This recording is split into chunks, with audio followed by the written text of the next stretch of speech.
A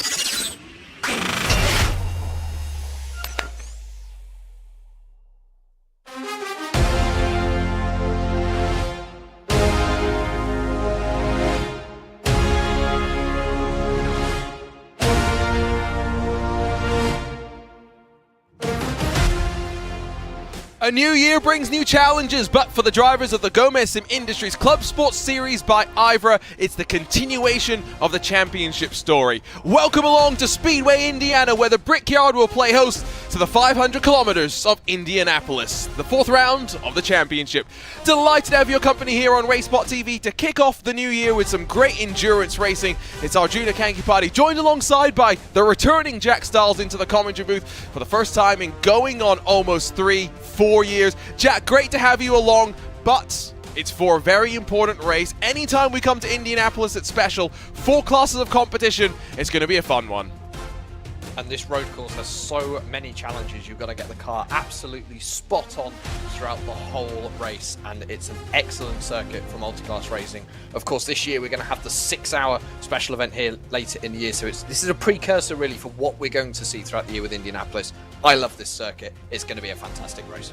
Maybe we don't love the road course as much as we love the oval, but we'll talk a little bit more about everything as we get into the qualifying session that is just about to get underway. 3 races in 2023, Daytona, Road America, and Road Atlanta, and we very much continue with that American flair, Indianapolis, VIR, and then a trip a little bit further south to Interlagos to close things out. But it is another one of the 500 kilometer races, Jack, not 500 kilometer mile races. That would be interesting. It means a slightly shorter affair. We're expecting no more than maybe 3 hours of racing. Those final 2 races of the season, slightly longer, will be more important to play the races out. This, a bit more of a sprint. And the sprint races have such a different dynamic to them as well, and the teams have to approach it that little bit differently in the way that they sort of plan their strategy and things like that. Obviously, a distance race for the slower classes, it's going to be a little bit harder to plan your strategy because you don't know exactly how many laps you are going to do. You need to be fluid, you need to be on it all the time, and especially with possible safety cars as well throughout the race. It's going to be interesting. And at a track like this, I wonder where those safety car tow zones are really going to be. Not much safety around the confines of the track. Here's a look at the format. As Jack was mentioning, only one class will know how many laps they're going for. 120 laps for the LMP3s. A maximum of 3 hours as well. Hopefully we don't get too many safety cars and drag this one out, but qualifying just about to get underway, starting with the TCRs and moving through the rest of the classes. If you're wondering, well, what cars are in each of those classes, 2 of them are spec. The LMP3 and Cup classes feature just the Ligier, the Porsches respectively. In the Club, the TCRs, you've got a little bit more option, Jack. In TCR, yes, exactly. We have the Veloster, we have the Elantra, I believe the Elantra as well. Especially with GT4, the spec classes I think are just as interesting. It's a level playing field. It's about how best the teams can present the car. IVRA does an excellent job with BOP, so we should see an incredibly balanced field across the board and an excellent race. Yes, but it doesn't mean drivers don't have their own complaints about BOP over the course of the build-up to the race, and we thank TFR Lab for all of their work in making this possible. So TCR is going to be up first for qualifying. Let's run you down through their championship situation. Just the 9 cars in the class, but one thing we know is you only need 2 to tango in these TCRs where draft is so important. Team Huizingveld grabbed the victory in the first 2 rounds of the championship, but Impulse Racing bouncing back in the round at Road Atlanta to bring the gap down slightly, but we know Team Huizingveld strengthened this car, and it's not just those 2 race wins that have seen them stand in good stead, Jack, but also the halfway points, those points scored halfway through the race. They've done decently at that mark as well. And a championship could be won or lost on the halfway points in this series. It's something we see in endurance, we see it in club sport as well, and they are something the teams have to think about, and especially with the laps as well. We don't know when that halfway point is going to be because it's all based off your class or the LMP3 leader when that hits the 60 laps, I believe. Could be wrong there. As the cars head out onto track for qualifying, but that championship is tight, it is close, and especially one thing can go wrong and it can be tipped on its head for one team. You just do not know what is going to happen. And because, like you mentioned, we have safety cars, I think that in this particular class where there aren't that many cars, you have to assume that you're going to score decent points if you stay out of trouble, and therefore championship could be brought all the way to the end. You are correct, by the way, in that I do believe we do have the Elantras as we see the TCR is just warming up their tires for qualifying. You're wondering what the track conditions are like, by the way. Well, they're not bad midway through the day, though, and so we are going to see, I think, some slightly different conditions for the race itself. That's the challenge in qualifying, Jack. You have open setups. You can dial the car in. What you cannot do is reset back to pit lane, take the automatic tow, which, if you do, will disqualify you for the rest of qualifying. And what you might see as well is some of these teams pitting halfway through qualifying. It's a 15-minute session. The tyres probably won't do 15 minutes at qualifying pace. It's been a long time since I've driven one of these TCR cars, but they will probably come in for tyres. So it's going to be, when is that tyre change? As the day progresses through the 15-minute session as well, you might see the track conditions change slightly, and it's all going to be about who's on the tyre at the right time on the circuit. It really is a tricky balance. Get that draft right as well. Maybe people are going to go out and try and find some drafting partners in the first few minutes of this session just to get themselves in a good position. I think with just the handful of cars that we have, though, there is so much open track that playing drafting games would be slightly dangerous. We take a look from the Pagoda Tower at the slinking right, left, right section before you dive off into the new final sector. I say new in quotes because it's been there in the real world for quite a while. We only got it on iRacing about 12 months or so ago. You run yourself up to the wall, stamp onto the brakes, and then try and kiss that inside curb.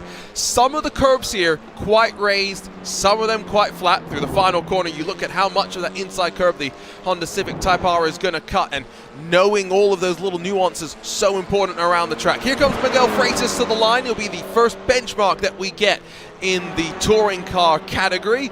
And so it will be a 1:34.594, the first time on the board. No idea where that's going to stack up. We're going to have to find out, and at the end of the day, we're not going to know what the ultimate time is going to be until that session timer ends. Brabham's gone to the top, 33.930. But again, everyone is probably on warm-up laps. These tyres might take a couple of laps to come up to pace. We're not sure how things are going to play out yet. Still waiting for Team Hoisingveld to set a time, by the way. They are the only of the touring car machines, 7 in number today, yet to do so. Look how close to the grass Patrick Kubinji ran as he just tried to maximize the momentum of the front-wheel drive car. That's almost 34 flat, but not going to be good enough for pole. Should be third for the 148. And like you mentioned, with the drivers coming down pit lane, one thing that they can do, I mentioned you can't take a tow back to pit lane, you can still get damage completely fixed. So I mentioned, for example, the penultimate section of the track coming up close to the wall. Drivers can take risks in qualifying, they just can't take the ultimate risk. It's a fine balance is qualifying when you've got the no-tow rule in place, and a lot of series do utilise this. IVRA is not the only one. So drivers will be used to it. For those who race in multiple different series, they will be used to it, but it does produce a different approach to qualifying. You have to think strategically, and especially with a 15-minute session where you can come into the pits. And Indianapolis, and I'm sure this is something we're going to talk about when we get to the first round of pit stops throughout the race, it's a long pit lane, Arjuna, and it's a slow pit lane as well, and it takes time. Staying out of that pit lane is going to be the key to the race. You've got to look at how much time you could possibly lose in qualifying. You've got to time it right. It's one of those pit lanes as well where the exit is quite precarious, and so knowing when to also fight on pit exit in the race is going to be important. Look at those margins between the top 4 as Obsidian and Michael Polishek grab provisional pole. It's now 64 thousandths between the front 2 rows, and Team Hoisingveld, Impulse and Course will yet to get representative laps onto the board. This is a track as well that I think divides opinions. We've gotten rid of the double hairpins. Instead, we get the flip-flop chicane that runs us onto the back straight. We've, of course, changed the final couple of corners, but we've also modified this section that the drivers are coming up to now, where it's a little bit more of a 90-degree left, and then how these corners slink has changed over the years since Formula One first came here. What are your opinions on the road course, Jack? Personally, I like it. This variant, I've driven it in single-seaters, and I've also driven it in some multi-class racing as well. It's a lot of fun. I also use it as a bot testing ground as well, because you've got a bit of everything. You've got a bit of high speed, a bit of low speed, and some long straights. So it's actually a good bot testing circuit. It's tricky. You have to think about your braking points. You have to think about how much curb you want to take, how when you want to turn in this final corner that we just seen the Obsidian car go through, it's a tricky one to get right because it dictates your run onto the main straight. And if you don't get it right, a tenth lost at that final corner, the left-hander, is going to be 3 or 4 tenths by the end of the straight, and you just cannot predict if you've got it right until you know. That seemed like a pretty good run by Obsidian to the line, and so even though they improved, HydraRace Geodesic and Sam Blees taking full advantage of that draft to pip their way up to pole position. We saw a handful of the cars pull to the side, including the Brabham machine, just let those drivers move on forward. That was the tires cooling down, so maybe not coming into pit lane just yet, but the recognition that maybe they have put a little bit too much load through the tires. Here comes Kabinji back to the line, and he's all by himself. We got a bunch of the TCRs all on track together, and then one machine running by himself and up to third for the time being.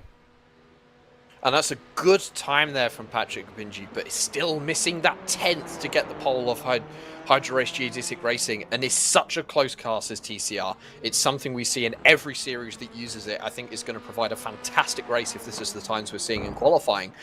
And it just shows you've got to get the lap perfect. The track map in your bottom right-hand corner, you can also see the cars are together on circuit. The Team Huisenfeld car is just now coming onto the back straight. Everyone else is exiting back onto the oval towards that final section. And it also shows how condensed they are in qualifying. Everyone might be looking for a draft for that final run because there is not long left in this session. No, we are getting ready to see the next of the classes out for the qualifying session. The laps about 1:33, of course, in these touring car machines. The fastest laps that you typically see at the road course here, as fast as maybe 110s or so. Polishek will find the improvement, jumps his way back up to pole. Blees has gone a little bit slow on that last lap, just trying to set things up. I don't think anyone else looking for too much an improvement. Having said that, Backmeyer in the Brabham Esports green and gold, the 115's up to third. Here comes Kabinji back towards the line, and I think this seems to be a little bit of a better time as the Huisenfeld car wraps its way out of the final corner. Not quite sure how the 148 here is tracking, but it looks like it could be fast out of the final corner using all the track on exit. Maximize your speed down the straights, and it's just going to be trying to hold it dead steady. A 33.506, that puts him P4.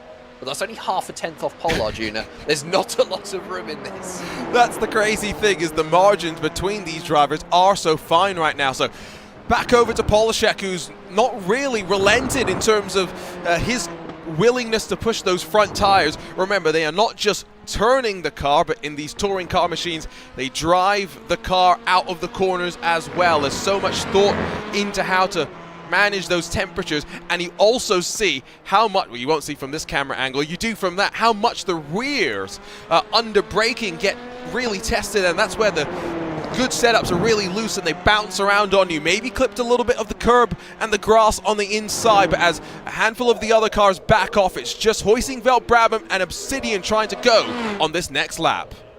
And it's interesting to see how everyone has backed off. No one looks to be coming down onto pit lane. Everyone's going for another hot lap. So whether it's just trying to get the tyres cool for one more run, as we see Jordan Bachmeier crossing the line, doesn't look like an improvement this time, and just in the back of shot there, everyone else now starting their lap. So we've got a nice draft train as Patrick Kabinji comes into the final section of the lap. Maybe he can improve this lap. He might need to cool down his tyres. It might be they've just hit their limit at this point in qualifying. Still waiting for the 1 minute warning from race control, but I think drivers should get at least 2 more laps from here if they're able to push. That's, I mean, look at the consistency from some of these drivers, even with those tires going off. It's quite interesting just to see. Sam Blees, by the way, has backed off yet another lap, so there's definitely these different trains of thoughts and different schools of opinions as to how to play this out as we jump on board with the provisional pole sitter Polishek running through the middle sector. And a beautiful line there through the section, using all the curb possible without invalidating his lap. And it's going to be looking for this braking point into the final section. This right-hander, it's very tricky to find it because in most cars you're braking before that 300 marker and then you want to hit the curb perfectly. That was good from the onboard. Again, not sure if he is improving. He's holding pole position at the moment, but it's only by 0.02 of a second, and to put that into context, Arjuna, is incredibly difficult because it's an incredibly short amount of time. Blink and you might have missed it in terms of that margin of time. 33.449 to beat, and well, 400th off. I mean, that is almost inhuman in the level of consistency. Who else is going to try and improve? I don't see Brabham pushing on this lap, so they've backed out of it, at least for this particular effort. The Civic for the Impulse 122 team, 1,000th off their best time. I mean, everyone is this consistent, and still Patrick Kubinji is going to have one more crack at it, coming up back onto the banking. I'm happy if I get my laps within tenths of each other. This is incredible consistency from everyone as Kubinji goes faster. But again, it's only by, what, 5,000ths of a second, Arjuna? So it's not going to change his position at this point as we see him coming down into turn number 1. We still haven't had the 1 minute warning just yet. So it could be that the 133 gets a chance at a second lap. They're going to be the next car to cross the line. As we look at the turn number 7 complex. So it's going to be interesting to see whether I think everyone might get one more chance here, Arjuna. It's whether they're going to be in the right place on track to really extract everything from that lap. And I finally see Hoisingveld somewhat backing off on timing, so I do think that's an indication that they're going to try and set up for the final charge at the very end. Michael Polishek half backing out. He's tracking a 10th down apparently on this lap, and you can just see the 115 is almost now a full sector behind.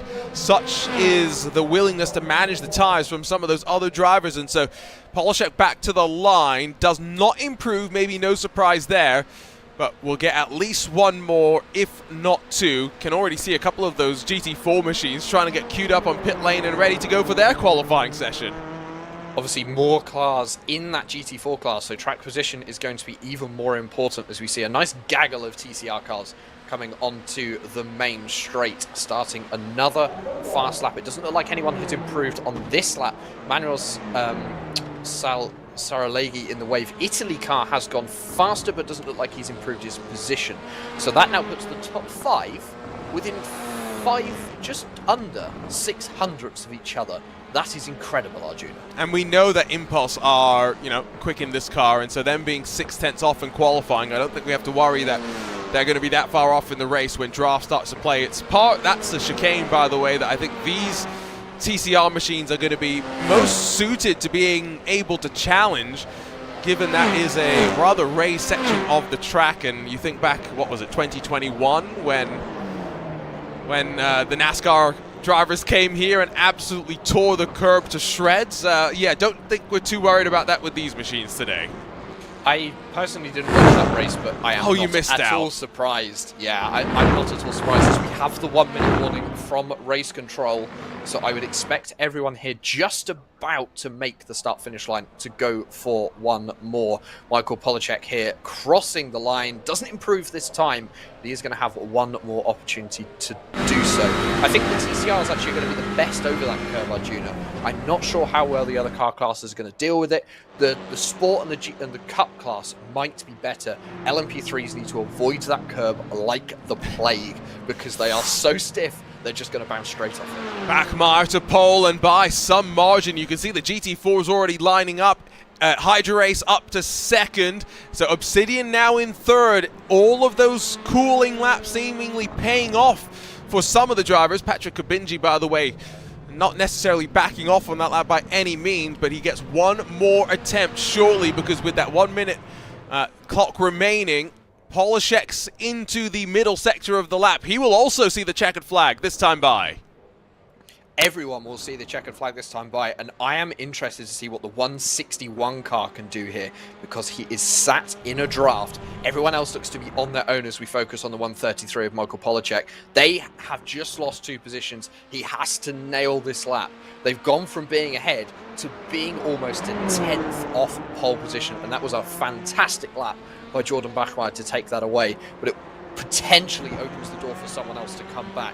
It's going to be interesting over the next 30 seconds. And you just wonder as well, he was so committed to running by himself. You talk about the draft games being played behind. Is that going to come back to bite them in this qualifying session? Well, to the line, 33.449 to beat, no improvement. And so it means that I see a lot of other drivers struggling to get the most out of it. Brabham down to pit lane. They clearly think they've got enough of it. iRacing also find their way down onto the lane. Who can improve? We see the Impulse car on their way to the line. We see Wave Italy charging to the checkered flag for Impulse in the 122. No improvement for them.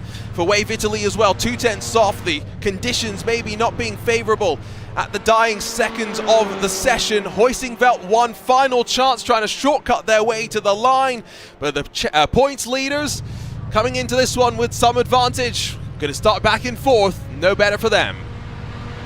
It's a long race, Arjuna, and it's so tight over the timings in this class. I am sure it's still anyone's game, but a fantastic lap from Brabham Esports to get the pole position here at Indianapolis, but they had to fight for it. I just wonder whether that last lap that everyone did, we saw two cars come into the pits, the tyres just fell off that little bit too much, and they didn't quite get the lap time there. Well, you can see our GT4 cars not very patiently waiting, eager to get out onto track to be unleashed for their respective qualifying session. We can have a quick look at the TCR qualifying result. Confirm the margins between some of these drivers. It was about a tenth or so between the top five, about half a second through the entire field. But Brabham, iRacing, Geodesic, Obsidian, and Huizinveld, 4 Hyundais, will bring us to the green before Wave Italy, Core, and Impulse, 2 Honda Civics, interrupt the fun as well. So that's a look at TCR, and now they will go away. We won't talk about them much for a little bit, and we will see them in about an hour's time for the race start. It's over to the GT4s, where as they roll out on track for qualifying, point a lot closer for them. iRacing Geodesic Racing grabbed third to open up the season at Daytona. Struggled a little bit more at Road America, but won at Road Atlanta to insert themselves to the top of the championship picture. Other race winners, Glacier in the opening round of the championship, there in third, and then Geeks Energy fiercely forward, winners at Road America down in 8th. This has been a wild class. And I think it's going to be just as wild looking at how close and how many cars there are in this class, Arjuna. It's a very populated class. Again, as I said, for TCR, anything can happen. There's so many points at play here over such a short race. You have to be on it every single lap. This is going to be an excellent qualifying session. I cannot wait. And, well, GT4s, some people think they're better than GT3 cars. Now, some people think those people need to go to mental asylums. Jack, what do you think about that opinion? I like both GT3 and GT4. They have their merits, of course.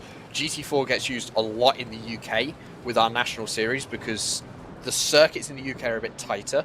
GT3 around some circuits, say Alton Park, it's quite comical to watch them because they're so fast on such a narrow circuit. So I really like GT4. You know, I'm glad to see it's blown up worldwide as a class. I think it's something that really the UK led on about 10 years ago with our national sort of real-world series, and now also to see it in the sim, this is going to be fantastic. And just the shot through turn 1 there, how many cars there are all in a line, running together, getting those tyres up to temperature. I think we're up at just under 20 entries, and they are not too badly divided amongst the Mercedes, the McLaren. I see an Aston Martin in there. There's even a BMW for the huge-ass guys. So I think we are going to see all of the various manufacturers get represented out there in the thick of things. This first lap, a bit of a banker lap, all things considered. These drivers have the same restrictions in qualifying when it comes to not being able to tow. But because there are so many more cars out on track, of course, it's a lot harder, like Team Huizinveld did, to find clean air and to take advantage of that. Sometimes the best way to do that is to be the first out, and that's what Glacier Racing are doing at the front in the McLaren. The 455 is going to be the first to come to the line. And they've got a good amount of circuit here to get a good banker lap in. You know, just to get themselves settled into qualifying. Sometimes when you're in a pack, it's a little bit harder to find that rhythm, find that groove. So a little bit of clear air here for Glacier Racing might do them good. I think the draft is going to be strong with these cars. Of course, GT4 is much more production-based than GT3. So the straight line speed and the draft, I think, is going to be very powerful here. I think it's going to be similar to what we saw in TCR. Maybe a little bit more in the world of drafting as Glacier Racing go to the top. That is a good banker lap. But again, Arjuna, we do not know what the benchmark is and where that pole position is going to be. I mean, that was a very obvious statement, Jack. Glacier Racing go to the top. They were first across the line. Well, Yeah. Welcome back to the world of commentary. It's been a while. Okay, I'm bringing myself back up. Don't worry. Lewis McLean, his most famous line ever, is the gap's going to do one of three things. It's either going to increase, decrease, or stay exactly where it is. I mean, isn't that what a gap does? It's factually true. That's all I will say about that statement. Anyway, so there's about 1.5 seconds. You talk about bank collapse. Yeah, there is a big gulf between these drivers, and I think part of that is, well, going to be the reality of, well, as Wave Italy, 15,000 off, now up into second as 19 cars, 20 cars onto the board. This first lap as well, you talk about production cars, warming up the tires. That's relatively important at this stage. And it takes a couple of laps for these GT4 cars to get their tyres up to temperature, and yes, it is incredibly important. You don't want to take too much life out of the cold tyres because it's going to hurt you later on in the stint. I said in TCR that we would get pit stops. That didn't happen. So it's going to be interesting to see if we get any in GT4, whether someone goes for the cooling technique or whether people go for the new tyres. Fuel load as well is going to be incredibly important in these cars. 5 kilograms could be the difference, especially in a large class like this. Could be the difference between P10 and P2. Archer Brothers jump to 5th, but Boostin VDS by undercut up to 1st. Impulse rise to 3rd, and these margins I don't think are going to be as close necessarily in the minutiae as the TCR class, but in totality, 20 cars split by 1.2 seconds. It's pretty feisty. As a driver, Jack, it's been a while for me since I've had to jump into an open qualifying session. When you have 21 cars around the track, how exactly do you even think about trying to work your way through this session? I have to admit, it's been a while myself. I don't qualify in endurance because I'm rated as the pro. I leave that to my teammates, so I'm usually the one telling them what to do, but you're looking for a gap. You don't want to be too close. Error wash is very important. You don't want to be too close, especially through this sector that we're looking at now. You're going to lose a lot of time if you're sat too close to the car in front, but you may want the draft. You may want that extra boost on the straights. Some people will prefer to run on their own. We saw that in TCR qualifying with Team Huysingveld, and we're going to see that again here in GT4 qualifying. But at the moment, everyone looks pretty condensed together, as you can see on your track map.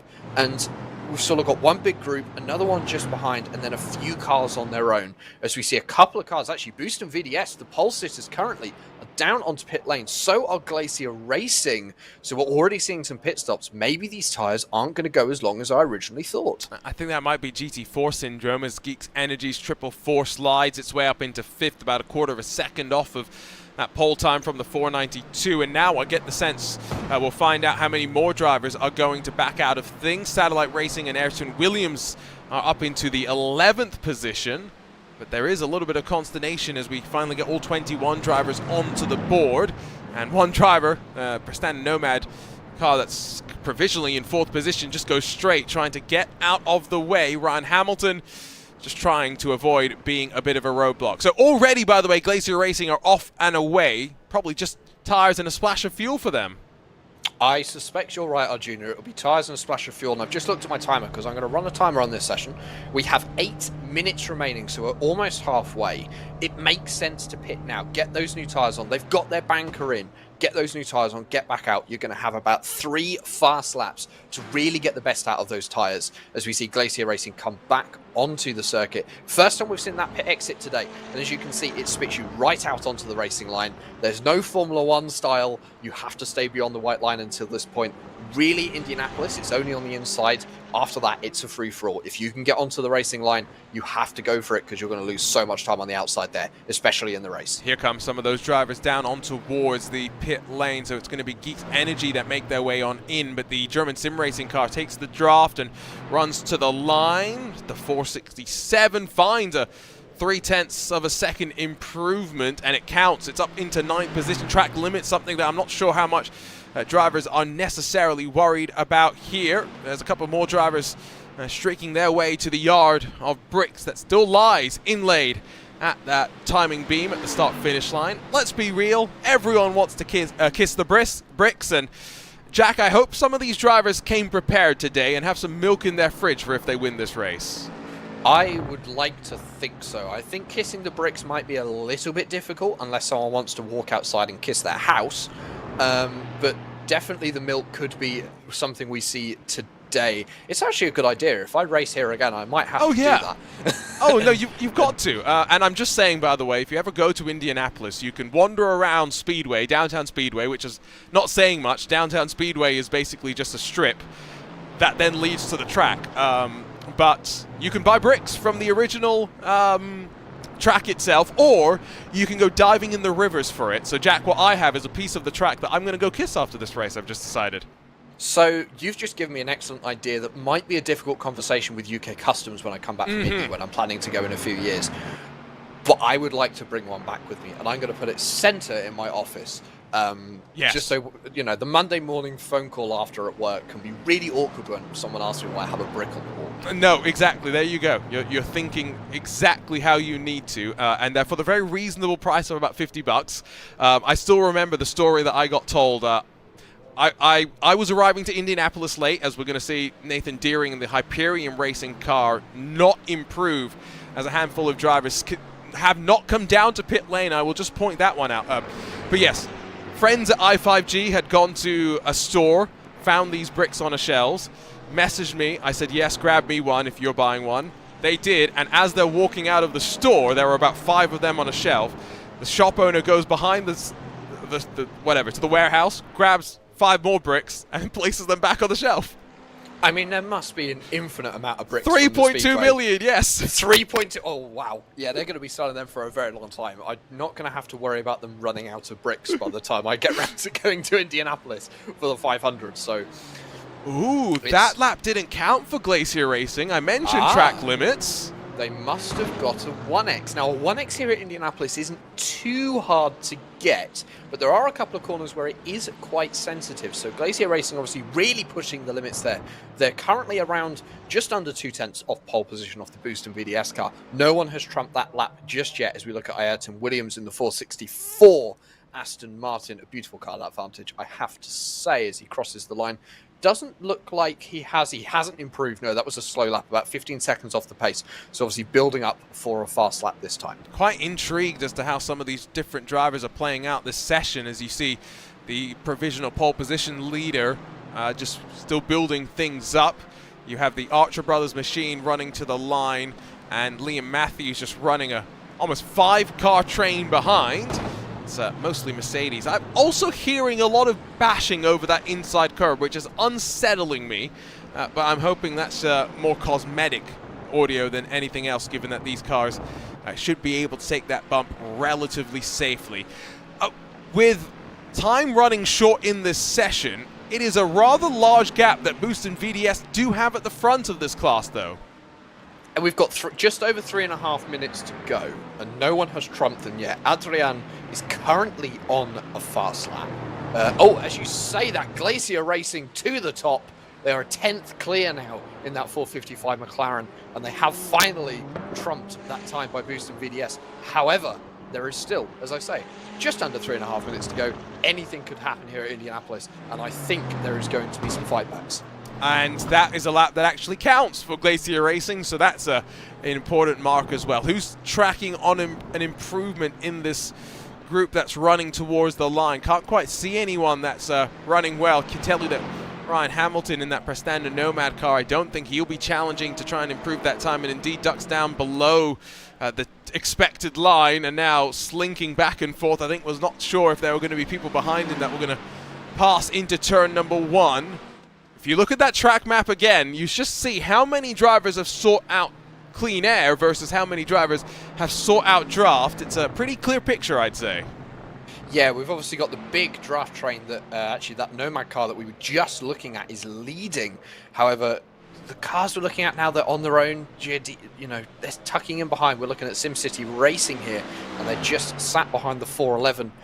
But there's not that many other groups. If people are running, they're on their own. As we see a couple of people coming down to the pits, and with 2 minutes to go, that is incredibly late. They do not have enough time, and one of those is Glacier Racing, your pole sitters. So I'm going to be bold and say that Glacier Racing are done for this qualifying session. I don't know if it's that bold, all things considered. Hugo Gonzalez, 1:35.21 in the Wave Italy car. I don't think he's going to get a chance to improve as well because he's bailed on this lap. So That, I think, is another driver probably going to be close to finished in this session, and we can check back in with that huge train of cars that now runs behind the boosted VDS machine. Adrian Leidinger gonna lean on that Mercedes on that right front to get it out of the penultimate corner. Long right-hand sequence runs up to the grass. Maybe that's where some of these drivers have been getting their 1x off tracks that have invalidated their lap. It's beside the point at this point, because there's no improvement for the 492, and now we'll get maybe 1 or 2 more laps at most, because surely his tires are going off as well. And that is a very possible suggestion, actually, Arjuna. It's a very easy place to get a 1x if you use too much of the grass on the very exit of that sweeping right-hander, as we see Adrian starting his last lap. We are into the final minute of GT4 qualifying here at Indianapolis. And looking now at the German sim racing car, this is your 10th position. Dennis Brigic, at the wheel. And again, can he improve? This is actually one of the cars. They have made a pit stop. We have got some cars out on circuit, 5 by my count, who have not made a pit stop this qualifying session. And I think those tyres are going to be screaming at this point, Arjuna. It's an interesting strategy, that's for sure. Kind of expected it a bit more in the TCRs, but GT4s and moving forward, I do think we'll see cars on pit lane. German sim racing do improve, but stay basically in that 10th position. And now, with that 1 minute warning out, they are on to what will be their final lap of the session. Wave Italy, they're also now setting up for the final lap that they will get. It's all about the pressure that these drivers put on themselves to get the result in this session. One car peeled off to pit lane, couldn't quite see who that was, but of course our pole sitters watching on from the sidelines, it was a 1:30.225, the benchmark that we're looking to try and beat. Not going to be this time for the 492. And he's only just slower, about a 10th slower than his best time so far, is Adrian Leidinger. So he will get a chance for one more, but he's not going to take it. Checkered flag is out for GT4 for the sport class qualifying as we look with Geeks Energy. This car has actually made 2 pit stops, Arjuna, for this session. So it's, no, my bad, they've made 1. It's someone else. I was reading my timing screen wrong. But this is going to be their final chance. Can they improve on P8? Everyone ahead, though, looks to be coming to the pit lane. Not many people staying out, and that was a rather large bounce over the curb. Of course, winners at Road America, but things didn't go all their way at the end at Road Atlanta. How can they kick off 2024? 8th, where they'll line up right now.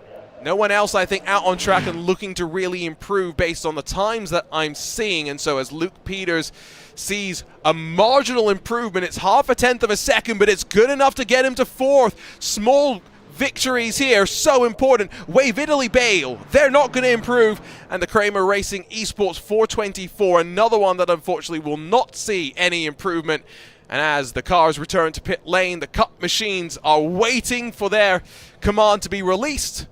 They are going to be somewhat impatient, you'd have to assume, as well. There's some drivers already beyond the bounds of the track. Let's take a look at the results from Sport Class qualifying and just confirm that we are going to see the Glacier Racing McLaren on top, and by a full 10th of a second over a, well, swarm of Mercedes, boosting VDS by Undercut, Wave Italy Racing, Geeks Energy, Impulse, Prestanda Nomad, and then the 2 Hydra Race Geodesic Racing machines, the McLaren in front of the Porsche. Archer Brothers, and then German Sim Racing in their Aston Martin round out the rest of the top 10 with Echelon Simsport, Hyperion Racing, Geeks Energy, SimCity Racing, Satellite Racing, and then Core Sim Racing, the Kramer Racing Esports crew, along with Rusty Spatulas, Huge Ass, and RJD. Final car, World of Sim Racing, 1.2 odd seconds between the 21 entries. Over on to the championship standings then for the Cup class, because as they roll out on track for qualifying, in previous years this has been the top level of the ClubSport series, but not anymore. It still had that same level of championship intrigue with 20 points splitting Visceral from ATRS. What is crazy to me is Visceral, on their way to leading the championship, Jack, have not won a single race so far. And consistency is also important. When the points are as close as they are across, the points that you'll score at the end of a race, being consistent sometimes can be key. I'm sure Visceral will probably win a race at some point this season, but it's incredible to see someone at the top. And it also shows that, it's so important. It's every race counts. And that is something I always think with championships like this. Every single race counts, and you have to make the most of it. If you have one race where you potentially slip up, you've just made it 10 times harder for yourself. And, okay, let's go and look at the cars on track before I get into this discussion topic, because it is something that I still have not quite figured out how to bring up properly and how we're going to discuss it. IVRA, Jack, you're very familiar as a driver, has halfway points. These are points paid out halfway through the race. Now, in years past, the points paid out halfway through the race have also been half of the points that you get paid at the end of the race. So it's quite simple. Half points at half race distance. Now, in what I think is a good change from the team at IVRA for this season of competition, it is still points paid out at half race distance, but it's now 1/3 of the points that you can get at the end. So it's 1/3, 1/2 points. We still need to workshop that name, though. Halfway points really still matter in this series. If you think about it, if you're leading at the halfway stage, it's 33 points towards your championship, because a win in IVRA is 100 points. At least it is endurance. I'm sure it's the same in ClubSport. I should probably go check the rule book before saying things like that. But this is as well the thing. Teams will actually engineer the race to make sure they're in a good position for the halfway points. So if you're watching at home on the broadcast and you think, why has that car pitted then? It's probably to try and do an undercut for halfway points. I've done it in endurance, and it's a totally valid strategy, and it will usually line you all up as well for the end of the race. You might find there are going to be short stints. People might take them in the middle of the race to really maximize those halfway points, especially if you're lagging behind a little bit. If you're sure in your strategy, it's an excellent way of making up some extra points, and it puts a dent into the championship lead. Yes, and again, even though they are now 1/3 points, they still matter, because I think it's 34 technically we round up, but yes, it still very much holds true. V Racers, the first across the yard of bricks to set a time, instantly displaced though from the top by the Apex 1992, and I have a feeling that the times are only going to get quicker as the session rolls on. You can see some benchmark time just coming in as drivers get themselves rolling up to speed. I'll be honest, I love this machine, not to drive, but just to watch the drivers struggle with it. No ABS, no traction control, and tires that always feel like they're in agony. It is a pure driving machine, isn't it, the Carrera Cup car? I remember the 991 spec car coming out on iRacing. I don't want to know how many years ago that was. And it was a fantastic car to drive, and it was a really nice breath of fresh air when it came to the service. And the 992 is exactly the same. It really pushes the driver to the maximum. These cars haven't got a lot of adjustment on it. I've actually spoken to people who look after these cars in the real world, and the way they describe it is they load it off the lorry, put it in the paddock, put 4 brand new tyres on it and some fuel, and it goes out on track. There's no real setup that needs doing for it. They're such a solid base of a car, Arjuna, that they can just run anywhere on any set. You might adjust the wing if you're going to a low downforce track. That's the only change you might make, and that really makes these the pure driving car. Someone jumps into the chat to say the old Porsche Cup was so much better, but what I am going to say, that was coming from a user with the username Cayman Fan. Controversial opinion, that is maybe something that you're not allowed to say on broadcast, but the best Porsche race car might actually be the Cayman because of the chassis, the mid-engine nature, of course, of that car versus rear engine for the 911. But that is a debate to get into with Porsche aficionados and hardcores, not necessarily here on RaceSpotTV's coverage of the Gomez Sim Industries ClubSport Series. Apex 1, by the way, have returned to pit lane quite interestingly after 2 laps, and so they clearly think that something has... I was about to say something's gone wrong for them, but I realized that... Have they taken a tow back to pit lane? It doesn't look like it, Arjuna. They're now leaving their pit box. Okay, good. 30-second pit stop for Conrad in the 992. But yeah, it's a very interesting. They have got a time on the board, so wonder whether maybe they just picked up a little bit of damage, needed to get that fixed before they headed back out onto track. Yeah, I'm taking a look at the car before the incident on a separate screen, and it doesn't look like there's too much damage. Maybe their strategy is just the one lap on the tires. Remember, these tires get abused to another limit than what we've seen from some of the other drivers. Eric Newman says the best Porsche is the RSR. Best sounding Porsche, That's a debate. RS Spider versus RSR. I promise you. Oh, that's a hard one. Do you have opinions on this one, Jack? It's a tricky one. I love the RSR, but I also have hearing damage from that car. So I'm not the biggest Porsche aficionado. I've grown to appreciate them more over the past few years, and I do love the 963 GTP. That is probably my favorite GTP car in iRacing and in the real world when it comes to the IMSA WeatherTech Sports Car Championship. I do love the RSR though. The noise of that thing is unforgettable, and I'm so glad I got to go and see it last year. I've got to remember we're in 2024 now, for one final time, because they took the World Endurance Championship away from the UK, so I lost my annual ear-splitting weekend at Silverstone. So the best part about Rennsport Reunion is the fact that we got to hear all the generations of the RSR. Oh, yeah. And so you could compare, so they had the fake RSR when it was, what do they call it, GTLM in IMSA, before actual GTE cars. So it was the Porsche that was based on a Carrera rather than a GT3. So it really was a fake race car, if we're being honest. Boy, Porsche's not going to be very happy with me now. But that one did not sound very great, let's just be fair. That one sounded like a regular Porsche race car. Then you get the first generation of the RSR, and it's like, goodness, what are you trying to do to my body, to my ears? And then you get the last generation of the RSR, where it's like, they muted the sound slightly because they had to with the updated diffuser.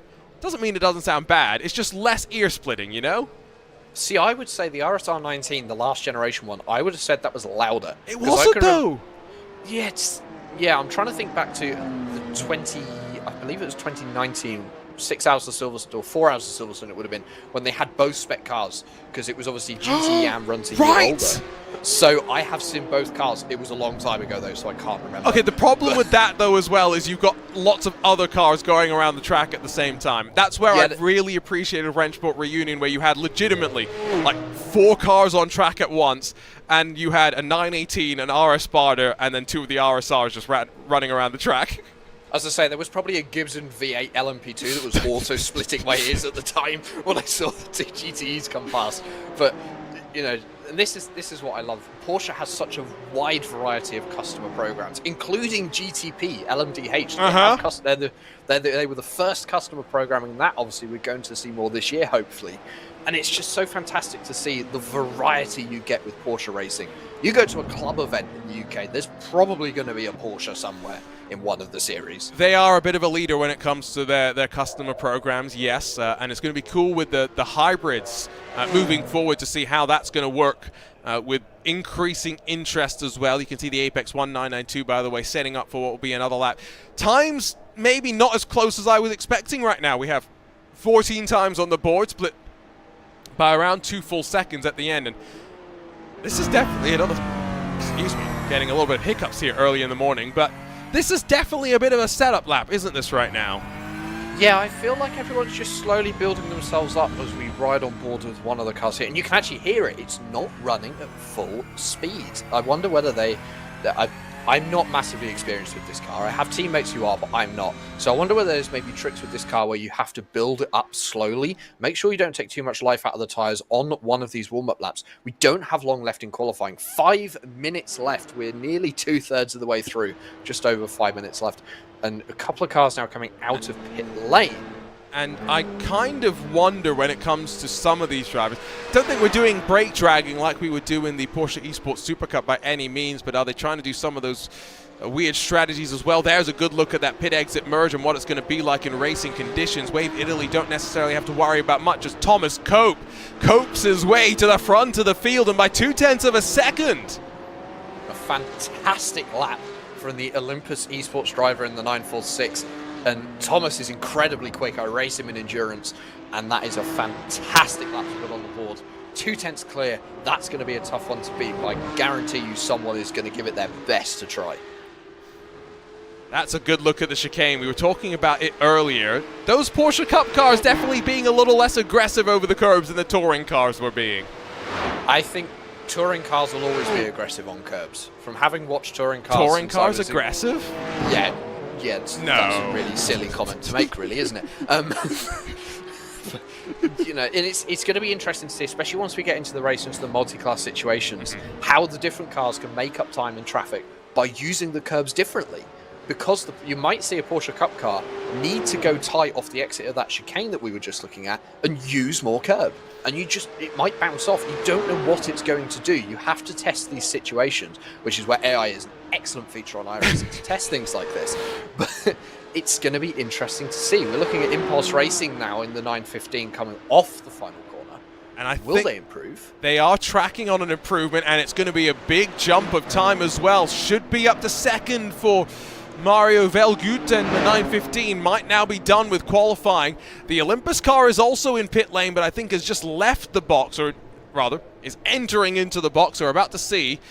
Should go up on the jacks, grab fresh boots for the car, and roll out again, although that seems to be... Oh, you can't do fuel and tires at the same time in the Porsche Cup car because it's correct when it comes to strategy. That's correct. And that will also change how people approach qualifying. I do believe you can reset your car in the pit box. Yes. So that will be what you see Olympus Esports do here. We're currently looking at Impulse, but they are back out on pit lane. They have left their box. We have 3 minutes to go here in qualifying, so they will get one more chance. Matteo Kuzner now on a lap into the final section. I can't see if he's tracking because I don't have sector split times. I really should add those to my timing screen. I just go off general feel, general hopes and vibes. What type of vibe are we feeling today? Let me shake my magic 8-ball. Tracking as though it might be around that best lap time. We'll find out. 1:26.629 was Wave Italy's previous best. And, well, there's about a 1/10 of a second of an improvement. Jumps him up into the top 5. And with less than 3 minutes to go, still will get a maximum of 2 attempts if he can run this car with the tires that it has. I wouldn't be surprised if we see the 916 here back off a little bit and go for one more push lap right at the end. Pretty much all the cars are out on circuit. There's one car currently in the pit lane. That's the 944 Orion race team car. They have been stationary for a long time, so I would say they are done with qualifying. Mike Dam has decided there is no more that they can extract from that car. Patrick Hinston coming around to finish a lap in the 997, currently the slowest car in this 992 Cup class, as Visceral Esports in the 901 goes second and Patrick goes 10th. So I wonder whether there's a little bit of teammate helping each other here. That's 38 thousandths of a second for Ollie Peacock as well, who was in front in what is a red and black Visceral entry to make it slightly easier for the commentators to differentiate between the two of them. That's a very, very handy lap time from Ollie that jumps across of those different cars. We've seen him in touring cars previously in IVRA competitions, but very quick in this one as well. Who's tracking on an improvement then in these closing stages? Well, SRN Motorsports and Jason Gerard are running to the line, but I don't know if they're going to find a little bit more time. It's very consistent, yes, but frustrating, I'm sure, to see that time flash up and no improvement. Spin for one of the Olympus cars, as I think that's Thomas Cope stricken. That is Thomas Cope. He has made a mistake on the final corner. Just a little bit too much pushing on that fast lap. He looks like he's lost the rear from the way he's hit the wall and where he is stationed. He is back moving again, looking at the 916. They will have one more chance here with about 30 seconds left in qualifying. Well, the problem for Thomas Cope is not only now has he damaged the car, but those tires had no chance of being able to go for another lap. Here's what happened, Jack. Talk us through it.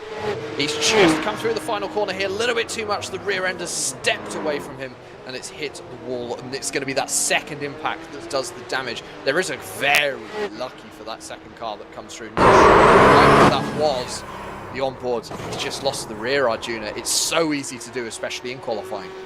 And it means 38 thousandths of a second. That is what some of these other drivers will be looking for. Checkered flag officially has flown. Final attempts incoming for the drivers. It means the Apex 1 car that set the first time will be the first to set the final time as well. Runs all the way to the wall and finds 7/10 or 700ths or so.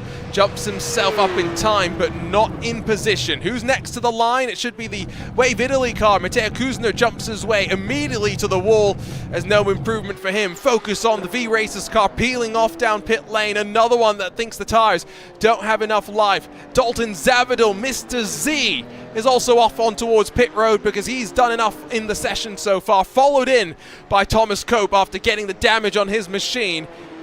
Only one car on my screen tracking on an improvement right now. It's the Kramer Racing car out of the final corner. And the 923 going to be coming across the line. This is P number 7. Doesn't have to do a lot here to improve. He needs about half a tenth if he wants another position. Can Mark Blazer do it on the line? He's improved by over a tenth. That's going to put him up into P number 5 at the very closing seconds of the session. Arjuna grabbing themselves into that top 5. And another session where not much improvement towards the end by any means. And so now the focus will be turned towards the prototypes, the Ligier LMP3s lined up and ready to be released by race control to go for what will be our final of the qualifying sessions before we can dive into the 120 laps of racing action, a maximum of 3 hours allotted for all of it. Let's run down through the qualifying results then for those Cup drivers. Thomas Cope may have had the incident on the final lap of his attempt. He ran his way into the wall, but runs his way to the front of the field as well. Ollie Peacock for the Visceral 901 will line up alongside on the front row with Impulse and SimCity Racing slotting into the second row of the starting formation. Kramer Racing Esports and Orion 5th and 6th positions for them, with Wave Italy Racing, the ATRS Esports 913 and 7th and 8th, and then Visceral and Apex 1 rounding out your top 10. Almost about 0.8 of a second through those front 5 rows. Oystein Hereford in the HydraRace Geodesic Machines 11th, SRN Motorsports and Jason Gerard 12th, with Thiago Pereira and then Marco Silva for Olympus and V-Racers, rounding out the 14 of the 911-992 Cup machines. Like we said, one more qualifying session to walk through, one more championship to talk about as well. And so this is the closest of them all. 14 cars in the class, and 4 points split the HydraRace Geodesic Racing team from Prestanda Nomad. The 2 teams between them have won all 3 of the races. It's HydraRace Geodesic, Jack, though, that have won 2 on the trot. And that is such a close championship. It's going to be such an interesting race as those cars head out for qualifying. This qualifying session, I think, is going to be very important. Of course, the LMP3 cars, they are going to be the class that have the most traffic throughout this race. They have to get through 3 sets of cars that all have differences in pace, and these are going to be the most exciting to watch. They're a car that's designed for AM drivers, but they are incredibly difficult to get the absolute maximum out of, and they sound incredible. Were you being nice when you said amateur drivers? No, that is what they are actually. No, they're designed for dentists, Jack. Come on. Yeah, but I'm not going to be mean to dentists. Oh, you're just scared about your teeth. Fair enough. No, that yeah. You do not want your well, is your dentist a racing driver? I don't think so, no. There you go. This is a car designed for dentists who want to go racing. How about that? I could agree with that. It's not designed for the average dentist. There you go. Now my dentist hopefully is going to be a little bit more careful with my teeth. We do have, by the way, 3 HydraRace Geodesic Racing entries here today. Going to be interesting to see how they work together. You can already see 2 of them somewhat in a line, not necessarily directly feeding each other any draft, but big lock up there from the left front for Maximilian Fritz in that number 72. He's going to allow the Boostin VDS car with Christophe Herbigno to slide on through. And I've got to say, immediately the qualifying session has begun on a real bad footing for this number 72. I think we're going to see the number 72 come down and get a new set of tyres, because as soon as you lock up in one of these cars on iRacing, it ruins the tyre. Well, I mean, it ruins the tyre. You lose a lot of grip. So I think the 72 is going to come down, and Maximilian Fritz is going to get himself a new set of tyres. And you watch, he's about to go prove me wrong and start a fast lap. Yeah, he is, isn't he? Yeah, he is. I was completely wrong on that. He's going to go do a fast lap. I take back everything I said. Well, but I mean, it's still going to be interesting. You could be right technically, and he could just be very stubborn. I wouldn't be surprised if he gets a banker in here, but doesn't do a long run on this set of tyres. Again, we're probably going to see a handful of trips down to pit lane over the course of this one. The times will begin to flicker on in, but again, these are really just banker lap times.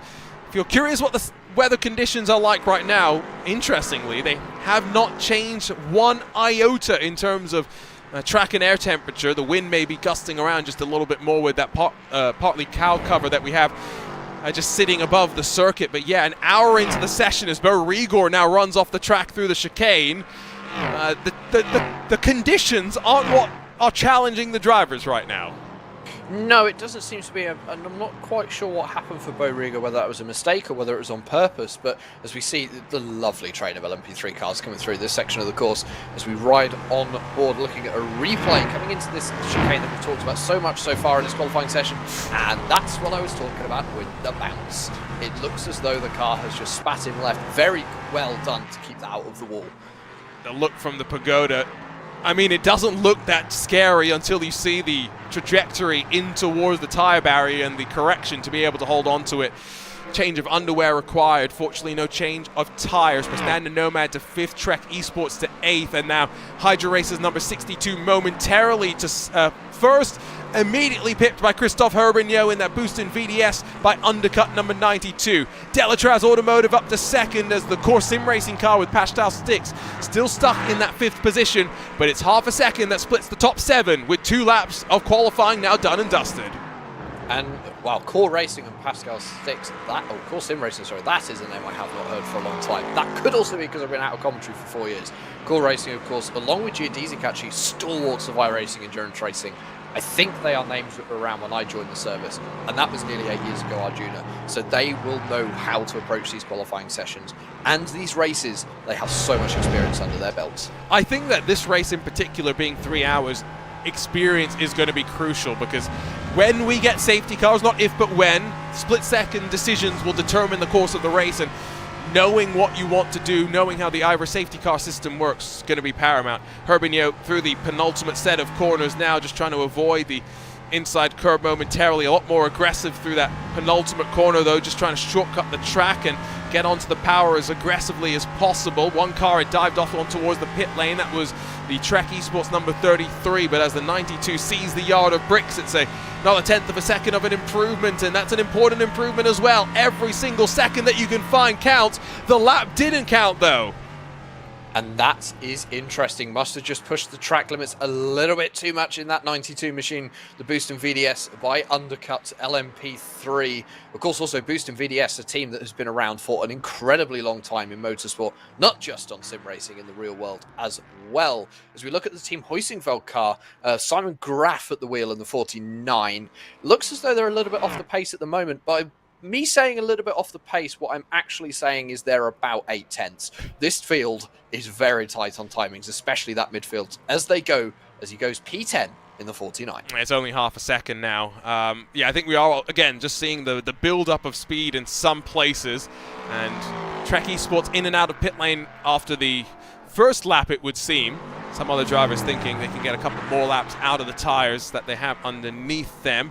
Prestanda Nomad, very distinctive colors, of course, on their machine, winning in the opening round of the championship at Daytona. How exciting that must have been for them. Now hoping to try and get back onto the podium steps after 2 consecutive finishes inside of the top 5. Boosted VDS by undercut down to pit lane. Prestanda Nomad do not improve on the time, nor on the position, of course. Maximilian Fritz, interestingly, is still out there and circulating, although that lap time was 7/10 off his best one. I wouldn't be surprised if we start seeing pit stops en masse here. We've had 3 cars into the pit lane on this lap as Maximilian Fritz goes incredibly deep into turn number 1. I am impressed he kept that on the black stuff, to be honest, there, Arjuna. You know, I think those tyres might be screaming by now. Actually, looking at that line through that corner, I would not be surprised. They probably were screaming long ago. I think you're right. When he had the issue into turn number 1, Team Heusinkveld find an improvement up into 10th position, and so again, small gains, but it makes a difference, especially knowing that the first cycle through traffic is likely to be the most intense. Here comes the Trek Esports car. First to have come down pit lane and get a fresh set of tires, going to be the first to then set off on its second flying set of laps as it wraps back around to the start-finish line. Barney the flagman watching watchfully at all of the action. You know what we haven't done today is, at least in this qualifying session, run around for a lap of this track. So we'll do that after the cycle of pit stops that I think is about to come, because here comes Prestanda Nomad back to the line. They do not improve again. And it's as finally, here comes Maximilian Fritz and a handful of cars down to the lane. And I think we've got one, the 72, the 80, so that's 2 cars. There looks to be a couple not following, actually. maybe going up for one more lap here, but we've got another 2 cars down to pit lane. That makes 5 now that have taken a hit stop as Delatraz Automotive go to the top by a 1/10 of a second. Thomas Imborg, a fantastic lap there, 21.450.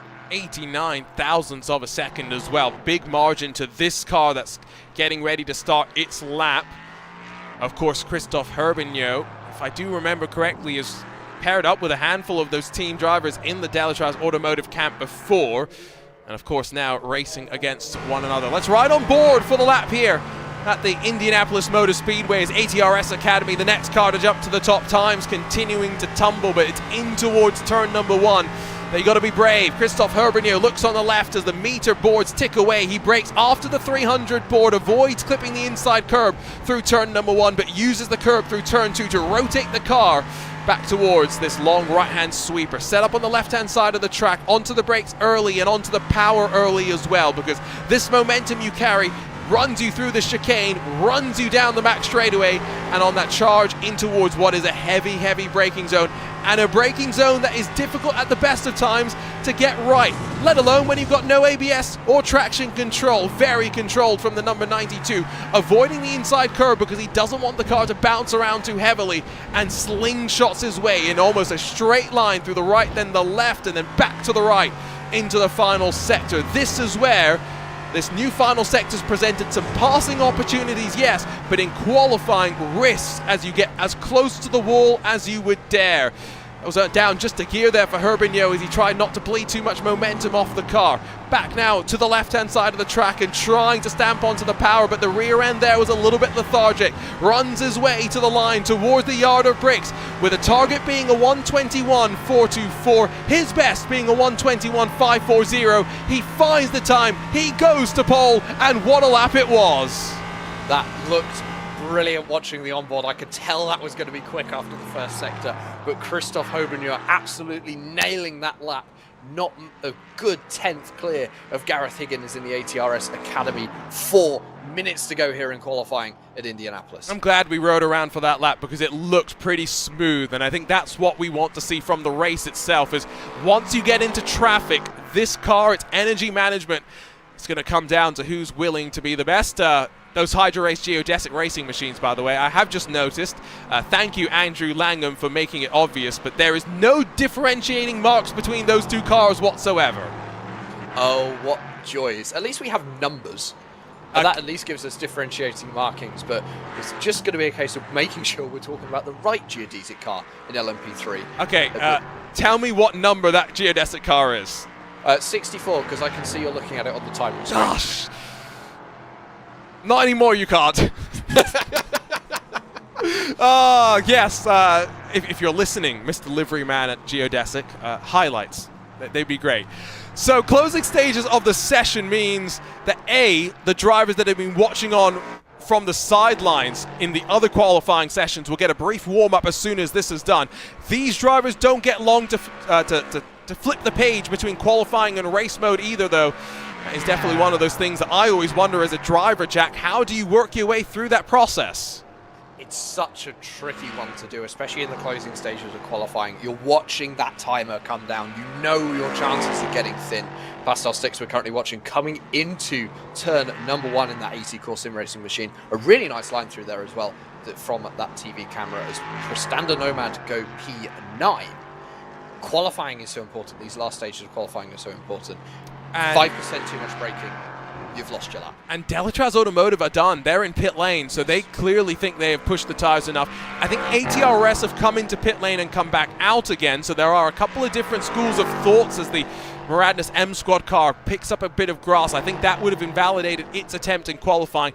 That ATRS machine directly behind is going to start what will be its penultimate attempt in qualifying. And just to confirm, by the way, for Delatraz Automotive, it does appear as though it was a technical issue that dropped them out of qualifying. Yes, that was what I was going to say just now, as it does look like Thomas Imborg has had a technical issue. Hopefully they can get that rectified for the start of the race. Coming your way in about 15 minutes time as we watch another one of these I was about to say, we just moved away from the HydraRace geodesic racing, but we've gone back to another one. Maximilian Fritz, can he improve not on that lap. He's going to go for a fast lap here, and he will get one more chance after this. It's a fast lap in these LMP2s, and he's just made it across the line to have one more chance after this. So there's 13 LMP3 machines. 3 of them are HydroRace geodesic cars. You've got pretty good odds of landing on one of them, all things considered. Prestanda Nomad to the line, and for Jason Dilworth, no improvement once again. 10th seemingly, where they've found a little bit of a wall in terms of finding a bit more speed. Here come the cars to the line for what will be the penultimate time. They will get one more lap after this. ATRS Academy are searching for just over a 1/10 of a second. They were very, very marginal on time to Delatrans Automotive earlier in the session, and now with the number 8 done, there's going to be even more of an improvement. It's the number 12 back on top. And a fantastic lap from Gareth Higgins. And I think Boost and VDS, they're going to have to try. They will try to come back at that. But Gareth Higgins getting it done. Whether this lap is going to be better, we're not sure. Christoph Herbino coming to the line, taking the shortest route possible. Can he do it? No, he can't. That was not an improvement. It was just under 100th off, improving that time, Arjuna. Not quite enough. And the way that A, he's backed off into turn 1, but B, the line that he took on his run towards the timing beam does indicate that he thought that was a last do-or-die attempt. Here comes the last handful of cars to see the line before the checkered flag flies. Of course, Sim Racing Pascal sticks up to 3rd position and would get one more attempt if they wanted to take it. Prestanda Nomad, though, will see the checkered flag, and it will be 10th for them. No better. They've got some work to do in the race. And that is a tricky starting position to start from. However, although it is only a 500-kilometer race, it is still a long race, and a lot can happen here at Indianapolis. It's a short lap. It's going to come thick and fast. ATRS Academy, I think, have come down to the pit lane. So Gareth Higgins, knowing probably that pole lap is safe. I'm not sure if Pascal Stix is going to do it. What can Alec Bergstorm do in the number 3 machine as he crosses the line for one final time? No improvement. No improvement for him, and so the LMP3 class now basically locked and loaded. I don't think we are going to see too much change, but Trek Esports have a chance. Course Sim Racing have a chance. I don't think Kramer Racing are tracking on an improvement here. We've seen 3 qualifying sessions in the books, 1 more about to join them, and just 2 more cars, it would seem, with the opportunity to improve. Lucas Jarrett's was the first to dive down to pit lane. Can he be the last one to improve? Well, he'll have 1 more driver behind him trying. He finds 1,000th of a second. It's a valiant effort. It's not going to really do much for the time. Pascal Stix finds the Course Sim Racing car has nothing left in it. It'll be 3rd for him. What a qualifying session it has been, though. Over an hour of tense action for some of these drivers, and now the qualifying order locked and loaded. And what a fantastic qualifying session indeed. If that's what we're going to see in the race, I cannot wait. It's going to be brilliant as we head up towards the race start. See if we can run down through those LMP3 qualifying results, and then we'll get a few moments before, like we said, the drivers go racing. ATRS Academy will be on pole with Boost and VDS by undercut alongside. 72,000 split them with Course Sim Racing, Delatrans Automotive, Maratus M Squad, and Team Hoisingfeld, the rest of the front 3 rows. The HydroRace Geodesic team lock out row 4 with Kramer Racing and Prestanda Nomad sharing row 5. 6th row seeing Whipperman Racing, and the 3rd of the HydroRace Geodesic contingent Trek Esports will be by themselves at the very back of the 13 car field. Only 13 prototypes does kind of mean that maybe we're not expecting too much chaos and too much carnage. As mentioned, the drivers get a brief warm-up session as the weather slightly changes around as well. Final opportunity for drivers who have been watching on in qualifying to get back out there and dial themselves in for the race. Make sure you've got that race set loaded as well. You don't want to be starting the race and realize you've only got about 10 litres of fuel in the car. It's not going to get you very far. So warm-up is incredibly important. That last little bit of traffic practice. Get used to the conditions, because the conditions will change between sessions just slightly. There's a lot more rubber down now as well, especially if you're out in TCR. The track's going to feel a bit different. A bad point. I don't remember off the top of my head, but I will go and look at the regulations while I'm talking, which is always a dangerous proposition. But iRacing has this setting where you can force qualifying drivers to start the car. Now, I'm not 100% sure if qualifying drivers have to start the car here by virtue of iRacing. Now, they do have to start the car, though, when we get to the race. What I am seeing, though, in this warm-up session, Jack, quite interestingly, is people that didn't qualify the car jumping into the race session. I'm not surprised. People might use this time to get some pit lane practice in. Just practice that entry. You want to maximize it as much as possible. So I'm not surprised that we're seeing some other people, and it's usual strategy. My strategy with warm-up is one driver will do half the session, the other driver will do half the session, and that means then you can practice your pit stops. If you miss your box, it's an incredibly long pit lane, first of all, that you have to trundle down, probably almost a minute really for a drive-through. And secondly, you might not make it back around again, so you need to know where you're stopping, because in warm-up your box is in the same position where it is in the race. I think the pit lane delta is closer to, if we're not including the pit stop itself, it's 30 seconds. Okay, my brain obviously can't math. I think it's a Saturday afternoon. Well, no, I think 3 days back at work. I think that's what it feels like, though, because you're going so slowly, because you've got the cars going at full chat down the straight next to you. But the reason why I bring it up is because penalties are also something we'll be talking about today. We've got live race control, and so that's going to be a factor. Hopefully they're not going to be too busy through the course of the race, but this is a track which is quite intriguing when it comes to multi-class racing, because A, it wasn't necessarily designed with that in mind. B, over the last couple of years, over the next few years, it has become established as an endurance racing venue. It's only going to be more established as an endurance racing venue. And so drivers are going to have to figure out, Jack, all those nuances of dealing with traffic through the tight and twisty sections. And obviously we have had some iRacing official series come here. IMSA has been here last season, if my mind reminds me correctly. So some drivers will have some experience of driving around here. 4 classes at Indianapolis, though, is not something I think I have seen yet. So that is going to be a very different dynamic. Of course, long straights for the main and the back straight. That's going to be very good. They're very wide as well, so we can easily get 4 wide there. But the no, don't say that. Don't say that. It's going to be interesting. Are you really asking for 4 wide? Yeah, it'll make it more interesting. Why not? You remember what being a commentator was really like, right? We get what we ask for more than we don't. Yeah, it makes it more interesting for the viewer at home, so why not ask for 4 wide? I want to just reiterate, by the way, this is a warm-up session. Drivers are taking full advantage to push the limits, and that's not the only car that's had an issue. There are drivers taking full advantage of these opportunities to understand what the race is going to be like, and that's why these sessions are so important, I feel, is figuring out exactly all these unique things that you've got to try and figure out. And they are definitely unique here at Indianapolis. I do believe it's the first time IVRA has been here with the ClubSport series, as I've just seen, we're looking at here this replay, the Wave Italy car, a little bit of a tap. I think that might be something we see, in traffic. But there are a lot of cars very concentrated out on circuit as we look at one of the GT4 machines here. I think that was just a little bit more of the rear end stepping out and cars behind not having anywhere to go. But here you see in that penultimate section, drivers in the LMP3 class having some dives on the Cup cars. We talked about the Cup cars maybe being faster in... excuse me, is that a Cup car or is that a GT4? That might be a Cup car. That is a Cup car. It's you can tell by the wing, the big rear wing. But yeah, the GT4, now I'm getting myself confused. The Cup cars are going to be better than the LMP3s into the corners, because braking zones probably the weakness for both of those cars. Counterintuitively, the GT4s and the TCRs might be faster in the braking zones themselves. I actually think out of the 4 classes we've got here, I think TCR might be the best in the braking zones. Those cars can stop incredibly well as long as you've got the brakes set up well. LMP3 is pretty good, of course. We're going to be running high downforce on those cars today, so they should stop pretty well. I suspect Cup and GT4 will be very similar.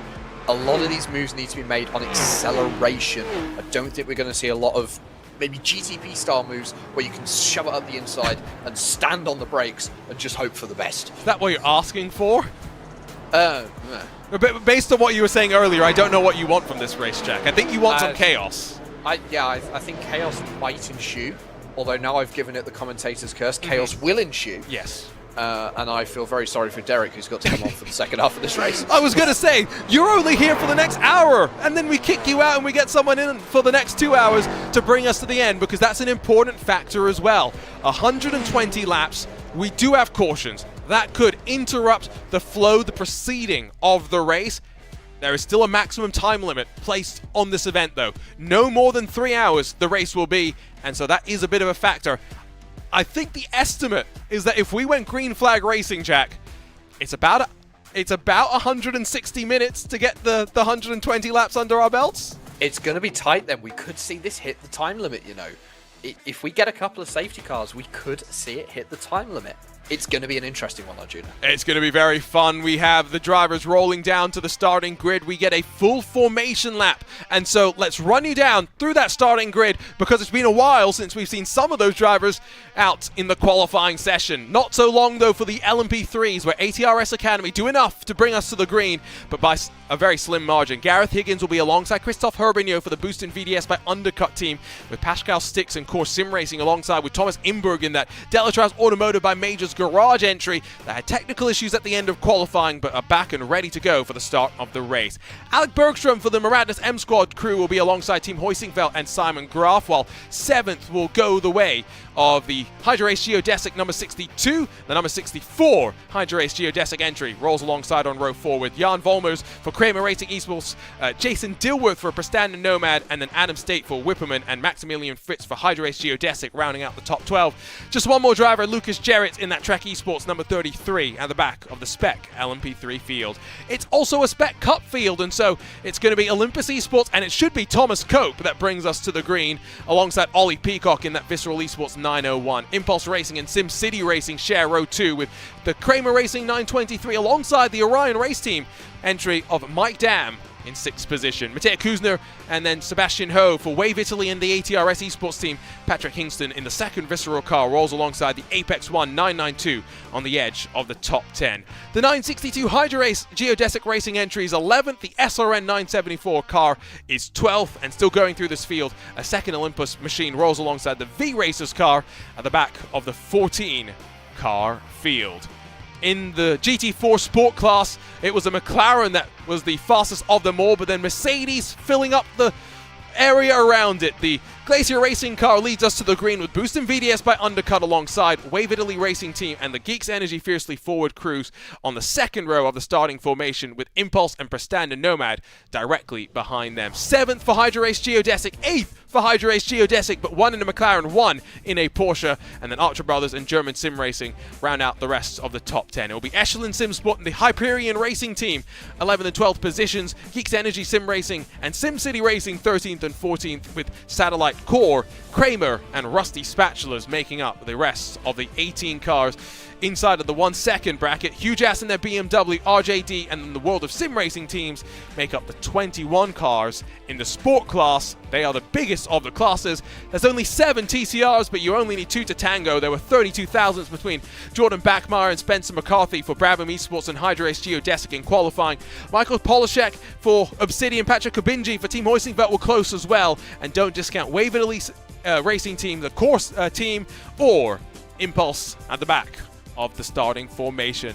So that was a look top to bottom at the machines, the 55 cars that will run around the track to get us underway. And I managed to do so quickly, Jack, they haven't even gotten underway for their formation lap just yet. No, but the timer looks to have just expired. They are now underway for the formation lap. Gareth Higgins leading the way for the LMP3 class.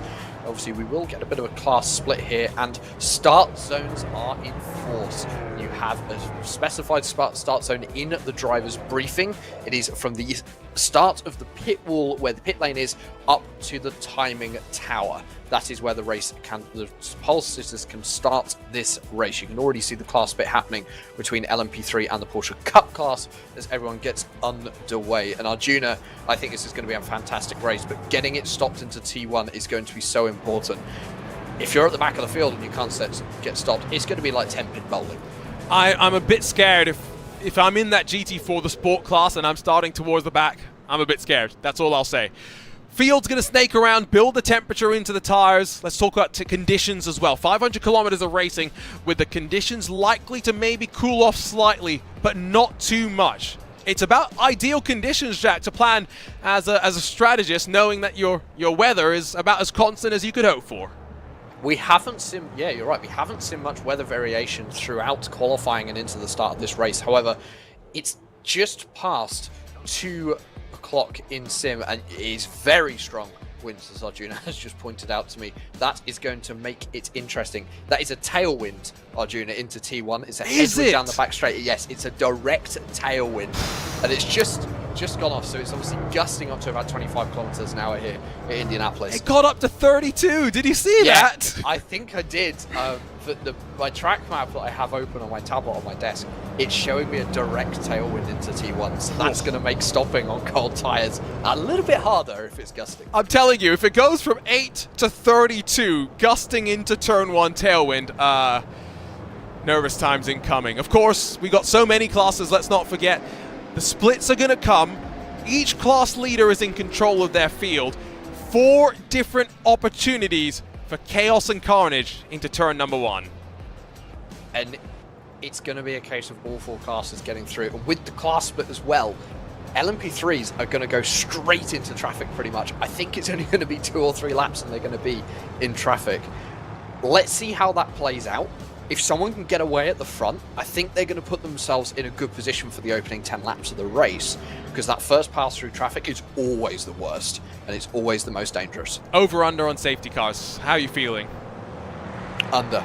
Under? So you're thinking under 5? Under 5. Under 5 for a 3-hour race? I'd hope so, let's be honest. Anyway, it's time to start a new year, but with a championship story from 2023 still yet to be resolved. 3 races in 2024, and it starts here at the Speedway.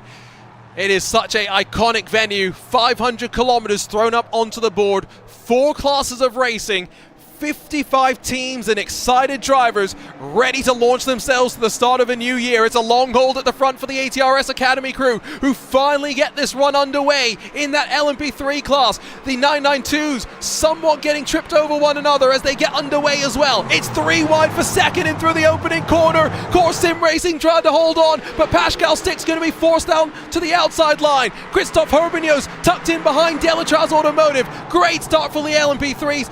Now replicated with a great start for the 992s as well. Let's take a look at the GT4s onto the break, because there's more 3 wide for them too. And it looks as though everyone's got through the first corner cleanly. I can't see any accidents so far for the GT4. As you see the TCR class come up on your right-hand screen, a fantastic jump by Brabham Esports to get themselves clear at the front. It looks as though, actually, Arjuna, everyone's got through that first section clean and tidy.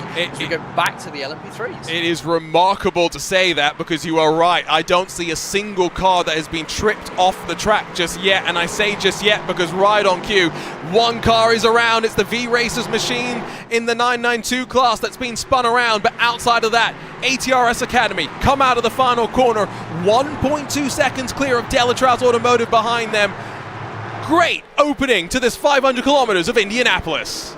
Gareth Higgins got a fantastic first lap in there to lead by a second at Indianapolis, especially down that main straight, and he is pulling away. You can see that time on your left-hand side at the very top there. It's just increasing a little bit. I think Gareth Higgins has gone for a lower downforce set, really maximise that straight line speed. Bit of a move there from Nate Gruselski, if I can get the name out of my mouth correctly. He's up to 6th in front of the Team Hoisingveld car. Not too many moves at the start of this one.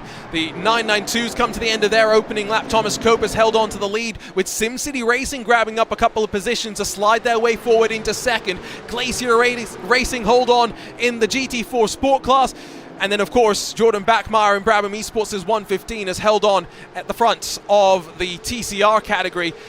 What a way to open this one up, and now the driver's just trying to settle into the rhythm. You mentioned traffic's not far away. There's the track map. Give it a couple of laps. The LMP3s will be behind the TCRs. They will indeed. So it's going to be very important for people to get themselves into a comfortable position, ready for when that traffic comes into play. And it looks like Gareth Higgins hasn't pulled out too much of a lead as we're looking at the 946s. As Thomas Cope, he was the pole sitter in the Cup class. He's held on to that race lead at the start here. SimCity Racing going with them. Looks like they've actually pulled a little bit of a gap to 3rd there, Arjuna. So maybe a little bit of a Tour de France style breakaway happening. We'll see how draft games play out as well. Let's take a look at some of the moments on the start. This is the V-Racers car initially, and it's just all the concertina, the chaos, and then they're the ones that get the worst of it. How's the rejoin play for them with the GT4s coming on through? Well, they slide their way on forward. Not really much of an opportunity for Marco Silva to be able to gather things up before things went wrong for him again. And then I did note that something had happened in turn number 1 as SRN Motorsport, just get it slightly wrong. Jason Girard went a little bit deep there, probably a little bit too late on the brakes with the cold tyres. He's going to have to bring them in slowly now as he heads towards the back of the Cup class field.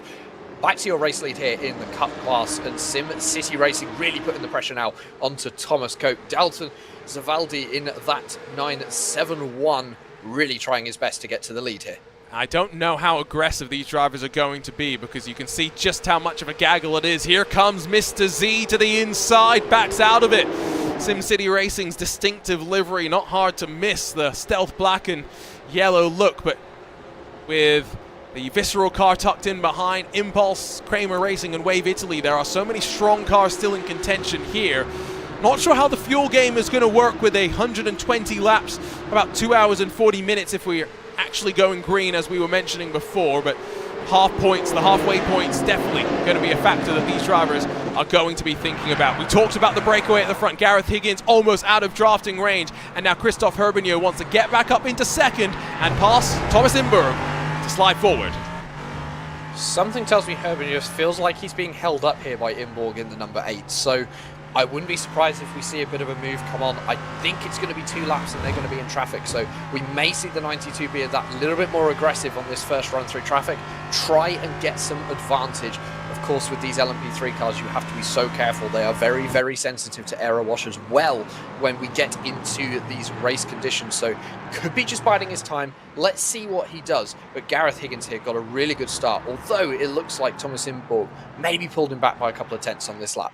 You mentioned maybe there's the difference in setup as well, where downforce levels being chosen allow cars to be slippery in a straight line, but then a bit of a dog through the corners. That's a trade-off that we'll also see in traffic, has implications, because if you're able to be faster in a straight line, you might blow past a few more of those cars on the straights, but outside of that can be difficult.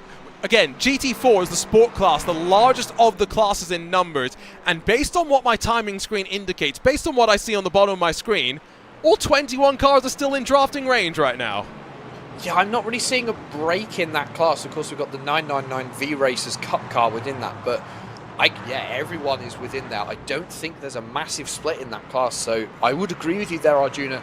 That GT4, the sport cars, has stayed very, very close to one another. And that's the V-Racers car that Jack was mentioning. Silva trying to just work his way back on through, and it's checked up. Mike Teichmann in the Geeks Energy 435. So Williams in the Satellite Racing Machine going to have to just relax himself a little bit, recognize that they can't afford to squabble and lose time to those in front. Speaking of those in front, I think we're about to say hello to traffic as Gareth Higgins heads out of the middle sector. You can see the dots dancing around the tracks. The pinks are the LMP3s. They're coming up to the back of the blue TCRs. Sit up in your chairs, everyone. It's about to get hairy. I think Gareth Higgins and most of the P3 field are going to be lucky to get the TCRs on the straight. The gaps between them is not that much, but look how much that lead gap has closed. Thomas Imborg has really pulled Gareth Higgins back in.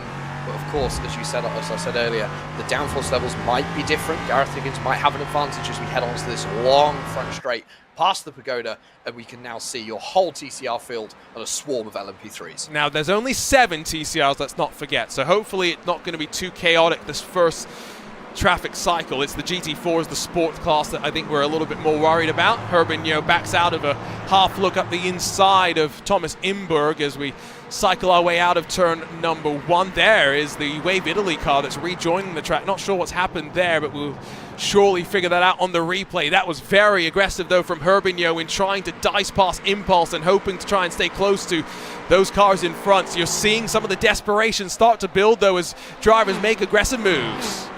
And it will have to be aggressive at this stage of the race. You do not want to lose too much time, especially in such a small field. Gareth Higgins getting held up a little bit by the TCR leader.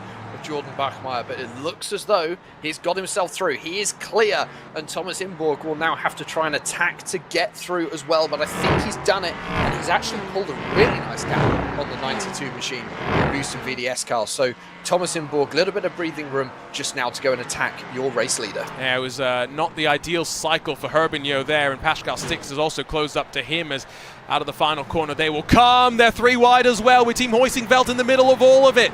I thought there was one of the Kramer Racing cars and a HydraRace geodesic machine tangled up as well, but we cycle through. TCR is not tangling up too much in terms of traffic chaos. Here's a look at what happened to the Wave Italy car that maybe just missed its braking zone. That is definitely a missed braking zone. Very lucky not to collect everyone as we ride on board with the 161. You'll be able to see if he did by the closing speed on the Hoisingveld car ahead. Yeah, I would say that's a missed braking zone. Very lucky, very good car positioning as well from the 161, not to take anyone with them, and a good clear of the slowdown that would have followed. Oh yeah, that's a good point. Slowdown, fortunately, not on the opening lap. I have heard, by the way, from pit lane, one technical issue for Kramer Racing Esports in the Porsche Cup class has seen the 923 drop off the leading lap and have to return to pit lane.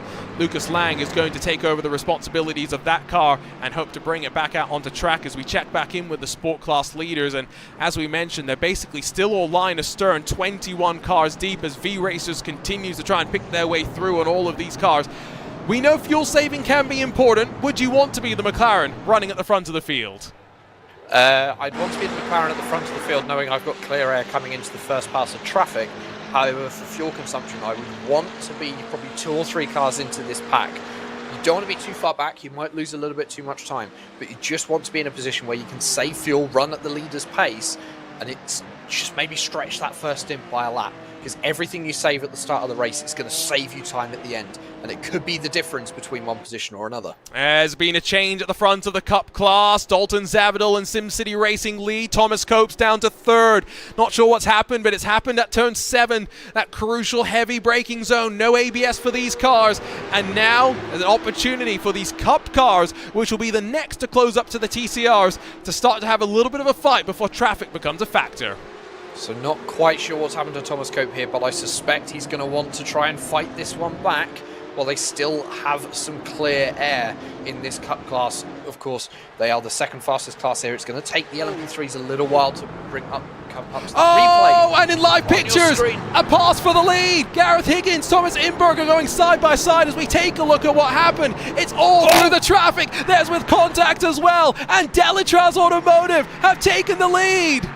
Something tells me Gareth Higgins is not going to be happy with that move. It looked a little bit feisty going through that section, using the traffic by the looks of it. Thomas Imborg, it's not all over though. Gareth Higgins can definitely fight this one back, but Imborg has got a clear run onto the main straight. Higgins doesn't. This is going to hold him up. He's already lost a second, and Imborg is gone by the looks of it. That is heartbreaking for ARTS Academy. This is frustration as well. If Higgins is running a little less downforce, this might be the case where through the twistiest corners he struggles to get past the traffic as effectively, as efficiently. Herbigno's got the draft, is going to slingshot his way into turn 1, but not to try and look for the 2nd place move, instead just to ride behind. First cycle through traffic's also the one that's going to split up the GT4 class the most, and so as Imberg looks to the inside of one of those Mercedes, it's going to have to be crucial that if you are a GT4 car, you're watching your mirror to check there's no prototype trying to get alongside through the chicane. And Imborg looks incredibly aggressive here in traffic, going for these more on the risky side of things. As you can see, Gareth Higgins coming back. We've got people around in the background. Looks as though there might have been an incident. Not quite sure what's happened there. I think it was Core Sim Racing and Kramer Racing that maybe got mixed up, but we will grab a look at that in a moment. I mean, I'm still quite amazed that we've got 8 laps without any sort of a major incident so far, and I don't think the caution's necessarily a threat right now. I will be bold and say that I think these drivers are being just smart enough to keep the pace car down on pit lane, on board with the 62 HydraRace geodesic racing machine, because goodness, it's opened up now at the front of the LMP3 class. It has, and Thomas Imborg is a 2.5 clear. That's the biggest gap we've seen so far. Gareth Higgins might be able to get a little bit back here. I think Imborg might have been held up on the exit through that final section onto the main straight one more time. As you can see, the LMP3 is darting in and out of traffic, making the most of that draft. trying to get as much straight line speed as possible into the braking zone for turn at number 1. And as we talked about, the GT4s might be better on the brakes into some of these corners, and so that is something they're all keeping in mind. Let's figure out what happened then, because it was pretty chaotic. Lots of smoke up as the satellite car is in front of all of this. Ooh, that's a big moment for the Kramer Racing car that actually was able to hold on to it. It was Ronald Grossman in the core GT4 car that unfortunately got the worst of it. This looks to also be already noted by race control. It's under investigation. Oh, that was a little bit naughty potentially from the LMP3. Just a little bit early on the turn in. Ronald Grossman, I would say, is the unlucky party there. Of course, prototypes needing to make their way through safely. That's the 999 again having more issues as we see. I believe that's Thomas Imball getting past the 999. Yeah, that one is just unfortunate, right? That car clearly not handling the way that Marco Silva would like, and so he's still struggling even after the opening lap incident with the tires being very much screaming with the temperatures built into them. 3 seconds, the margin at the end of lap number 10 for Delatraz Automotive. The traffic has played a treat for them. Having said that, though, they've still got the Cup class now to work their way on through, and from what I can see, we may get the very uncomfortable situation of the Cup class, the GT4 class, and the LMP3 class all overlapping at the same time next time by. I think it's going to be close because the LMP3 class is still quite a way behind, probably half a lap behind the main bulk of your Cup class. But the Cup class, as you can see on your screens, now heading into TCR traffic as the leaders head past the Wave Italy Civic, coming back from that mistake down at turn number 1. Let's see what Thomas Cope can do here, Arjuna. Obviously, that mistake earlier on, the issue that dropped him down to P3. Can he start to come back on the Visceral Esports and Sim City racing car? He is losing some time. He's almost 1 full second off the back, and that's not going to be a promising sign you'd have to think about. We take a look at a replay of a big lockup of smoke, and then as Pascal Stix, I think that was trying to get to the inside of Hugo Gonzalez Aranda. A bit of netcode there, yes, but the contact sees the Wave Italy car go around. Rejoin was about as safe as you could ask for, given the impatience that a driver wants to sometimes have in getting back onto track, but we'll see what Race Control has to say about that one. How many incidents has Race Control already had noted on their board so far? We have 3 incidents noted at the moment. 2 are, one is qualifying, so the car 460 has a 20-second time penalty that they will take, probably on their first pit stop, for impeding during qualifying, and the 471, so another one of your GT4 machines, has got a 20-second penalty. Here we go. That's a move that sees you go below the white line. Thomas Cope gives just a car's width, holds on to the spot. Already has cost these drivers 2 seconds in the space of 1 corner. Impulse blocks the line of Wave Italy. Sebastian Ho for ATRS wanted to join the fun as well. As they're squabbling through the TCR traffic, Thomas Cope, he wanted to see what we could see from him and working his way on forward. He's more focused in the rearview mirror. Fair play to Thomas Cope, the Olympus Esports driver. I didn't think he was getting that stop for the exit of that corner. He played that perfectly as the Impulse car gets very close mid-corner there as they head back onto the main straight. I wonder whether Thomas Cope has maybe picked up some damage.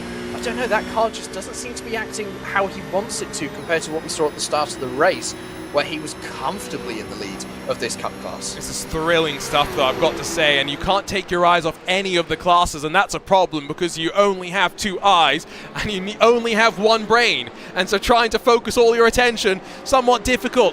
The Team Hoisingveld TCR car proved to be a little bit difficult there for ATRS to work their way on through, but able to slide their way on through with clinical ease.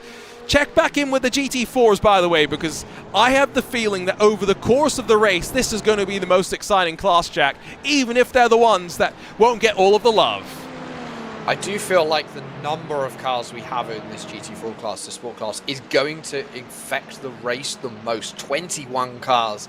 And of course, 2 classes that are faster. They will also be lapping the TCR cars at some point. They're currently around a third of a lap ahead, half a lap ahead. I would say the sport leaders over the TCR leaders. So it's going to take a little bit of time for them to catch up. They are not that much faster. So in traffic, it's going to be very interesting to see the dynamic between GT4 and TCR. Yeah, you can see the red, the blue dots about to overlap on one part of the track. So that's TCR and the LMP3s and 992s that will all find themselves on top of one another. Lead has come down to about 2 seconds between Delatrials Automotive and the ATRS Academy LMP3 machine, so it's not as though that gap has continued to grow after Imburg made that bold move to get to the front.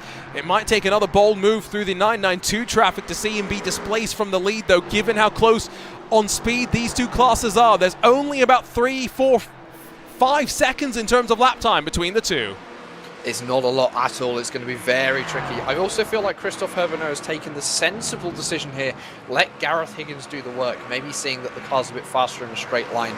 Don't attack him too much. That could be why we've seen this lead come down. I think Thomas Imborg has just been held up in traffic, although I think the second and third position cars here are also going to get the same treatment. We're looking at Team Huizinveld in the LMP3 class as they start to make their way through the 992 Cup class. That was a good move from Simon Graf, I think, to work his way on forward and slide his way behind the iRacing Geodesic car.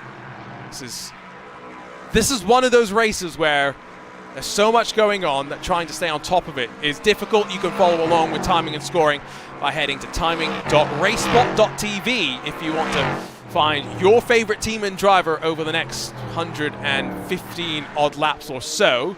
SimCity Racing and Visceral Esports have taken advantage of all that gaggle, by the way, and all that fighting to break away. And Thomas Cope still, I think, a little bit more preoccupied in the rearview mirrors. Last time by, though, did close 0.2 of a second. And we're hoping to try and see a similar sort of a margin as there's trouble, there's a car around, and that seems to be the Huizinveld TCR machine.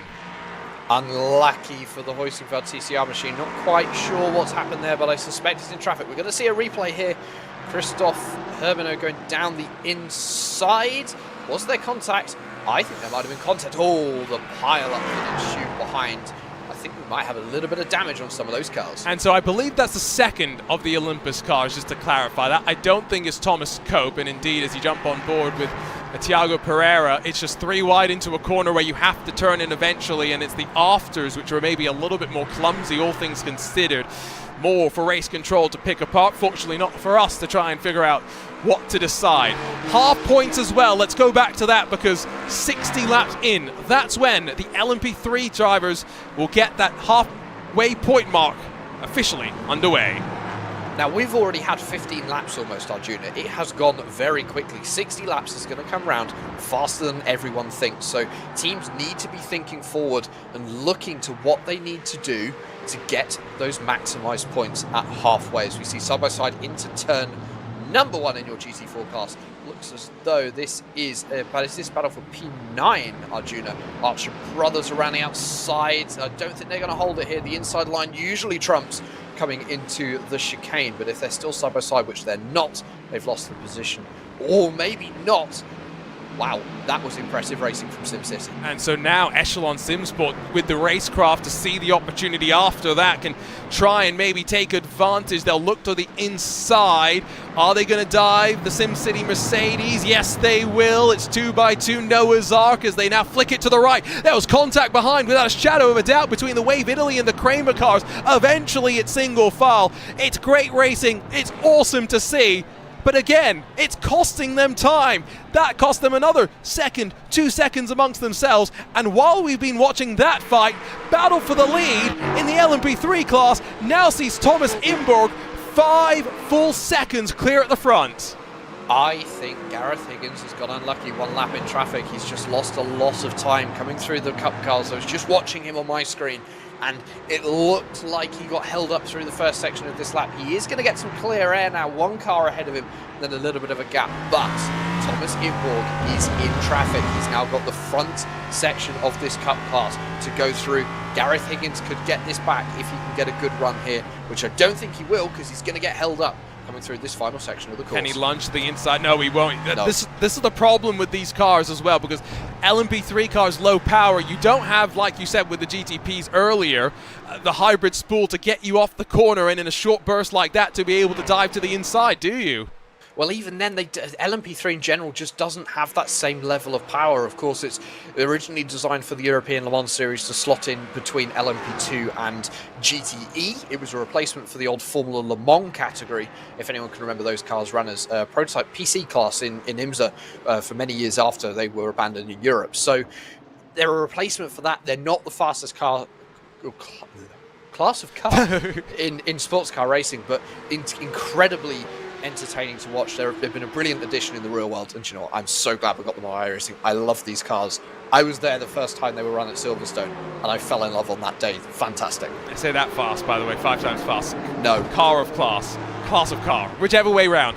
Impulse have slid in front of Olympus, by the way, as these guys continue to close on the top 2 drivers in the class. SimCity Racing and Visceral now only about 2 seconds clear of the chasing group behind, as the final vestiges, effectively, of the traffic continues just to cycle its way on through. I mean, like you said, 15 laps have flown on past. In touring car, Brabham Esports now lead by 2 and a bit odd seconds over Hydra Race, but then a bit of a gap back to Obsidian Racing and Michael Polishek. I think they are kind of all waiting to see if there is going to be a caution. Speaking of which, Maximilian Fritz has lost a bit of time, and there's a lot of smoke in the final sector. I think someone just had a little lock-up. I believe it was Prestanda Nomad, and I do apologise for that team. If it wasn't, Jason Dilworth might have just had a little lock-up coming into the tight right-hander, turn number 12, that caused that. As we're going to go to a replay, we're going to see what potentially has happened here. This is one of the geodesic racing cars. Oh my word. That was very lucky. That could also be why we saw tyre smoke.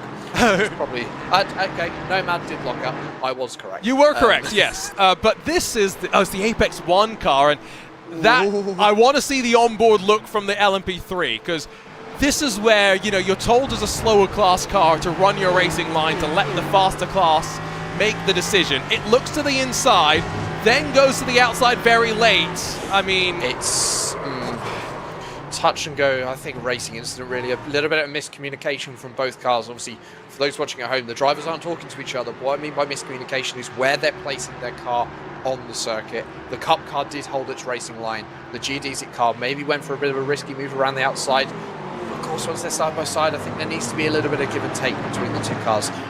I think that's definitely one for race control. I'm not in race control today, so I'm not going to decide on that. That's my other brain kicking in when it should. Yes, no, you're glad you're not in race control anymore. Don't worry, we'll keep you out of that responsibility for the time being. Back over to your GT4s, because no longer 21 cars in line. I'm very disappointed to say. I'm still excited to say, though, 7 cars running in line, Jack. But it's 7 cars, a break, and then about another 6. So the field is still very close together. The traffic, of course, is going to break apart. That's a standard part of multiclass racing. They will get broken apart in traffic. But as the field progresses, it's still great to see the front of this GT4 field all together. I think there's a lot of fuel saving going on behind that Glacier Racing car. Probably, yeah. I think you'll find GT4, we're going to see some either very fast pit stops or some very long stints in this first run. Yeah, no, I think that, again, the place I wouldn't want to be now that we've seen traffic done and dusted for the first couple of passes is at the front of the field and running as the hare, effectively, leading everyone around. What's going to happen to the huge-ass BMW decides that it wants to take an alternate route around the Indianapolis Motor Speedway. I can tell you that you couldn't do that in the real world because there'd be a bunch of fire trucks parked there, unfortunately. Well, luckily we don't have them, or hopefully need them in iRacing. So that does allow the huge ass car to use that cut through and get past. Something that I missed, Arjun. I'm not sure if you mentioned it, and I apologise if you did. Cool Racing are up into P3 in LMP2 as we look at a replay of what's. Ooh, there was some contact there. That was not just a bit of contact, just a tad. Huge ass going around again. Not a great lap for them by any means. Yeah, no, Pascal 6 has gotten past Christophe Herbigno, but I think this is maybe also just a bit of strategy in that, you know, they're not closing on Thomas Imberg right now. They're 6 seconds behind, and so maybe Christophe Herbigno has decided that he'll play his own little fuel mileage game for the time being. You can hear him release the throttle and then go very, very wide, just trying to cycle past the GT4s and get a good slingshot into the chicane. But I've got to wonder right now, is Thomas Imberg running away with the race lead and potentially any chance of victory for those behind? I'm not sure. I wonder whether it's a bit of luck in traffic, because looking at the last lap time, he was a second faster than Gareth Higgins. Now, I would think that he is not a second faster than Gareth Higgins in clean air. I do wonder whether traffic is playing into it. And, of course, traffic giveth, traffic taketh away. I've got to make sure I get the right version of that, because I have two. And it's just all about how you manage the traffic, and some of it at the end of the day is luck. And if you cannot get the luck in traffic, you can lose a lot of time, especially at Indianapolis. Yeah, I think Alec Bergstrom got a bit unlucky and now passed by Gruselski in that Hydro Race geodesic number 62 as back towards the yard of bricks they will come, and Gruselski's onto the grass with 3 wide with one of those echelon Mercedes in the sport class, and back on through goes Bergstrom. Got unlucky before, takes advantage of the luck that goes his way. In front, Herbignogue looks to the inside of Pascal Stix, will get on through as well. I mean, we're 20 laps into this one, and every time it looks like it's about to calm down, something happens again. I wasn't expecting this to be a calm race. It's such a short circuit. It's going to come so fast as we ride on board with one of the many geodesic cars. I can't tell you which one because I can't see a number. Oh, across the curb it goes. This looks to be the number 62, I would say. That's going to be a good hazard of a guess as it goes down the back straight. They've worked through the majority now of the GT4 class, just the leaders to get through for the second time. You can just see them off in the distance of your screen. Yeah, that's again still a big margin for Imberg. Who is he paired with for today? That is the question. You always have 2 drivers in a lineup, and as much as you want to believe they are identical speed, you often will get one driver quicker than the other. Augustin Bernier, I believe, will be the second driver in that car. There are minimum drive times with which to fulfill as well, but don't necessarily think that's going to be too much of a consideration, of a concern for the drivers. You can see from the overlaps, by the way, on that track map that, well, traffic is pretty frequent, pretty brutal through the field right now. If you say hello to your GT4 leaders again, they've got some LMP3 cars ready to slink up the inside. And those LMP3 cars are going to need to be aggressive here, I would say, to not lose as much time. Of Thomas Imberg now nearly 8 seconds to the good at the head of your field, and I'm just not sure how Gareth Higgins is going to get that back. I'm not sure he has the raw pace. It's such a close class as he's held up by Glacier Racing through the chicane here, as is the other cars just behind him. And just as they get through the GT4s, here come the TCRs, round 3. It's the fun of endurance racing. That's a big send from Pascal Stix up the inside of Glacier Racing. I'm a bit surprised to see Pascal make a move like that, but I think it goes to show the intensity, the desperation that they have with these moves, because already now Imberg 7.5 seconds clear at the front of the field. Every time we update you on that, it seems like it's going to get larger and larger. The Maradness M Squad car up the inside, and then they're 3 wide with more of that traffic as they come into the braking zone of the penultimate corner.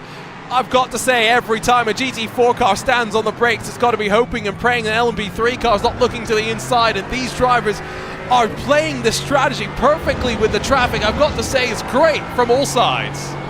I think Glacier Racing missed about 4 apexes on this lap, not because Villarula's doing anything wrong, purely because there's an LMP3 car sat on the apex on the inside of them. They have been incredibly aggressive in this round of traffic, but they need to be because they don't want to lose the time. A little bit of moves going on ahead in the LMP3 class into turn number 1 as we go from the aerial view, and you can just see how congested this circuit is. From turn 14 to turn 6, I don't think there's much spare tarmac, but the second half of the lap is pretty quiet. For now. Yes. For now, basically. Yeah, this is the thing with traffic. Every time you think it's going to be calm for a little bit. No, it's not. Get back over to Hoisingveld and Kramer Racing, for example. They're fighting for 8th position. They're not even fighting for a spot inside of the top 5. Such is the level through the field that we have right now. And as much as I want to keep focusing on all the fun at the front, let's keep an eye on this Porsche Cup class as well, because it was, 1.7 seconds the last time we checked in with Mario Velgut in his challenge to try and close back up to Visceral, to the SimCity Racing teams, and that gap is being brought down and being brought down lap after lap after lap. And I think some of it could be traffic, some of it maybe the cars behind just got a little bit more pace. Of course, these tyres very sensitive in this Porsche Cup class. You don't want to be pushing them too hard. We ride on board with Thomas Coke, who's the pole sitter in this class, lost that down at turn number 7 after leading from the start. Looking back from Dalton Zavadil in the lead, and you can see everyone is there. There's a GT4 getting involved as well, and I think there could be potentially a move into turn number 1 for some of these cars. I'm surprised Visceral Esports haven't gone for a move yet, although it looks like SimCity Racing are defending against that. I think at this point in the race, where we have barely tickled 30 minutes or so, really, in terms of, diving halfway through the pit stop windows for these drivers, the fact that we've still got all 55 out there and running does go to show that the combinations that we have do work quite well, and any predictions for over-under on cautions being high, maybe we're a little bit pessimistic. Over the chicane, you can just see as well the amount of curbing the sport class can use as opposed to the 992s, and how those Porsche Cup cars just find themselves running a little bit wider naturally with the amount of speed that they carry through the corner. Yeah, Ollie Peacock is there, by the way, in terms of the visceral car, but I think he will have been pretty happy, saving fuel, minding the time. And when you don't take fuel and tires at the same time like you don't in this Porsche Cup car, there is the possibility, Jack, that there's going to be some strategy that plays out with this class. You do have to wonder if someone might risk a double stint. Indianapolis is more of a higher tyre wear circuit, so potentially not going to happen here today. But that option is open if someone wants to make up some time and they think they can do it. It could be something that they do. I think it's something that you potentially see towards the end of the race as the track temperature starts to tail off. Although, talking about track temperature, it hasn't changed, Arjuna, as Thomas Koch looks to just have a small glance of the wall. Yeah, I don't think we're expecting track temperatures to change too much. Now, we've had a moment that could have very seriously seen our first caution of the day, but I don't think is going to result in that. Take a look from up above initially, but this is the SimCity Racing Sport entry, the GT4 Mercedes that is going to come through this slippery section in the middle of the lap, and basically just watch here where it looks like it's going fine until something goes very, very badly wrong, whether it's monitor related, whether it's VR related, whatever the case may be. That car was going nowhere after that. Not sure what the issue is there, but that is definitely looking to be a technical issue for the 471. But an excellent job by SimCity Racing to get that car away, and it looks as though they've been able to tow it without needing to bring the safety car out onto the circuit, which means we can continue watching this amazing racing we've seen so far in Indianapolis. Yeah, I see Kevin Carlisle's jumping back into that car to roll it back out onto track if possible, but yeah, it does imply that maybe a technical issue there. Very curious, by the way, as to why Jordan Bachmeier has come down pit lane. Did they anticipate a caution coming out, and are they about to be slightly caught out? It could be a green flag pit stop, Arjuna. I'm not sure what a full stint here is in the TCR class, but I know they are running a limited fuel tank. I would have thought it's a little bit early, unless they're setting up for the halfway points, because potentially at a point where they could be getting ready for that. As that was almost Glacier Racing getting ran into from behind by a fellow GT4 car, but getting very uncomfortably close with the touring cars. We're 3 for the lead. We're side by side for second as Geeks Energy fiercely forward and Luke Peters side by side. Backs out of it eventually through the chicane, but one moment through traffic set up an opportunity that no one was waiting to hang around. And I think once the opportunity opens itself, you have to go for it in this situation. We are seeing TCRs, GT4s and Cup cars together now, as it looks as though one of the Olympus cars looking down to the inside of, I believe that's the Impulse GT4 into turn number 7 there. Yes, it was. There's the Impulse TCR, very close to each other on circuit. Glacier Racing holding that lead. That was an incredible opening half of the lap. That was a bold move by Luke Peters as well to see his opportunity, and maybe there's been enough fuel saving that's been taking place from these drivers. Now, though, as Olympus goes very wide and bobbles over the curb, that's Thiago Pereira, the second of the Olympus cars, not the one that's fighting at the front of the class, but as we're side by side on the exit of the corner, it's Frank Schmitz versus Thomas Burgess, a drag race out of that final run. That Porsche's now going to tuck back into the draft, try and go up through the gears. Restanda Nomad close as well. It's going to be a battle into turn number 1. And into turn number 1 we go, as we can see the Porsche dragging itself down the straight. Here comes the Cup cars as well. I think there might have been a touch. Is there going to be 10-pin bowling into turn number 1? No, I think we might have just about got away with it, with the Olympus car losing another position by the looks of it. Not sure if that's full position or whether they're being lapped by the Cup cars there. But that indeed was very close into turn 1. I thought we were going to see some shenanigans. Brabham Esports are done for the race. Not sure what's happened there. We'll get you an update when we can. A look at this chaos as the 992s continue to fight. SimCity Racing have a small advantage now in this traffic, with the GT4s just holding up a couple of those behind. Impulse, Olympus, Wave Italy. There's going to be a battle between them as they come now through the right, left, and the right. Single file, eventually they'll get once again. But there's almost bumper cars played as Impulse tries to lean on the back of Ollie Peacock's Visceral Esports machine. Peacock really feeling the pressure here. And Peacock needs to be careful because look behind, Olympus Esports are there, they're waiting, they're ready to launch an attack if there is going to be an opportunity. They are heavy in traffic at this point of the race. My track map is just a blur coming through this final section. Wide on board with Visceral Esports looking back towards Impulse, and it's going to be interesting run down the straight as it looks as though the other Impulse car potentially getting involved in this one. Oh dear, Arjuna, I think we could see some carnage. Very possibly. It's been clear so far, but 3 wide. Are we going to stick with it? No, we're not, because Thomas Cope shoves the door very firmly shut. And as they battle off the corner, there's the inevitable. Cope goes around. He's the only one to pay the price, but they're still 3 wide for a moment on corner exit.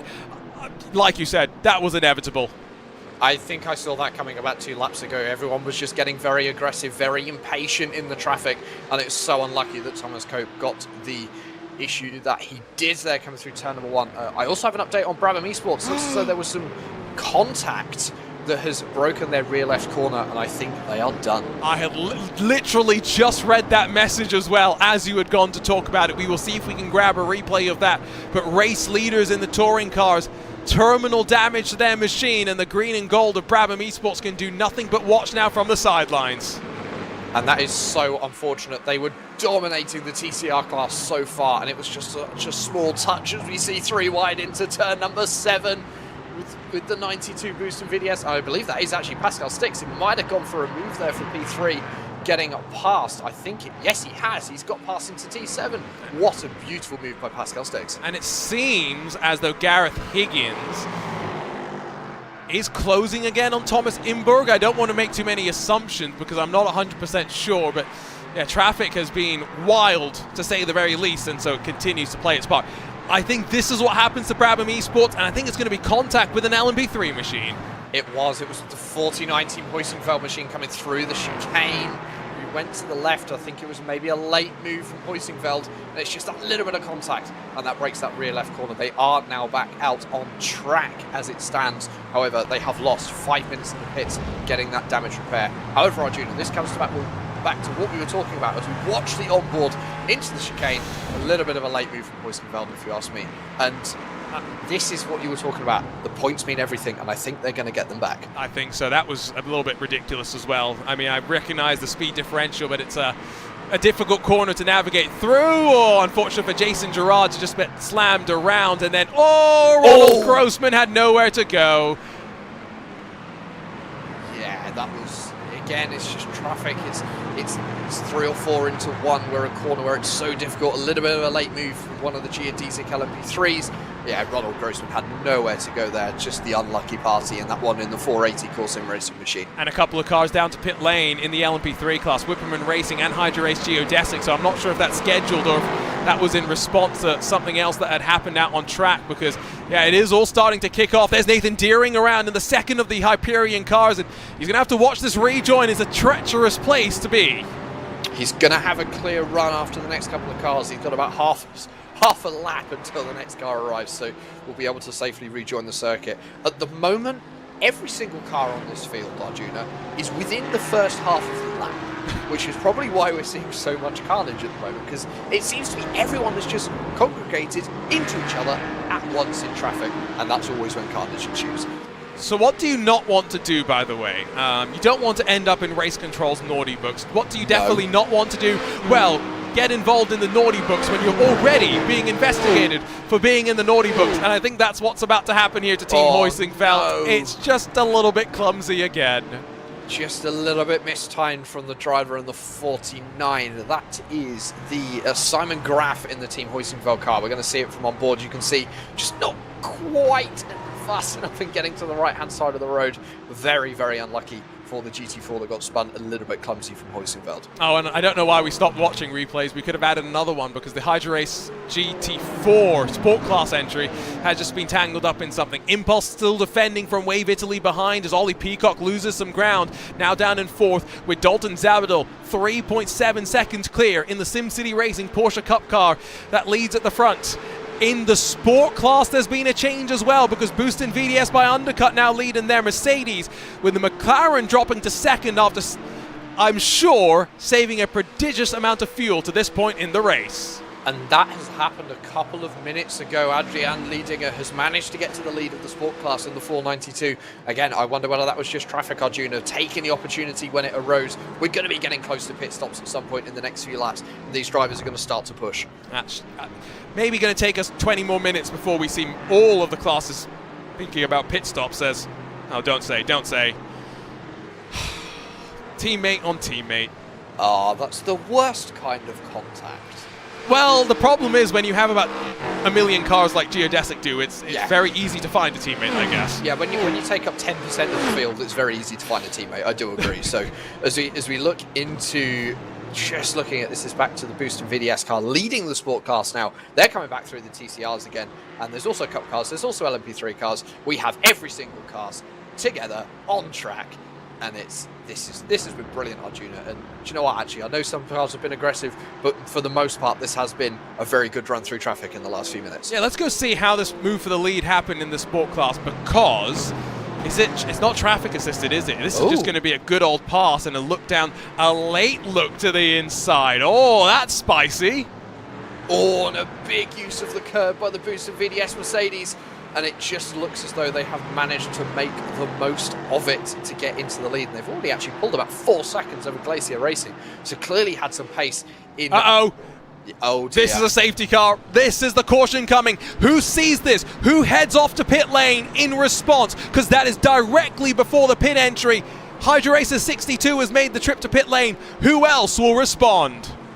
So far, no one else has responded. I do wonder whether the car can get moving. It looks as though, I believe it's the 72, it looks as though it has got moving. It has, so we're going to avoid that first safety car. Everyone doing their best. I wonder whether the 62 was maybe a little bit too quick to jump the gun, but managing to get that 72 down onto pit lane.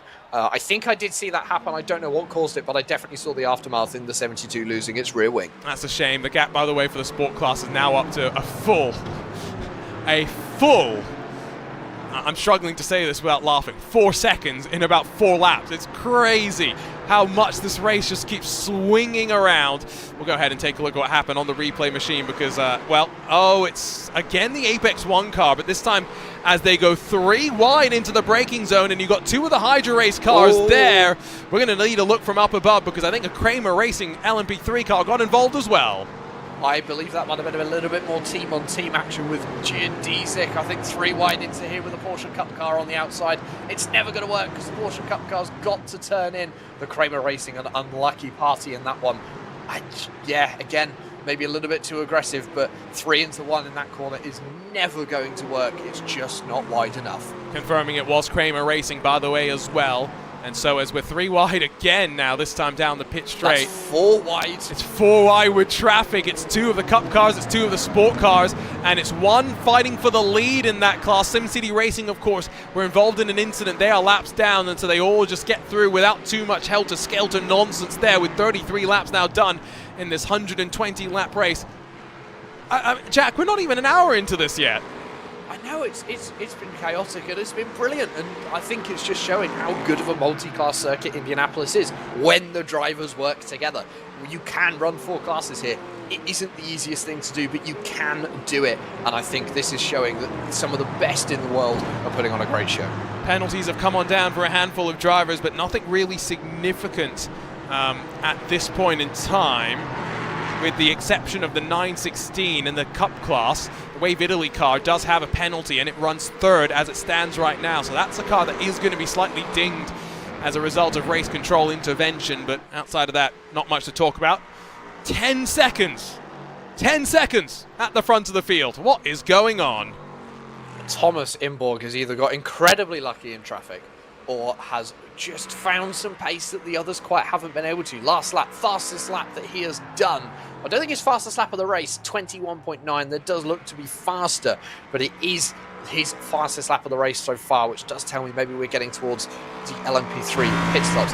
As I say that, Christina Nomad, the number 56 of Jason Dilworth, is down onto the pit lane for their first pit stop. So I think we are indeed right around that window where 40-odd minutes for a prototype sounds about right. Second gear up to third. Just trying to maintain the momentum of the car, of course. Looks very balanced, doesn't it? Very, very easy to drive. And no traffic, at least for the time being, to worry about. Core Sim Racing now putting the pressure on to Gareth Higgins once again after what was a sterling effort in qualifying to put it on top. It's the rearview cameras, the rearview mirrors being filled by the sight of those behind. And I would wager that we know that tires do play a factor in this LMP3 car. If you are Christophe Herbigno in particular, an undercut may not be a terrible idea. As, oh, well, we're all coming into pit lane on the same lap, never mind. I think Christophe Herbigno, that was a late decision to come into the pits there because he looked like he was setting up for the left-hander and bailed out of it at the last minute! And there's contact on pit entry. I think Pascal Stix has gone a bit too deep. And there's contact with Gareth Higgins. Hopefully that car is okay. Well, to the replay we go. And you hear it. I mean, there is no question as to whether there was contact. The question is there damage? And you can see the front splitter on the core car instantly has a little crinkle. It looks as though Gareth Higgins might have got away with it. Looking at the core car, I don't think Pascal has. So I think that might have just given them a little bit of front-end damage. It definitely has. You can see it on your screens now. New front-end clip may go onto that number 80 machine. And so they are up on the jacks in some cases. I was trying to get us a view from Christophe Herbigno's car, and it doesn't look so bad from this angle, does the damage to the Core Sim Racing car. But Valentin Boney is going to take over in the number 92. Doesn't seem as though driver changes for anyone else as Thomas Imberg out of the final corner. Is he going to head his way to pit lane? Indeed, yes he will, after what's been a sterling 36 laps. Again, 10 seconds was his margin of lead before the pit stop cycle. What a fantastic stint from the Frenchman to get the lead early on and just use the traffic, do whatever he needed to do to get away. He's also going to have a trouble-free entry onto pit lane. The position 2, 3, and 4 from previously who had just pitted, they are back out onto track, all having very similar pit stop times, so they've come out in the same order they came in, as you see them now on your main screen on the live pictures. I don't think they're going to get past Thomas on the pit stops here. Thomas does look to have gone a lap longer than the rest, but I don't think it's going to make that much difference. One thing to note, Arjuna, the geodesic car in this battle has made its first pit stop. They have managed to undercut and make up some times, as Gareth Higgins has a big lockup. Well, you say undercut, but there's also slightly different strategies, I think, going on, which maybe will lead us to talking about halfway points, I should say. Not half points, they are third points at halfway. Halfway third points. We'll get to it. Off of the jacks for Delatraz Automotive. Thomas Imberg is going to stay in that car as 992 pit stops, by the way, are about to come to an end as well. This is a very, very lengthy stop, though, for Imberg. Right around on pace with everyone else, yes, but still just interesting to note that he was definitely not burning more fuel than anyone behind as he rejoins the track, and hopefully is not going to feed out directly alongside too much traffic. The downforce is going to help him even with cooler tires. He's got not much to really worry about. Race off a pit lane, though, for the 992s. It's going to be quite fun. And I think we've got a lot of 992s down on pit lane now as we see the first one starting to come out. I believe that's SimCity Racing behind one of the GT4 cars there.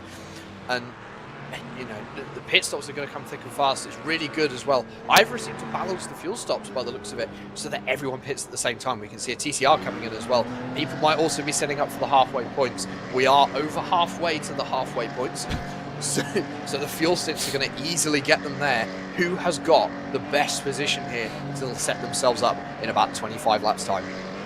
We are still workshopping, by the way. If you have a better name than halfway third points, do let us know. We are open to any and all suggestions. Ollie Peacock often away from pit lane, but behind Wave Italy, ATRS Impulse, and I was just reading my timing screen wrong. The Orion race team have gone longest of them all in class, but are coming down to pit lane this time by. So some driver changes in this class, yes, but no changing in ordering, it would seem, as they finish up the pit stop cycle. Valentin Boni's taken over from Christophe Herbigno and now has got to get to the task of making some moves because he's behind the IVRA 62. Cycle hasn't played out nicely for them, and Boni now trying to work his way all the way to the wall. He's being blocked off. His path now to the outside opens up the long way around. It's turn number 1.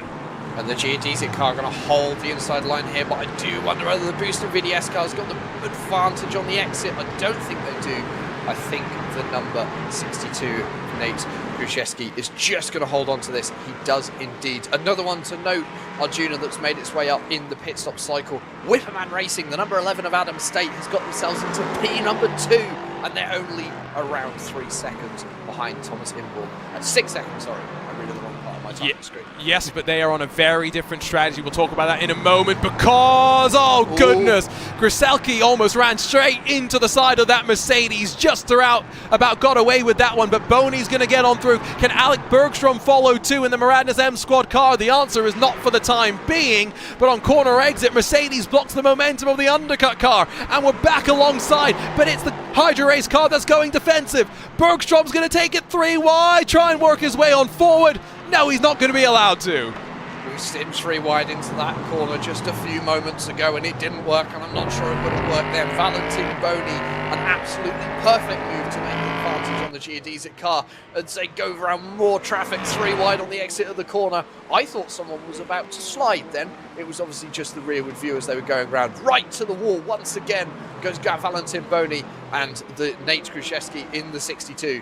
Once again on the outside. I think this might just work for Boni.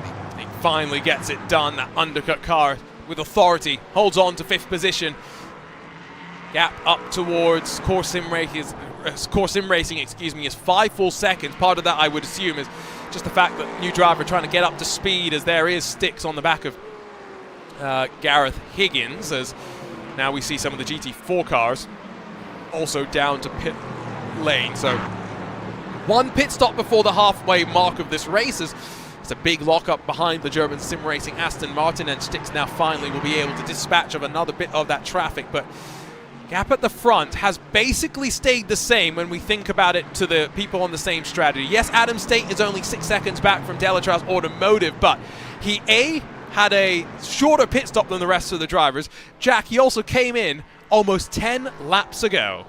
And I think that's where he has gained that time for sure. That shorter pit stop, obviously taking a bit more fuel. They're confident they can get to the halfway point there, so they're setting up for those halfway points.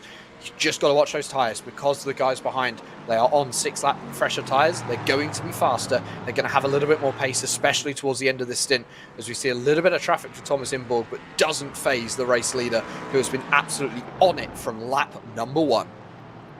Could we go through this race without caution? Yes, I am saying it. I'm not going to answer the question because I'm only here for a little bit more, and I don't want to. Come on, answer the question. I think it's possible. I also think I think we'll get 1. I think you will have a safety car in this race. One solitary safety car. Well, pit stops underway for the final sport class contenders.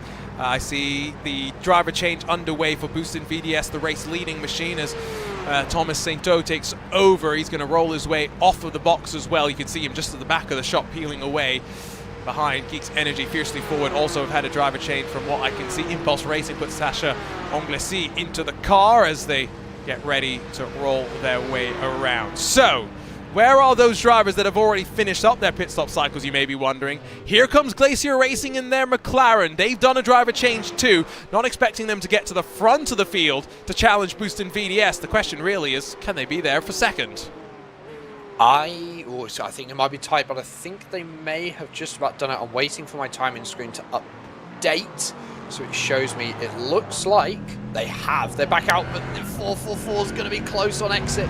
Glacier Racing are going to have the warmer tyres, however. Geeks Energy fiercely forward, right on board with the 444. I don't think they're going to be close enough to challenge into this right-hander and the chicane of 5 and 6. Not for the time being, but with their tyres still coming up into temperature windows, some work still to be done, that is for sure. Let's take a look, by the way, at some more replays, because it's not a race without figure out what we've missed on the broadcast, because we usually miss quite a lot. There's a LMP3 car that gets outbroken by a Mercedes GT4 car. That was, I believe there was maybe some contact involved in that. Oh no! What's happened in the live pictures? Sorry, Jack, but straight out of pit lane and straight into the grass for Thomas Sainteau. The Booston VDS car now down to 4th. I'm not sure what's happened here, but they have lost a lot of time. Glacier Racing back to the race lead, but they're obviously under pressure from the Geeks Energy fiercely forward to the replay. And he's lost it on his own. Cold tyres. No. Wall, actually. There was contact. And I believe that's the race leader. Yes. So potential penalty incoming for Thomas Imborg. Or maybe. Now, was there rearward contact with the wall there? Because that could also... No, I think they were okay with the wall, but let's jump on board with the P3's perspective and just ride. Remember, they've got downforce, they've got a bit more speed through the corners, but that's about as slam dunk a penalty as you get, because there's a gap that's not there that he goes for and forces it open. Yeah, I'm not sure I agree with that move from the Delatraz Automotive car. I think that's going to be looked at by race control. I can tell you now, Boost and VCS will not be happy with that move. It does look like they haven't escaped any damage, however, so they can crack on, but they need to be careful as well. You've spin on an outlap. It's gonna bring the tyres in slightly differently. Let's see how they do over the course of this stint. But they are underway. They're P4. They're about 8 seconds down on the class leaders. So, it's been great to have Jack Stiles back in the commentary booth, but it's time to kick him out. One final chance, Jack, to change your mind on the number of safety cars. We're getting one? Is that final answer? I'm going to stick with one. I think it will be one. Interesting. We'll see how that is all going to play out. Thank you so much, Jack, for joining us for the first hour of racing, and of course for our qualifying coverage here in the 500 kilometers of Indianapolis, the 4th round of the Gomez Sim Industries Club Sport Series by IVRA. We say goodbye to Jack. We say hello to Derek Watson. Derek, hello again. Welcome back to the world of the IVRA Club Sport Series. You've been watching on and following closely. What have you taken from the first hour of the race so far? I think my takeaway, and good morning, Arjuna, is simply the conversation you and Jack just had at the end here, which is the number of safety cars that are probable here. This is a pretty tight race track. Big in some cases, but really not. There's not that much space here. So I'm surprised and happily surprised by the quality of racing here so far that we're seeing in the first, I guess, what did Jack call it, the halfway of halfway?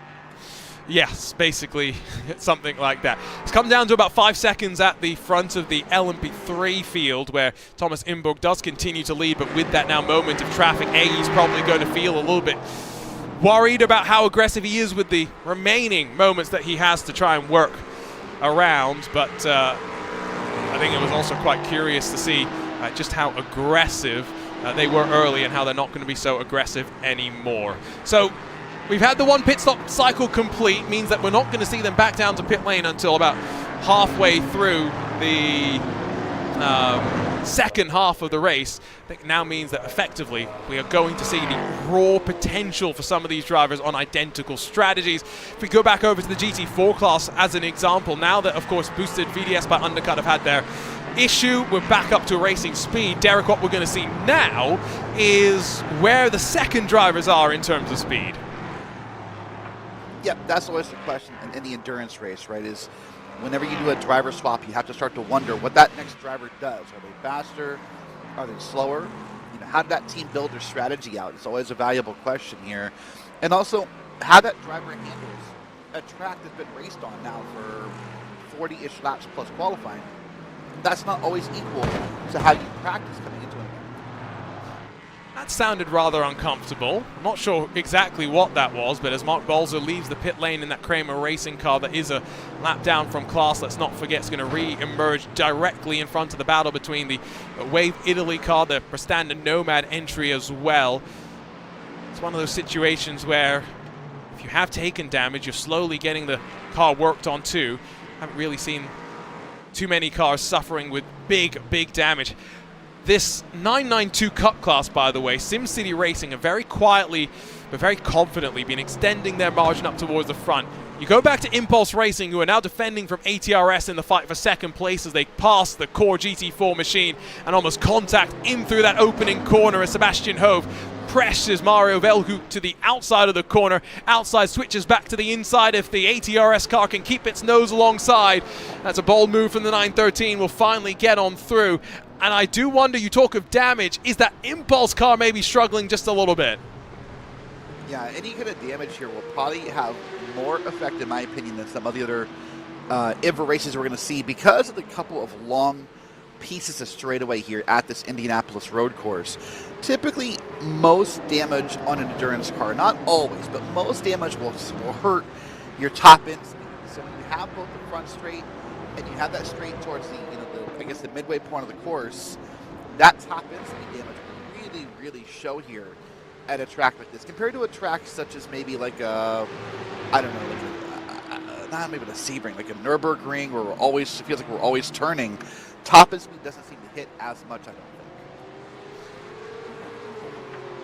I still remember distinctly the older configuration of Indianapolis. So when you used to run basically out of back onto the banking and through the turn 1 and turn 2 on the oval, but in the opposite direction. We used to have a lot of uncertainty in terms of setups as to what direction that you would want to go in, because you could take out a whole bunch of wing and still be feasible. Now that you've taken out some of that straight, that is something that has to be factored in. Do you want a bit more downforce than you'd want before?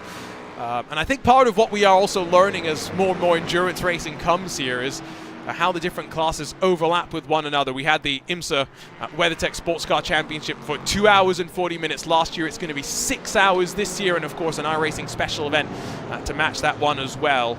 That's going to be a lot of fun. GT4's close at the front as Glacier Racing, Geeks Energy fiercely forward, and Impulse have managed to find themselves with that Boost and VDS car. Now trying to close the margin that it's lost through its incident. When it comes to GT4s that can take tires and fuel at the same time, Derek, we are also seeing the driver change being done at the same time. Right, because within iRacing, it has a time for the driver swap to happen. However, the time it takes you to put gas in the car and take tires in the car eats up that timer. So that's why it feels just sort of, what's the word I want, obvious to do it. Compared to, 2-3 years ago when you and I were, doing events and, it was gas in tires, there would be more questions now. But with everything happening at once, it just seems like a no-brainer to do everything every time. I don't like it. We've made that clear on RaceSpotTV. Tires and fuel separately, like you do in the Porsche Cup car. That's the way strategy should be done. IVRA's played around on occasion as well with tire set limits and things like that. Always fun and interesting to think about how those will impact the long-term future of endurance racing, indeed, on the platform. So, still waiting to hear if the number 8 car is going to get a penalty for the contact that it made. I think that is probably an inevitability more than anything else. And with that said, taking the penalty aside, the gap for the leads come down, not just to the Whipperman racing car that is on a very different strategy, of course, than everyone else, but even to the ATRS Academy team, who are now passed by Core Sim Racing as they may have got a slowdown penalty somewhere. I wonder if even without the penalty, the tide has started to change here. Yeah, the tide is starting to change here. You can see, this battle here within the LMP3s. Look at that, by the way. We're, 47 laps in, no safety car, knock on wood. And we're 2 seconds apart for your top 4 in class. That is not a trait you can say for a lot of endurance racing nowadays. I'm still trying to think of what classes as an endurance race, because John Heindorf and myself were having a discussion where I said, don't know if a 2 hour and 40-minute race is actually an endurance race. Taking those IMSA WeatherTech Sports Car Championship races as the example, those feel a bit more like sprint races than anything else. And so, 3 hours here, the fact that we haven't had a safety car, it is feeling a bit sprinty, at least so far. Jack Stiles did say 1 caution, and so the pace car driver hopefully only needed the 1 time today. Having said that, though, there's body parts flying all over the pit straight. I saw that on my other monitor. That's the second of the Olympus cars now that's running. Lubiev, Otsarevskaya, Thomas Cope, of course, started on pole position. They're now running down in 9th. I like Jack's optimism, by the way. Oh, about the 1 caution. There's a prototype off track. I'll be surprised how tight this racetrack is, how tight the corners are, how aggressive drivers tend to be here. Makes that impact, as you said, I agree with you. This is a sprint race. You don't have time to be patient here with only 120 laps. This is not, an 8, 10, 24-hour race where you can kind of bide your time and wait for it to come to you. So you haven't asked yet, but I'm going to put 2 out there as my official answer, by the way. Okay, 2. There we go. I was hoping not to get your answer because you can actually be blamed at the end of this broadcast for stuff that happens. So we try not to throw ourselves onto the bus. Here's what happened down onto the pit straight, though, is Otterevskovskaya was on the inside and then just ran into the prototype on the outside. Of course, the car is always understeering there. The touring car 146, the core entry, then hits the wall. That could have been a lot worse, all things considered. Yeah, we're taking a look at the replay here. Oh. Wow. There's been this talk in our conversation about safety cars. I don't know how you get away with that move too often without that being a safety car. Oh, hello. And I don't know how you get away with missing your braking zone too many times like that, but Gareth Higgins got away with it and lost just a little bit of time. He finds himself still running in 4th position, but now under pressure from Valentin Boney, who we jump on board with GT4 traffic directly in front, Cup traffic in front of them as well, and no one willing to wait as up the inside we go. See a beautiful battle coming into this corner here, and these cars are now going to pass. And there was a geodesic car they stuck on the outside, and now they'll all come back around to the infamous front straight here at Indianapolis. Of course, doing it backwards. We'll get there in a second to the front straight, I should say, but what a weird thought that is to me, Arjuna, whenever we race this track, that we do it backwards. I don't know the logic and why the track was done that way, but it's so weird to me to race backwards on the front straight at Indianapolis. Not exactly sure either why, but of course it works that way. Into turn 1 they will go, and there was a big wiggle there for the Boostin VDS by undercut car off the final corner, was able to gather her back up, but Gareth Higgins has now had that pressure relieved just a little bit, and after making a mistake, the last thing that you really want is more pressure, and so be allowed to settle back into his mindset. This layouts one, of course, has gone under many changes. We've talked about some of those changes, of course, in this final sector. I think a lot of people prefer this new final sector. It's a little bit more stop and starts. I don't know if the Prestanda Nomad Mercedes is enjoying the final sector. Well, they're enjoying the grass at the moment, what they're enjoying, but they're going to get back on track with a safe rejoin there and get themselves back in. Let's watch it here. I don't know, got up on the curb and it just sounded like he just got a little too aggressive on the gas pedal, it sounded like, and just sort of lost the car. I don't know if the curb played a factor in that or just too aggressive on the gas pedal. I don't know if they're combined or separate. I feel like there was a little bit just target fixation, worried about being chased from behind and didn't want to lose too much time, and so maybe just looped it around. Maybe the Mercedes as well, with the way the balance of the car is changing. We do have a lot of those Mercedes AMG GT4 entries, of course. Maybe that car's setup not ideal for this time of the day. Up the inside goes Whipperman Racing on the battle for 4th position, as Justin Rem has gone in front of Thomas Sainto for 4th and 5th positions respectively. And that Whipperman Racing car has seen its margin to your race leader stagnate slightly now, as 3 seconds between 1st and 2nd. Thomas Imberg still sitting in that car. We've got 3 more incidents before race control. We'll get to the one that we're all waiting to hear about to find out if there will be a penalty for Delatraz Automotive. Along the way, there are a couple of other penalties that might be applied, including, of course, one for Core Sim Racing. Even though Whipperman Racing is on a very different strategy right now, Derek, I think that A, they're in a great place for the halfway points to be paid out in 10 laps time. B, they're in a great place for the end of the race if they can stay out of trouble. Oh, for sure. I think that's the obvious answer. The second one, more so, that they're in a great place if they can stay out of trouble, because you never know what's going to happen in a race like this. But within 3 seconds, certain parts of the track, you can still see the leader. I like where they are for Whipperman Racing.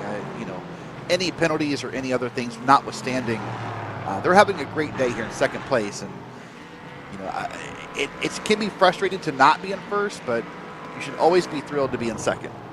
They're up 9 positions from where they started as well. That pit stop call has worked out very favorably for them as the GT4 has almost shortcut their way over the curbing there. That was an interesting line by the race leader in the Glacier Racing car. Now, there are names that I'm willing to try and pronounce, and I'm sorry, Miro, I don't want to butcher your name. So for the next 60 minutes, you will henceforth be known as Majestic Miro. I hope that you're okay with that. Oh, come on. VCO winning Arjuna is not going to take a shot at this? This is what wins you awards, sir. This is how you get up on the podium. See, I have to pronounce enough names on Friday Night Primetime and I get them wrong. And Mighty Miro is doing such an impressive job that I don't want to get his name wrong. Also because I'm quite aware that Iku Merakala is somewhere watching and ready to clip any mispronunciation of a Finnish name that I say on a broadcast. And so I don't want to give him that thrill. Miro Tomi Tutiarvi. Okay, yeah, I'll go with that. You'll go with it? Okay. Yeah, I was like, I had the Miro Tommy part. I'm with you on that. The last name, I think I would have just went Tujarvi. You have an I in there. I would take out, I think, but I'm not positive. See that, and that's why Miro Tommy Tujarvi. I think I'm not sure. Majestic Miro. See, it's easier. Okay, yeah. Opening the doors behind the scenes at RaceSpot slightly, we have been doing a little bit of WWE watch parties. We've been enjoying the sports entertainment. What we need to be able to do, that the winner of the next VCO award is going to be the best nicknamer. Majestic Miro's decent, but I think we can come up with something better. I was really concerned you were going to say, like, putting other commentators through the table like they tried to do on SmackDown. Oh, no, I'm going to do that. No. I know that Okay. table on SmackDown did not want to break yesterday, but RaceSpot Fighting Expo will come soon. That table was the hardest working person on SmackDown last night. I mean, it did not want to bend to anyone's will, did it? I mean, yeah. If you're not a fan of sports entertainment either, what I can say is, imagine if you were watching a race, but you knew exactly what was going to happen, but it was still amazing to watch. It's fun. Enjoy it. It's cool. Well, okay, let me challenge this, and then we'll get back to the race for a second. I know what you mean by you know what's going to happen, but, like, oh, God, it's such a great spot right now. Do you know what's going to happen?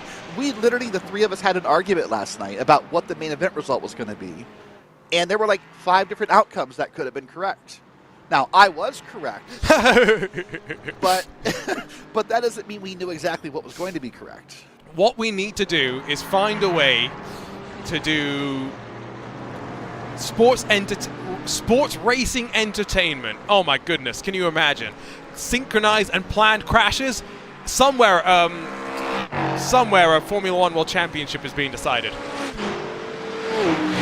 I was thinking more so we need to get the drivers out here to cut promos on each other. Oh, that would be even better. That would be incredible. Oh, that bonk, by the way. Some of the curb noises that we hear are quite noisy. I did hear a curb noise on the other side of the track. Was it a curb? Oh, no, it was not a curb noise. Bonk. And is that going to result in a safety car? Because that looked like it, didn't it? Well, Turner Schroll took an immediate tow back to pit lane, which is not permitted by the regulations of the series. You have to request permission to tow. And so there we go. First caution of the day. Well, Jack Stiles, currently you are correct right now. We're at 1. What even happens here? Like, so the Mercedes is on the inside, and racing incident in that the LMP3 car is on the outside trying to avoid the grass, and unfortunately in trying to cut back down, the GT4 car had nowhere to go. Yeah, let's take a look here again. There's the contact right there out of the final corner. Just going to barely tapping here. Now, I would argue, despite that instant tow, whether that happens or not, Arjuna, this is probably a safety car regardless. But what happens here with this Mercedes is he sort of goes into normal iRacing mode, where for a special event or a sprint race, and does the right thing and this tows instantly. But as you said, for the IVRA rulebook, that's not acceptable. Yes, no. It's sometimes that mad panic, right? You're on the pitch straight, you want to get out of the way as soon as possible, and so slow it down for the first time today, and bring out the safety car, which is now halfway points are going to be paid out under the safety car. So the question I have from a strategy standpoint in my head when you say that, though, is does that affect who is or is not willing to come down pit road under a safety car? I think it should, and that's why I brought it up, because I'm reading the rule book right now. Nowhere does it state that the points are only played under green flag conditions, so we're going to see those be paid out in 5 laps time. So it's going to take, what, a lap for the field to stack up around. Let's say that gets us to lap 57. Another lap for us to do the wave arounds to get the cars trapped between the safety car and their class leader back to the tail end of the field. Let's say that takes 2 laps or so. The earliest at which pit road is being opened, 58, 59 laps into this race, I don't know. So here's the question of, are you here to win? Or are you here to points race? And that sounds like a silly question at first, right? Because everyone's like, oh, we're here for points. But if you're a team who's not maybe performing well this season and you think maybe you don't have a shot at the points anymore, maybe you're here to win. Maybe you're here to impress a sponsor. You're here to boost team morale. You're here to show off and have something for your social media account. Maybe the points are the most important thing to you right now. And so you're the kind of team who would pit here no matter when pit's open, because you're not worried about halfway points. But for some of the teams at the top of the standings, I think points will matter more. So what I will say is that I think winning, if you're here winning a championship, if you're here to fight for the championship, fighting for the points in 5 laps time is the same as fighting for the win, because we know how close the points really are. And so I don't know. Yeah, every strategist right now is just going, well, I'm glad I have to make a call right now. Yeah, this is the kind of, if you have a better word, correct me, this is the kind of nerd stuff that strategists and team managers live for. These kind of calls right here that feel like the impossible choice. I love these kind of calls right here. Even as a spectator, a commentator, a viewer, whatever. These are the kind of questions that create debate and conversation. I love this scenario, but I'm sure for the drivers, maybe not so much. What it does mean for sure is I don't think that the penalties will be adjudicated, let alone served in this next couple of minutes. And so Delatraz Automotive surely will grab maximum half points in the LMP3 class, and should be the same for SimCity Racing, Glacier Racing, and Obsidian in the other 3 of the category. So 56 will become 57 this time on the top left. I'm not sure where we stand in terms of the wave rounds right now. There's still a couple of cars that I can see, but I think those are actually just in order, because Glacier Racing is indeed in the front of the queue, so might actually be already done with the wave around stuff. I can tell you on my ears, I can tell you I'm still hearing a couple wave rounds happen, or at least them being announced by Race Control. So I don't know how many are left, but I can hear there's still some comments from Race Control happening. But it has gone quiet in the past 20, 25 seconds on my ears. So Race Control is walking the teams through it here. It's possible we open. I'm not sure. I don't want to say anything definitive here, but we're getting checked up and slowed down here, and I don't hear any more wave rounds. So maybe next time by? I think it will open this time by. So Whipperman Racing are, of course, the one that have been out there the longest. So they're 27 laps into their stint. How long was the fuel window again? We were talking it being around 30, 40-ish laps. So we're guaranteed to stop after this no matter what. The question is just, how do you play it out? And the other thing to think about is, because the pit lane's going to be open to multiple classes at the same time, coming in and finding your box is not necessarily going to be the easiest thing in the world. No, that's one of those unsung challenges of iRacing that we all forget about, so you have to do it. Now, whether nowadays you're using the iRacing spotter or maybe a third-party program to make it happen, it could be a little easier. Maybe you've got some teammates who are in session with you who are going to kind of walk you through it, but No, with multiple classes and possible shared pit boxes, this will be a very, very busy pit road all at once. So, pits are going to be open this time by Arjuna. I was going to say, I think that based on what I am seeing, there's no way the pits aren't going to be open and right on cue. So, who makes the gamble to come on in and give up some halfway points? What would that net you in terms of strategy? Well, we are going to see the class split, right? So from what I can remember, if you pit, you won't drop to the tail end of the field, you'll drop to the tail end of your class. So maybe for Whipperman Racing, it's worth the go. Well, what it nets you ultimately, if this stays green for a long time, is it nets you that delta of the difference of pitting under yellow and only going to end of line versus pitting under green and losing the full delta while everyone's still racing.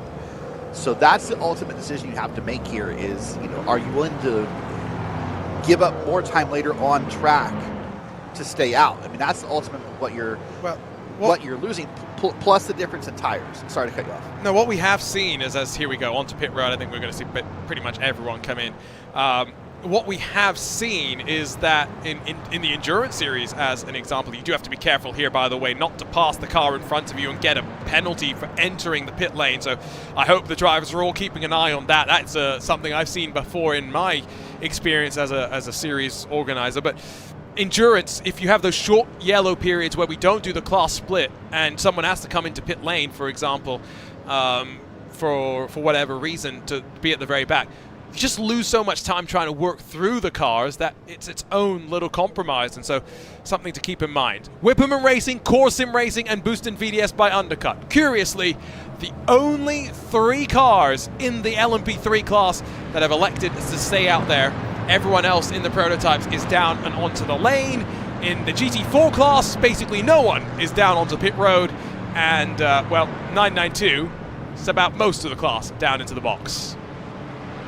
Yeah, this is definitely more cars than I thought it was going to be, if I'm honest with you. I was kind of surprised to see how many pulled down and how many made what I thought was the obvious decision, but that doesn't mean that what's obvious and what happens or what feels right on track are not always the same. Pit road's way busier than I thought it was going to be here.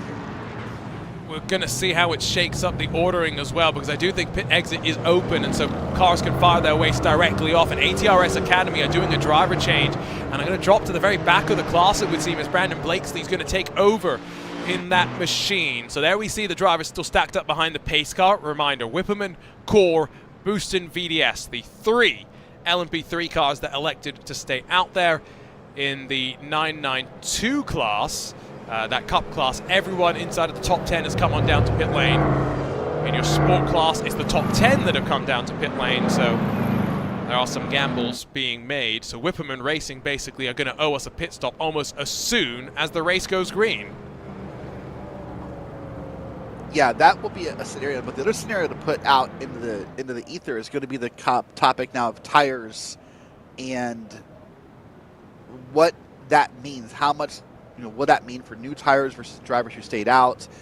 How treacherous will it be getting around drivers who didn't take tires into this yellow? That'll be the couple stories to follow here when we go green, probably in 2 or 3 laps.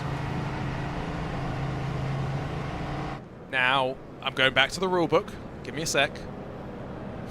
After half of the race laps are completed by the overall leader. So after lap 60 is when the points are paid out, right? Could we get a 1-lap dash for that? I think that's what we're going to get, because we're doing the class ordering right now, from what I can gather. We could very much be in for a bit of a shootout. I mean, it could be 2 laps, could be 1 lap, whatever the case may be. It's going to be fun. And that Whipperman Racing car, 28 laps into its run, is making a gamble that these halfway points are worth it. That car came into this round 10th in the championship, but only about 100 points back. So with the way the point system works, by no means were they totally out of contention halfway through the season. Yeah, we'll wait to see. By the way, I want to wrap up that sports entertainment conversation. You've been saying Whipperman Racing so much here that this thought's in my head, and I have to share it and get it out of my head. And I'm behind the scenes. I'm a little tired. done a lot of travel the past couple of days. My voice might not be perfect for this, but can you imagine like a Paul Heyman, like, you know, the reigning, defending Whipperman Racing? I can't do my Paul Heyman right now, but just that's in my head right now. And like, okay, here we go. I don't know. The reigning, defending champions of the world. It's Whipperman Racing. Yeah, something like that. Something, but Paul Heyman has that growl, you know. That no, I'm no Paul Heyman. You know? Yeah, no. Yeah, no. Who was it?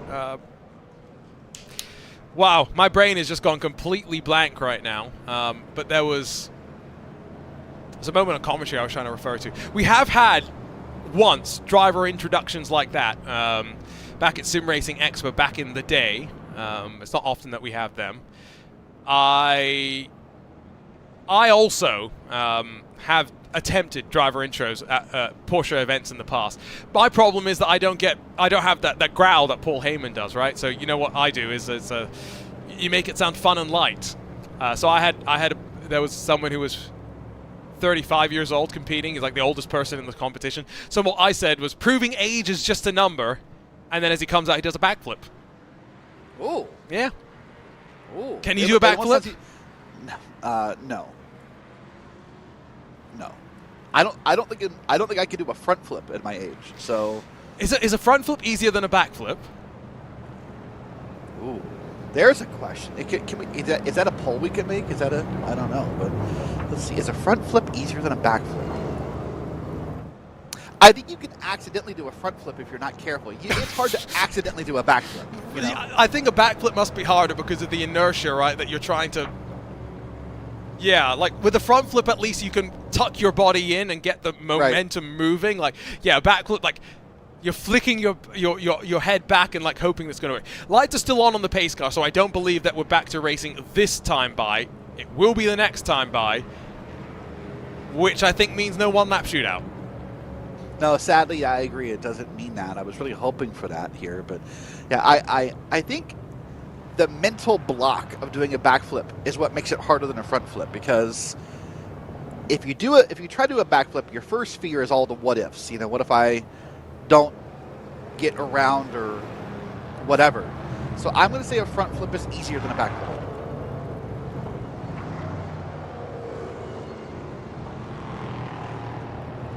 You're right, by the way. Here comes some wave arounds here.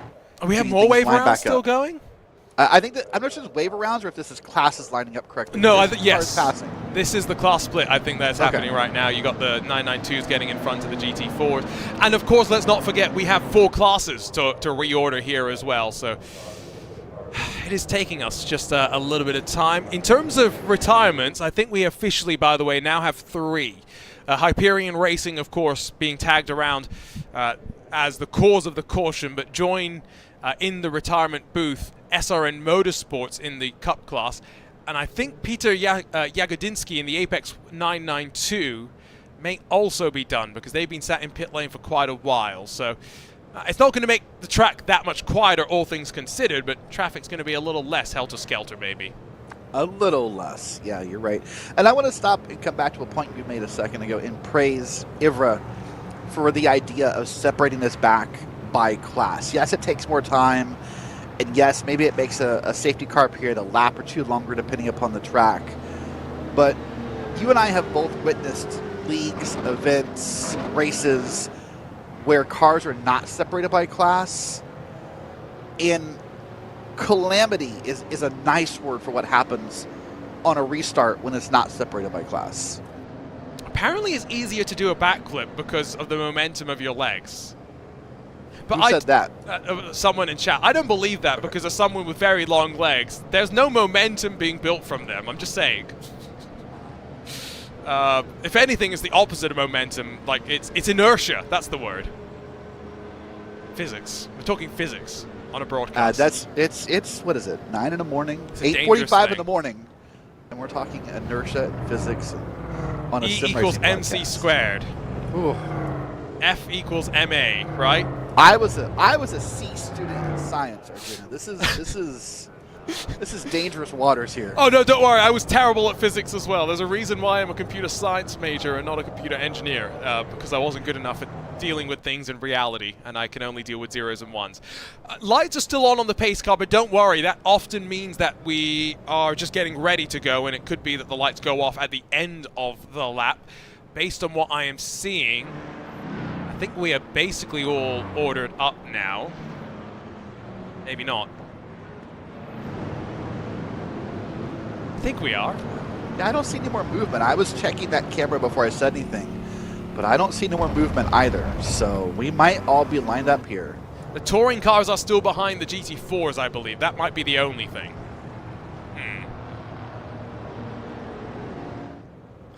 The problem is Derek can actually listen into race control giving directions to the drivers, and I cannot. So I'm hearing Derek just have one hand over his ear right now trying to listen into the controls.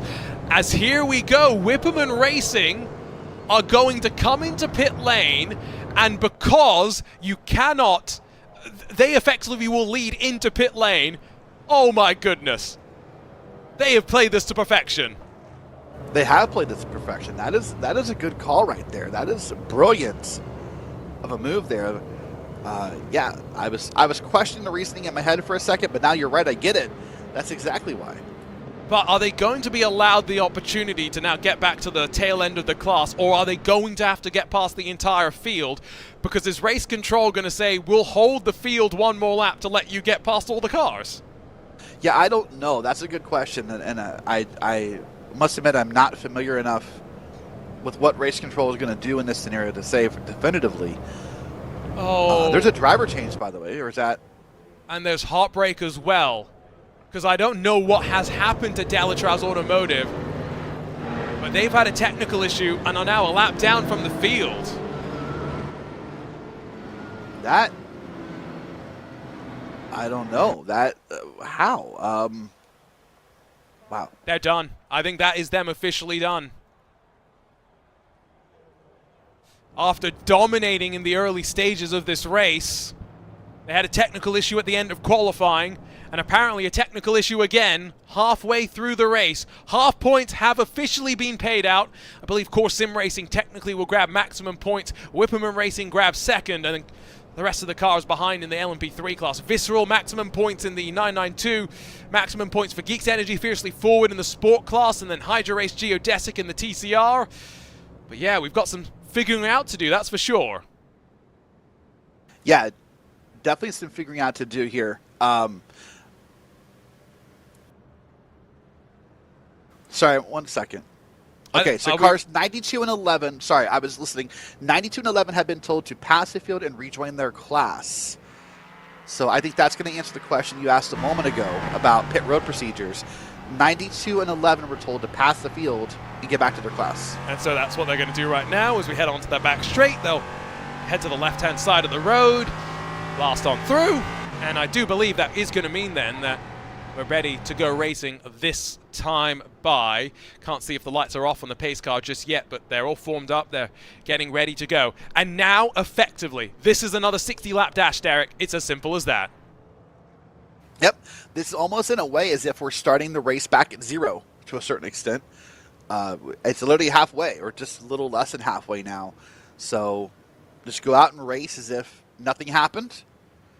And yeah, we are going green this time by. Race control has confirmed. Lights on the pace car are out. And Arjuna, we are ready to get this started. There's a lot of conversation going on right now about backflip versus front flips and which is more important. Hopefully no flips on this restart though, because we'd like a nice and tidy start to what should be a very exciting 60 laps to the end of this 500 kilometers of Indianapolis. The first race of 2024, the fourth round of the championship for these drivers, and of course with some tension surely starting to build and brew for them all. The engines will roar as Pascal Sticks will get us back underway here in Speedway, Indiana. There's Delatraz Automotive trying to make sure they stay on the leading lap. Very important for them to be able to hold that on. One safety car would bring them back into the mix. Into turn one they will go. That car, unfortunately, is one lap down. Battle for fourth position as side-by-side they go with Hydra Race Geodesic and Muradness M Squad. Austin Young slides into line behind Adam Brockway as the LMP3s navigate through safely. The 992s getting underway as well. And mostly single file, it looked like, through that first corner on a restart. I saw a couple too wides and I got a little nervous, but everyone's worked it out here. And I believe the whole field's now through the first corner, which is treacherous. And now we're working it through safely here. Good, clean restart so far by everybody. It did seem as though at the back of the 992 class there was a almost concertina effect that almost spilt over into the GT4s, but they were able to navigate through that safely. There you go as the Wave Italy and V-Racers cars battle directly in front of those GT4s as well. It's going to be a little different in terms of how the traffic plays itself out here today with this second restart that we've seen. Into the final sector, LMP3's battle. Prestanda Nomad climbs over the inside curb and just about holds on to it. Big puffs of smoke as front brakes getting locked. Prestanda Nomad shoved it, escorted off the track. End of the opening lap. They'll slide backwards through the field as Pascal Stix runs away at the front. Wow, lots of smoke and all the track being used here in this opening lap towards the end here. And now we're seeing a line form that inside here. They need to get back to the outside to make that corner safely, I would think. Let's see what happens here. It's a couple of too wide moments, but inside line converts back to the outside. On the next part of the corner, there's just enough room being left. Once again, Prestanda Nomad lent on by Gabriel Ruse in the Whipperman racing car. In front of them, Hydra Race and Trek Esports side by side as Graham Sanders tries to hold on to the spot. Valentin Boney bullies Niels Van Handel into submission as well. It's a restart that is giving just as much excitement as the initial race start gave us.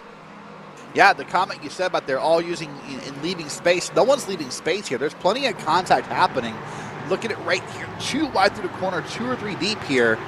Man, they are all over each other in these opening laps here. This is a cause and effect of the size of the track and honestly it being now a sprint race. You can't be patient anymore. You have to take everything you can get at every moment here. They also realized, look at the traffic, it's not going to be much of a factor for quite a while. Into the penultimate corner, Prestanda Nomad this time the long way around. Van Handel backs out of it, tries to switch back out of the final corner to get the power down to the line, to the yard of bricks, but this is all in the LMP3 class. Let's go back over to the Cup class where it's no longer SimCity Racing on top. They've had a driver change, of course. It's Visceral and Ollie Peacock that now lead as they run their way almost into the grass out of that final corner. 5 cars still running in line behind them. 5 cars that we're not sure where they stand on tire conservation. Yeah, that's a good question, right? It's the tire conservation and, you know, what will come of that whole topic since there were cars who didn't pit and cars who did pit. Watching a nice camera shot here from just outside the driver's side door. This is Nicholas Nolde here with Impulse Racing. Look at how calm he's being on the wheel, not overly loading the car at any point in time. And as you come through some of these corners where there's plenty of speed, just try and make sure that you don't slide around too much at any point in time. TCR, by the way, unfortunately, has already gapped on up as the Hydra Race Geodesic Racing team continue to lead in their 162. Front of your GT4 Sport class, though, is once again now just one long line. This line goes back to about 10th position initially, and then you get a second grouping behind them, but as Impulse cycles in front of Geeks Energy fiercely forward, and new race leader as there's a 992 car that's gone off as well. This GT4 class getting a big reset courtesy of that pit stop. Yeah, a nice reset, and sometimes that's the best thing for a driver is to feel that, like, all right, we're all reset, now we're back under your green, and we got a shot at this, and we took advantage of it. That's a big morale boost here, as we're seeing here. But there's the stints, by the way, on the left side of your screen, so you can see how long drivers have been out since their last pit stop. So you can see the numbers there. Back there was at 10th place. Yeah, everyone stayed out, but 10th on back. So that'll be the story now to judge, is how fast those drivers in the back can move forward. And that will affect future decision making. That's the other thing a strategist does in a race, is they look at a decision that was made, even if not by their team, and see how successful it was. And it sort of becomes like a monkey see, monkey do kind of movement if we get that opportunity again later in the race. And the gap in this GT4 class, by the way, mostly as a result of the pit stop. So Glacier Racing, one of those cars that did come into the lane.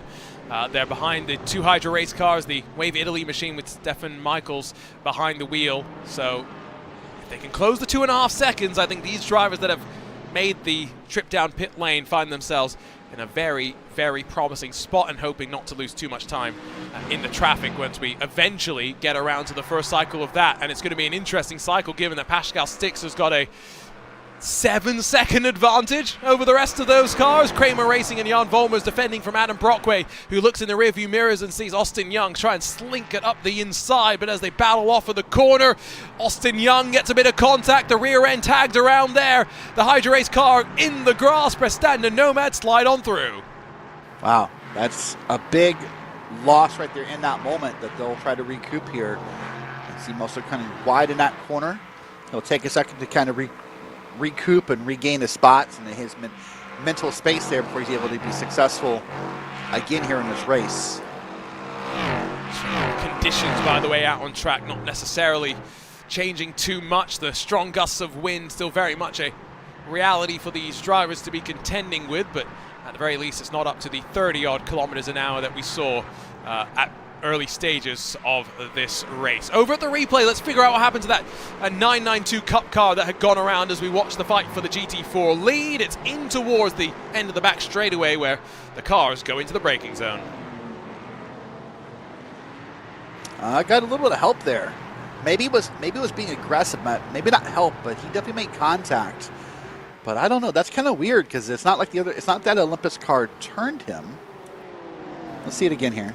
So, it's just on power down. Oh, you know what? Maybe there's not contact. Yeah, I think the car is already leaning the wrong way. Nuno Costa, not the first driver to spin the V-Racers car around after they got tangled up on the opening lap of this race. It's been a day of recovery for them. Your leaders are going to see traffic, by the way. Maybe not this lap, maybe the next time by. And after that, it will go TCRs into the GT4s pretty quickly. It's going to be relentless for them. And so if you're Graham Sanders, if you're one of these drivers behind hoping to try and work your way on forward, it might be an opportunity to take advantage of.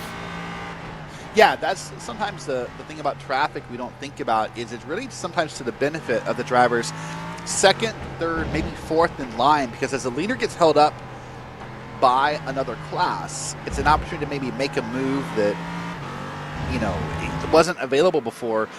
I don't know why as race car drivers this is what happens, Arjuna, but sometimes you don't want the first guy to pass you, the leader of a class or the overall race leader. But like once you get passed by the race leader, yeah, whatever, let the other guys by. But sometimes as race car drivers, we fight so hard to not let the first guy by that it sort of bottlenecks everyone behind us. I feel like part of that is often we're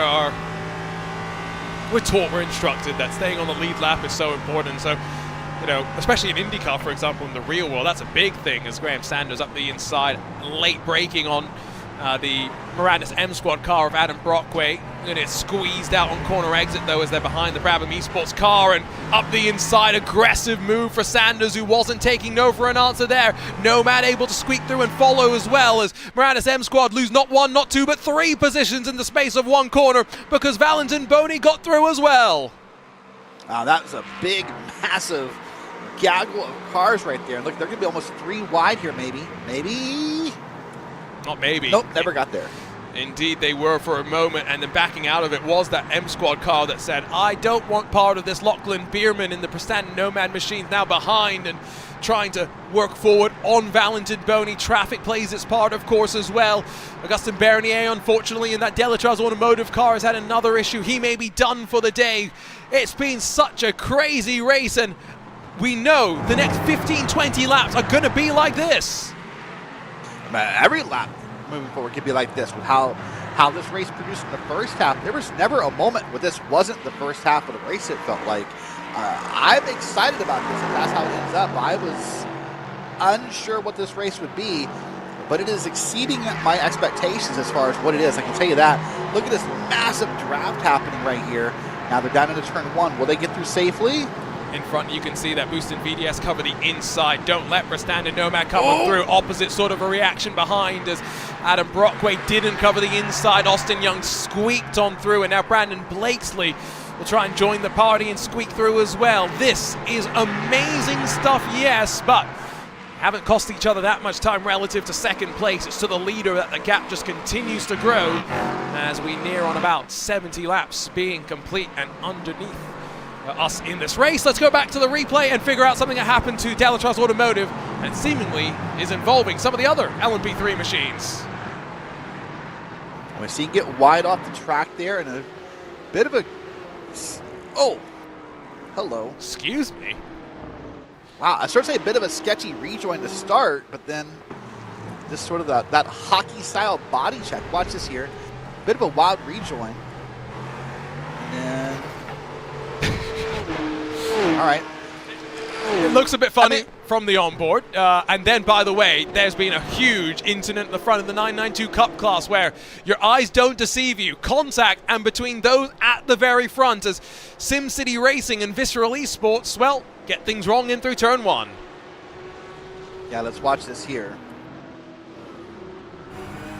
Looks like maybe the car behind sort of missed his braking point and used the front car for his braking point. That's not really how you're supposed to do that, but, you know, it didn't really work that well either, but, yeah. Is there much damage now on the front of Ollie Peacock's car? It's a good question that we should probably get an answer to out of the final corner. Oh, yeah, that's definitely not looking factory fresh, and I would assume... Sorry, excuse me. I would assume the same holds true for the rear end of the SimCity Racing car, but that does now mean, of course, that we have a new race leader qualified down in 8th position, but ATRS have been quietly but surely working their way on forward. Kramer Racing going to work their way past the Orion Race Team car into turn number 1. Plenty of movement with now 51 laps to go. Yeah, I'm sure, I was starting to think if we look at the back of the other car, we'd see a little bit of paint from the car who we're into. That's what we need in iRacing to help determine fault, by the way. Just a little bit of like paint swapping, just to like, oh, look, hey, that's red. I know what car that is. You know. Can you imagine being race control and just go, you've got paint on your bumper, therefore you got run into, therefore it's not your fault. That would be a refreshing way of looking at things. So I'm working backwards now for a second in terms of pit stops, because we are expecting Core Sim Racing into the lane pretty shortly. They've, of course, been on track now for 35 laps and counting. If they can do another 35, 40 laps or so, they do need to go 10 more laps before coming down to pit lane. Yeah, that's sort of the danger of that call that we didn't really explore under yellow is math. As far as, yeah, you can't, you know, everyone who pitted around lap 60, they'll be right on path to stop right around lap 90, 95-ish, and then they're good to go for the rest of the race. But everyone who didn't stop, that's the other downside to the whole thing we talked about with timing and deltas and all of this that was brought up, is that they can't make this work without a lot of fuel saving that I don't think is possible. And they're clearly not fuel saving now either. Yeah, well, one more safety car, by the way, I think does see us hit the time limit, so that is a factor. There's a Mercedes off in the final corner as we grab a look. Assuming that's the first corner as we look at the replay for the Apex Tech Academy car. Oh, tires locked, car around, contact with an Aston Martin. It's not ideal by any means. And there's been more drama in the live pictures as Kramer Racing Esports rejoin at the final corner. I mean, so much going on here at the Speedway. There's a lot going on at the Speedway, and really, in both those scenarios, the live shot and replay, praise to everyone around those scenarios, because especially in that replay shot, it's hard for me to fathom a world where that happened, those tires locked up, that car got around, and no one hit it. That is a praise and a compliment, by the way, to the drivers who are in this race and paying attention, because there are many races where that could have easily been a 5, 10, 20 car pileup with that car turned around right there. Out of the chicane, long way around for the LMP3 cars who use the runoff that they are permitted technically to use. There's no restriction against that. Standard Nomad trying to get back past the HydroRace Geodesic car, but it's not going to happen just yet. I mean, these LMP3s through the traffic are not giving each other any sort of quarter. The live pictures, they're still fighting with one another as we take a look at the replay of what happened to the Kramer Racing LMP3 machine out of that final corner, and the Mercedes in front, the one that goes around. Yeah, just sort of almost like wiggled, trying to get out of the grass, and this fin slapped that LMP3, I think. Let's watch it from above here. So he's going to go wide here. Oh, no. Not even on the grass. He just tried to overcorrect and got into the back of the LMP3. That was close. That was almost just slipping on through, but the margin's not working out there. Front of shot, you can see peeking past some of the 992 traffic comes the Prestanda Nomad, Hydro Race Geodesic and Boosted VDS battle. 15 seconds the margin now at the front with 72 laps complete. About 65 minutes of racing still expected on the docket if we go green from here. Have seen some drivers make their way down into pit lane, not just to retire the car, but in certain cases to get some damage repair and to hope to get back out there to salvage a couple of points. Here comes Prestanda Nomad, winners of round number 1, hoping to try and start off 2024 with a nice result as well. Going to be squeezed out of room, though, on the run into the braking zone. Oh, that tight spacing there. Nice job to stick in there and keep with it. It'll be side by side now. They're going to try to undercut here, but with the way this part of the track is laid out with right, left, right, left, right, left, it's hard to make a move like that because while you're maybe on the advantage for the first corner, you're on the disadvantage for the next corner. So it's hard to make that move happen here, but they're going to come around heading for the straights here and see what they can make happen. I want to come back to a topic. Can we see the track conditions for a second again? We're seeing a lot of race cars that are getting loose into and out of corners, and I think what's the track temp, like 28 degrees Celsius? That's not that warm. For us Americans, that's what, 84 degrees Fahrenheit? I'm surprised how many cars are having traction problems when it's that cool of a track temp. It could also just be how hard they're pushing and the demand of those rear tires. Inside line for Maradness, M Squad leaning on the Trek Esports car that holds on to the spot. That was Niels van Handel making sure he ran that outside line and held on to the spot. Lock up of the brakes from behind as Gabriel Roos goes deep. Kramer Racing slides on through. And now the ATRS Academy car is going to be alongside through the chicane. They get it sorted out. I would love to take a look at the conditions, but every time we look at something out on track, there is fighting right now. And the crazy thing is that, Derek, we are only really at this point looking at the LMP3s as they dice their way through everything. It's not to say the 992s, the GT4s don't have their battles as well.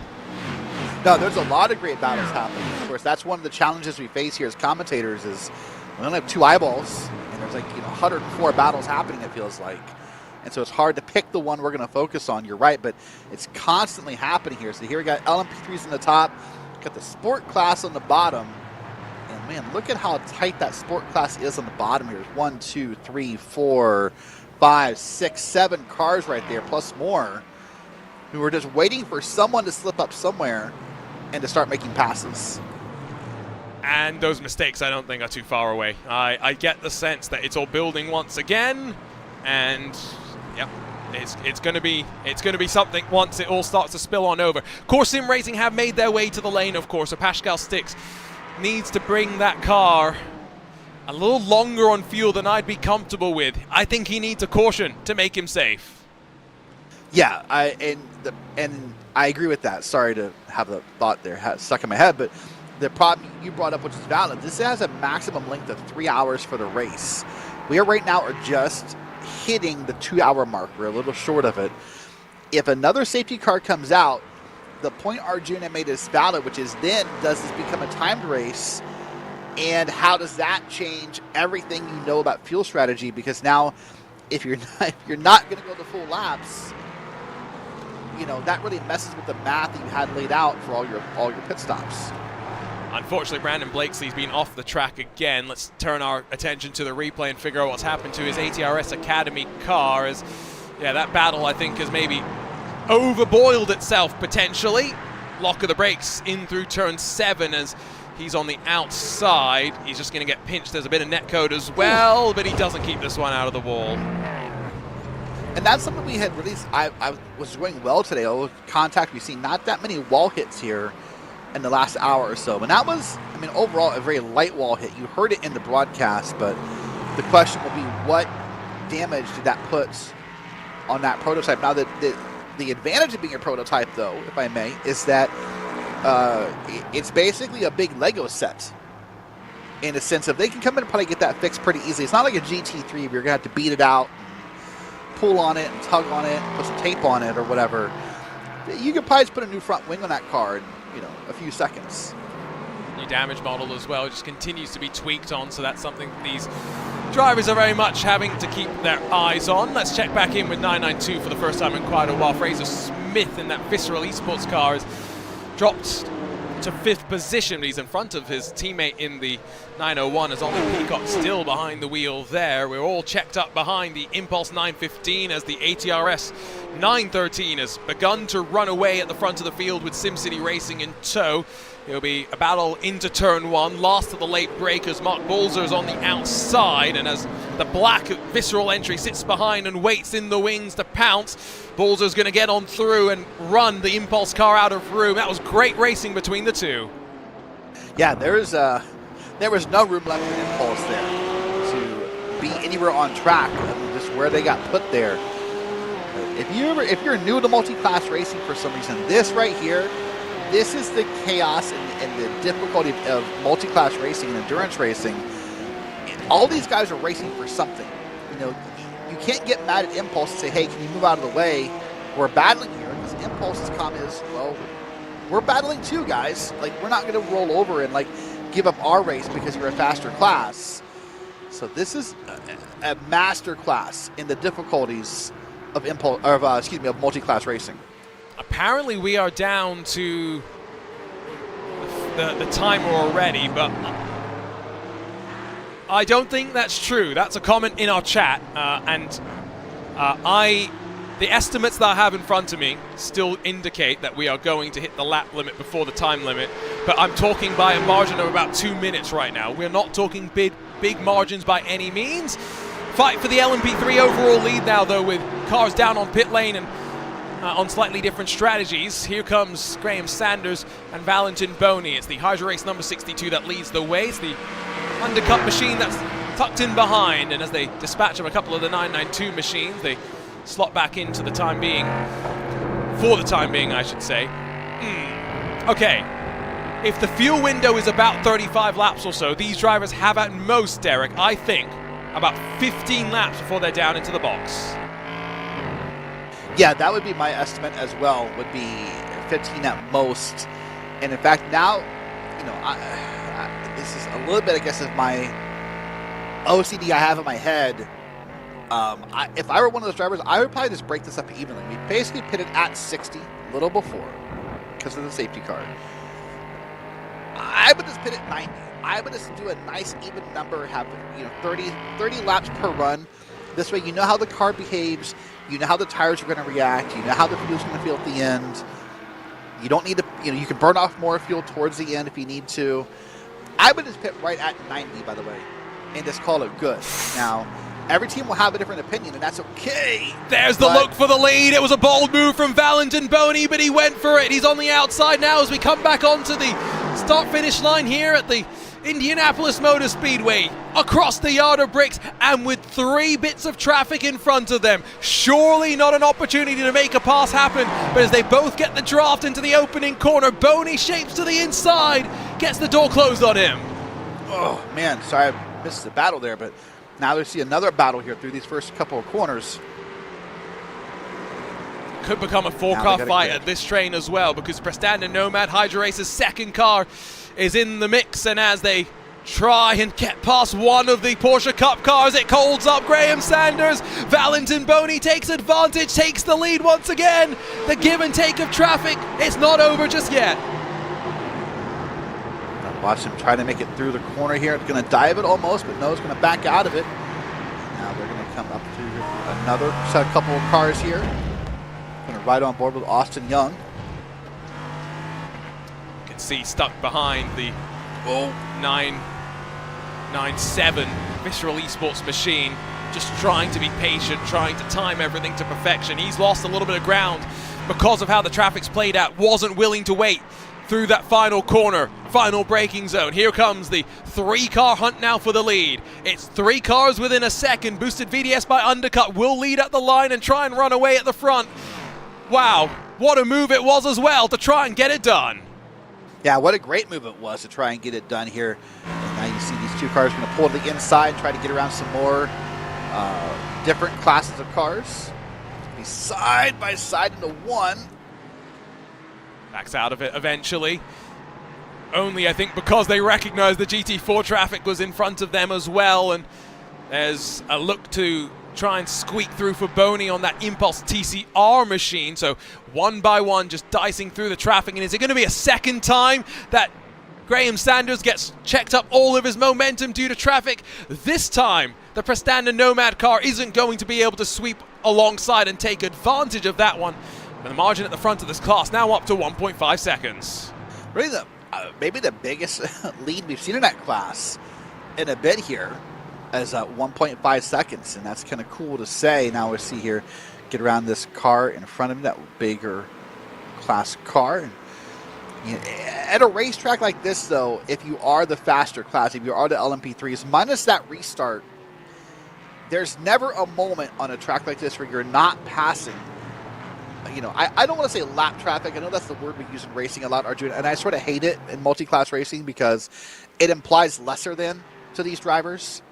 But it is, unfortunately. But it's not, though, because they're not lap traffic. I mean, they are, but like... They are. Okay, but coming from the oval nerd side, if I may for a second, lap traffic implies you're a broken, a slower, or a lesser talented car. In multi-class racing, that's not the case. You're just a slower car because of you're just not on the lead lap. It's as simple as that. And I don't, in endurance, I get what you mean in NASCAR, that it means something less. And I think in endurance racing, it just means someone that should get out of the way. Oh, don't tell me you're going to go alongside through the chicane. Yes, you are. And Lachlan Bierman's going to bully his way up into second spot. They're 3 wide with some traffic for a moment as well. But my goodness, Graham Sanders is being bullied to high heavens in the Hydra Race number 62. Lots of bullying happening here and lots of traffic everywhere and no space to stop and think about what you're doing. It's got to be full force here. And it's going to get more intense and less patient as that number on the top left of that ticker goes down. When we get down to, like, I think 15 or 10 to go, there'll be more bullying than what you're seeing currently. GT4 pit stops, I think, about to kick off because I've just seen Impulse from the lead of the class bring their car on in. And now, I think, will hope to try and put themselves into a very, very comfortable pit lane window that can see them do their driver change, put the fuel in, maybe change some tires, and get back out there to push to the end of the race. 2.3 seconds, the gap that Valentin Boney will enjoy at the line. It's a nice, healthy buffer that he has. Also a healthy buffer that, not far behind, the ATRS 913 now enjoys over the rest of the 992 runners. Yep, that's the class we're looking at here on your screen, labeled by the red coloring. That's how we determine the classes here. Man, a 4-second lead, though. That is a massive lead here in this class, and for any class in this race today here, as ATRS is having a great day. Yeah, it's, again, not qualifying well for them, but have been slowly working their way on forward. Being the opposite story for the Academy car in the LMP3 class, qualified great. Maybe not having the race luck that they would have wanted, but still some distance left to go in this one. About 50-odd minutes left on pacing if we go green. If we do get that second caution, though, it's guaranteed that we are going to hit the 3-hour time limit. So just keep that in mind when it comes to strategy as well. These drivers know that there is a maximum that they can use to back count from the race. And how will that play for them? There's a car that's stationary on track. I just can't quite figure out who it is. They've fortunately started moving again. I got scared that we were literally going to commentators curse a caution into existence there. And that would be crazy because at 38 laps to go right now, it would bring so many questions. It would have brought the question of, you know, fuel windows, plus time, plus all the stuff. And whew, I wasn't ready for that. So I'm glad that car got moving. And we're still under green here at Indianapolis. This is a road course that's existed for a long time now, almost, 20 years at this point. This road course has been in use. And despite what many people, I think about this road course, and of course it's at Indianapolis, so you assume it was made for the Indy cars. My memory tells me that F1 was the first group to race here on this road course. Oh, yes. No, it was designed for Formula One. It was also designed terribly. But that is partially just a function of rovals. There are no rovals that are good racetracks. There are rovals that put on good races. Two very, very different things. I think I've made my opinion clear. Let's never go to Charlotte if we have an option, please. Cars peeling off to pit lane. That's the Geeks Energy Fiercely Forward car from the lead of GT4.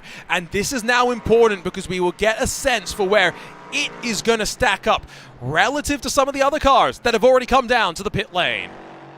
Yeah, this is that ultimate moment on a pit stop where in real life a pit crew would make their money. And probably the final pit stop for those cars, I'm assuming, with 37 laps to go. We're watching Impulse here in the top of the screen here, running around in a rare moment of loneliness on the track. Look at that. You could get like a Mack truck in front of and behind Impulse and not hit another car. And of course, they have already made their final pit stop. They are the first of the teams to have made their final pit stop, have a 6-ish second lead over former race leaders Boost and VDS in their 492. And so up on the jacks, you will note for the Geeks Energy car, there is tires being changed there. Luke Peters going to get ready to go for the final stint of this one. And so just waiting for the Mercedes of Impulse to finish up the final sector of the lap. Let's not forget Luke Peters has a long trip down pit lane as well to get to the limiter release line. It's a 47-second pit stop, dead flat for him. Impulse was about a second shorter in terms of pit stop time, and don't get lost with traffic in through the final corner. They're able to get through relatively quickly, and so you'll see them on the side of the pit wall, re-emerging into shot directly still as we wait for the 444 to get off of the limiter. It's a long wait. It's a painful wait in a lot of ways as well, but I think it is going to be enough. It's Geeks Energy and Fiercely Forward that have control of the net lead of this race.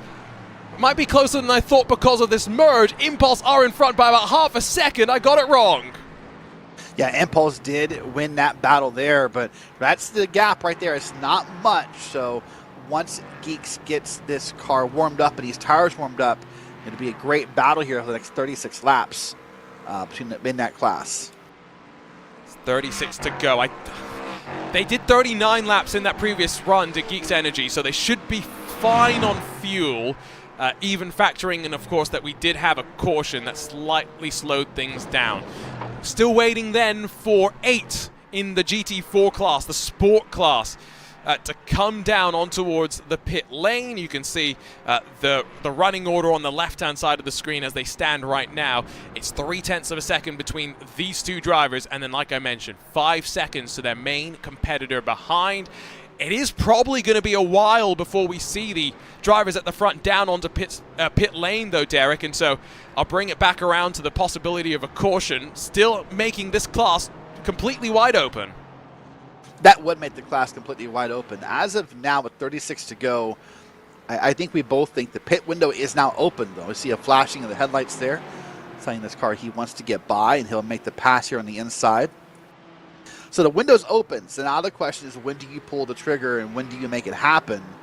And what are you willing to do? Oh, hold on. That might be another caution, and it's the former race leader. It's the Boost and VDS by undercut car. Gabriel Roos, I think, got mixed up in the Whipperman racing machine too, and so the tow immediately taken. Cars flicked down to pit lane, and quite rightly so, but we're ready to see the yellow. Yeah, no word from race control yet that I can tell, but there it is. Yeah. Yellow is out. It was inevitable, and maybe it's not a surprise as well that it's only on the pit straight that we've had these issues. It's an LMP3, it's a GT4 car that have come to blows. We'll go ahead and straight away take a look at the replay as the cars gather up behind the pace car, and that is an unusual and awkward one. It is awkward. I mean, unusual to an extent, but that's what, the second or third incident you and I have seen there since I came into the booth a little bit ago. Here's another. This is almost a repeat of that Mercedes hit earlier that we saw that brought out the first caution. The only reason I call this one a little bit more unusual is how early through the corner this actually goes wrong. If you are on board with a 492, the contact happens before we even get to the end of the grass, and so I'm sorry, Mercedes GT4 driver, but I think race control's going to look at that one a little bit suspiciously. Yeah, for sure. You're right. Actually, that was early contact compared to the last one. So it happens right there. It's already done. Usually we see the contact as we get up almost onto the banking, quote unquote, and make the contact. Well, this takes everything out of the strategist's hands at this point, Arjuna. There's no decisions left to make. Everybody's going to pit. everybody's getting gas, everybody's getting tires. The only people not to do it, just to be clear, would be the Impulse and the Geeks Energy and the teams we just saw pit under green. They're going to benefit from this, but if you haven't pitted yet in this window, you're down pit road. Looking at Race Control's sheet right now and just trying to figure out where we stand with the reviews of everything.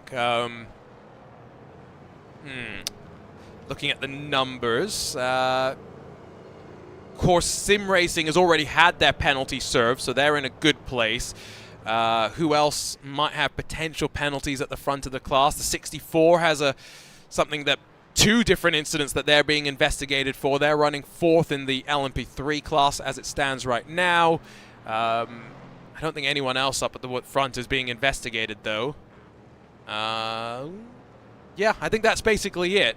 Am I reading this correctly that a TCR car got a penalty for contact with an LMP3? That would be quite awkward. Typically, I would think that, I mean, everything is situational based, but that sounds backwards, doesn't it? Typically, you would think that, I don't know. Well, they have this car that leads, by the way, in TCR does have a 10-second penalty to be served, so I'm just trying to figure out what's going on. Yeah, so something to talk about while that exists, though, they can, yes. What's the word I want? They can convert it. That's what I'm looking for. They can convert it into an end-of-line penalty at the end of the safety car period. And that is honestly kind of why I brought it up, because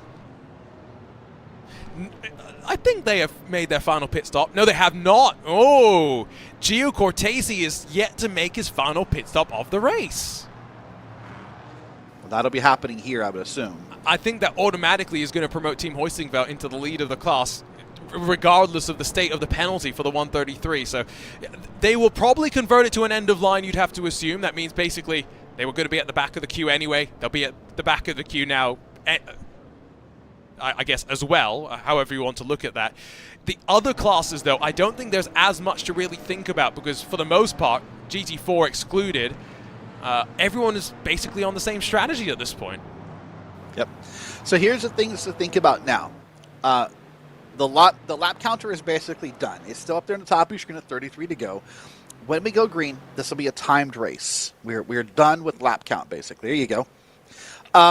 The reason I bring that up, though, under caution, Arjuna, though, is now, is it obvious that you would fill the car all the way with gas? Because you don't need it, probably.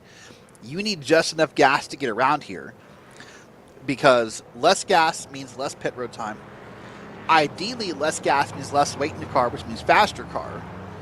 But less gas could mean less stable of a car. You've got to be very careful with your fuel calculations here, because it's not a lap-based race anymore. It's now time-based. And so you want, like you say, you want to put as little fuel in as possible. Don't put one lap too little in case we end up going one lap longer than you think. These are some of the things that drivers will be thinking about, but it's going to be quite interesting, I think, to see how it plays on out. I'm being told, by the way, there might have been a bit of afters in that crash on that pit straight that led to the caution, so not the ideal thing to see, so I'm sure Race Control will have their look at it. This is not a short caution period, we should just say that as well. If we get a caution after this in about the next 5 or 10 minutes, Derek, we won't necessarily go through all the processes that we're doing now. It will be basically straight back to racing action. And the other thing to talk about as well, to couple onto that, is that we're butting up against the point where Race Control, I believe, does not do cautions at the end of a race, if I recall my IVRA rulebook correctly. So once we go green here, it's possible that we don't see another caution, depending upon how long this takes. I think it's the last 30 minutes, but that's what I was thinking. It's not in the rule book last I checked, so I wasn't sure. I think that's more just, it's more done, said and done. Okay, so probably once we go green here, knock on wood, unless they wreck in like the first lap or two, we're going to find ourselves in the spot where Race Control is not going to put another safety car out. So there's all of that to think about as well. Okay. Well, Boosting VDS by undercut. Still out there and leading us around. Pit lane is open this time by, and I think we are going to see almost everyone in this LMP3 class, almost everyone in the Cup class, and then half of the GT4 class make their way down towards pit lane. It is going to see a little bit of a shake-up in the ordering. For example, ATRS Academy, not ATRS Academy, excuse me, Kramer Racing Esports are going to lead in the LMP3 class once the pit stop cycle is done. In the 992 class, it will be the 997 Visceral Racing machine that leads, with SimCity Racing in second. That's not a change net, but it's a change from where they stand right now. And then if you go over to the Sport class, it's going to be the jump up for Impulse, for Geeks Energy, and World of Sim Racing to run 1, 2, and 3, as the rest of those GT4 machines will have to wait on pit exit before they're allowed to be released. So here we go. Pit crew's now given the order to get to work for what is the final time today. Yeah, definitely the final time today. You see all these cars down pit road, and they're all going to get some service done. At this time, yeah, I mean, it's probably, definitely gas and tires. It's so close on the pit window, though. I think everyone might just be full gas here, and as you said, not play with it. Some drivers will want to toy with it to get that advantage, but I think I would just fill it up all the way and have that peace of mind of knowing that I have enough gas. In the case of boosted VDS by undercut, they're going to do a driver change as well and put Christophe Herbigno into that car. You can see them stacked up behind the pit exit cone right now, waiting for the exit to be opened by race control. And so as the command comes down, Niels van Handel wins the race off of the lane, with Hydra Race second and third behind him in the LMP3 class. In your 992 class, it's going to be Wave Italy that get off and away at the front of the queue, with second Visceral machine, Vince Peters in the 901 behind. Impulse is 915 then directly behind them as well. So there's a handful of the changes that we have seen. And interesting to note that Glacier Racing, who'd already done their final pit stop, come back in, I think with the express intention of putting their lead driver back into the car to the end. Yeah, that's something to think about that I think gets lost in conversations because we don't get to see it a whole lot in endurance racing sometimes. Is that conversation that we see a lot in real life about who's our fastest driver, who should, finish this race. A lot of times in iRacing, especially when it comes to special events and, where there are no safety cars, we sort of make schedules. And, hey, Derek's in the car from 4 to 6, Arjuna's in from 6 to 8, and we just kind of live on an Excel spreadsheet, to an example. But no one really stops and thinks about who is our fastest driver, who should be, out there in the end trying to gain spots. That's not a conversation that happens a lot. But in a situation like this for IVRA, where we have the safety cars, why not make that decision and try and go get something out of it? How many more laps before we go green? Probably maybe 1 or 2 at most, as we now reorder the cars post pit stop and get the split done as well. How many cars are still out there? 55, of course, started. Last count was down to 51 running. That might be down to 50, although we'll have to wait and see the final confirmation that will come down from the officials. It's a new year, of course, as well, and it's not just the Endurance Series that is getting ready to go alongside this ClubSport Series, but the Endurance schedule slightly shifted around. If you were wondering when the next race of that season is going to come, it was provisionally scheduled for, I think it was the 27th of January or something like that. It's been moved, and indeed the schedule moves back the next round of that season into Lagos the 17th of February, and the season now extended to end on 27th of April with our 12 hours of Fuji. The next time we're racing in this Gomez Sim Industries ClubSport Series by IVRA is on the 10th of February from the Virginia International Raceway. And if this race was crazy, I can't imagine what that's going to be like with the 4 classes of competition. Yeah, another great American road course, in my opinion, that will pose its own set of problems and challenges and tight corners and battles. I'm excited to see that in about a month's time here. And, of course, this whole next month, whether it be for IVRA, whether it be for iRacing special events, whatever, it's going to be busy.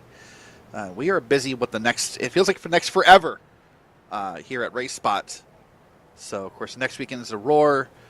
2 weekends is Daytona 24. and it just goes on and on from there. Yep, it's going to be a fun year. I think that is for sure.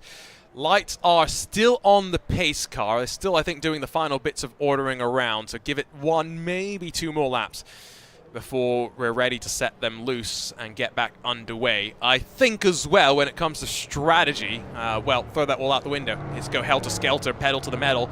And with, at the front of basically all of our classes, things somewhat equaled out, should be fun. I'm not sure how things stand in touring car, though. I'm going to still try and figure out if the 133 is going to convert its penalty to an end of line, because we haven't talked about the touring cars at all today, and I have a feeling that hopefully we'll get a fight for the podium spots to the end. Yeah, I mean, definitely will. I would think we'll get that battle. We've not come to the part of safety car yet where Race Control's offered that as an option that I've heard, so that'll be coming soon. We'll see what they want to do there in that moment. Oh, here it is. Right on cue. So next time by, I think, is the logical assumption. We will be ready to go racing as these drivers get their final, I was going to say moments of peace. I think that might be the best way to describe it.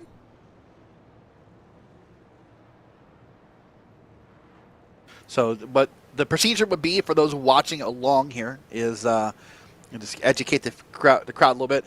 If you want to convert that, the way you indicate to race control is you pull out a line to the opposite lane.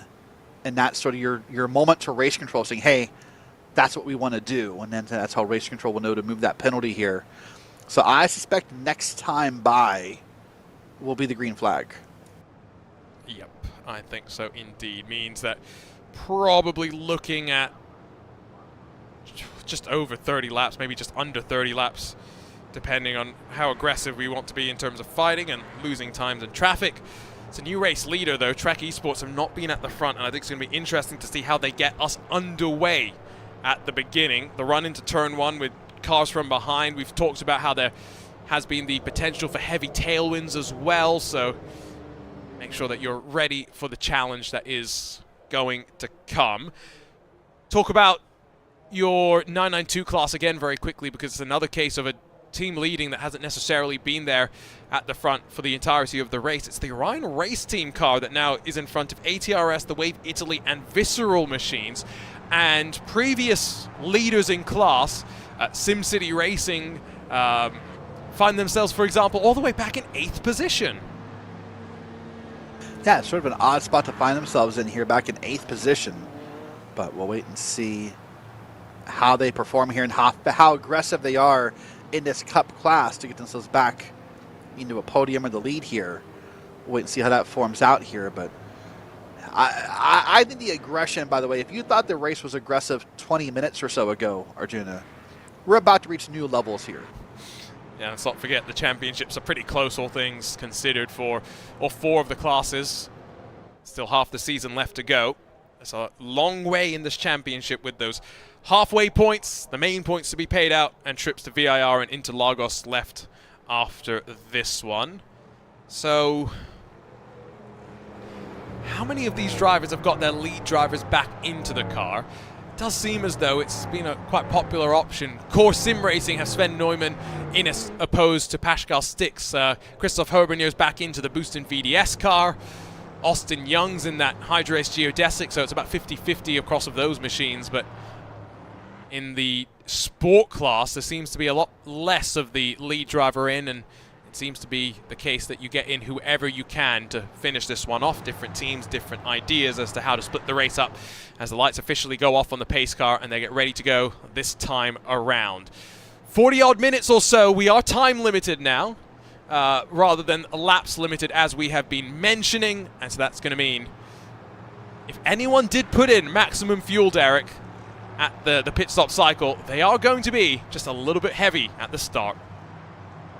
A little bit heavy, yes, but they'll have that peace of mind of knowing they did the right thing.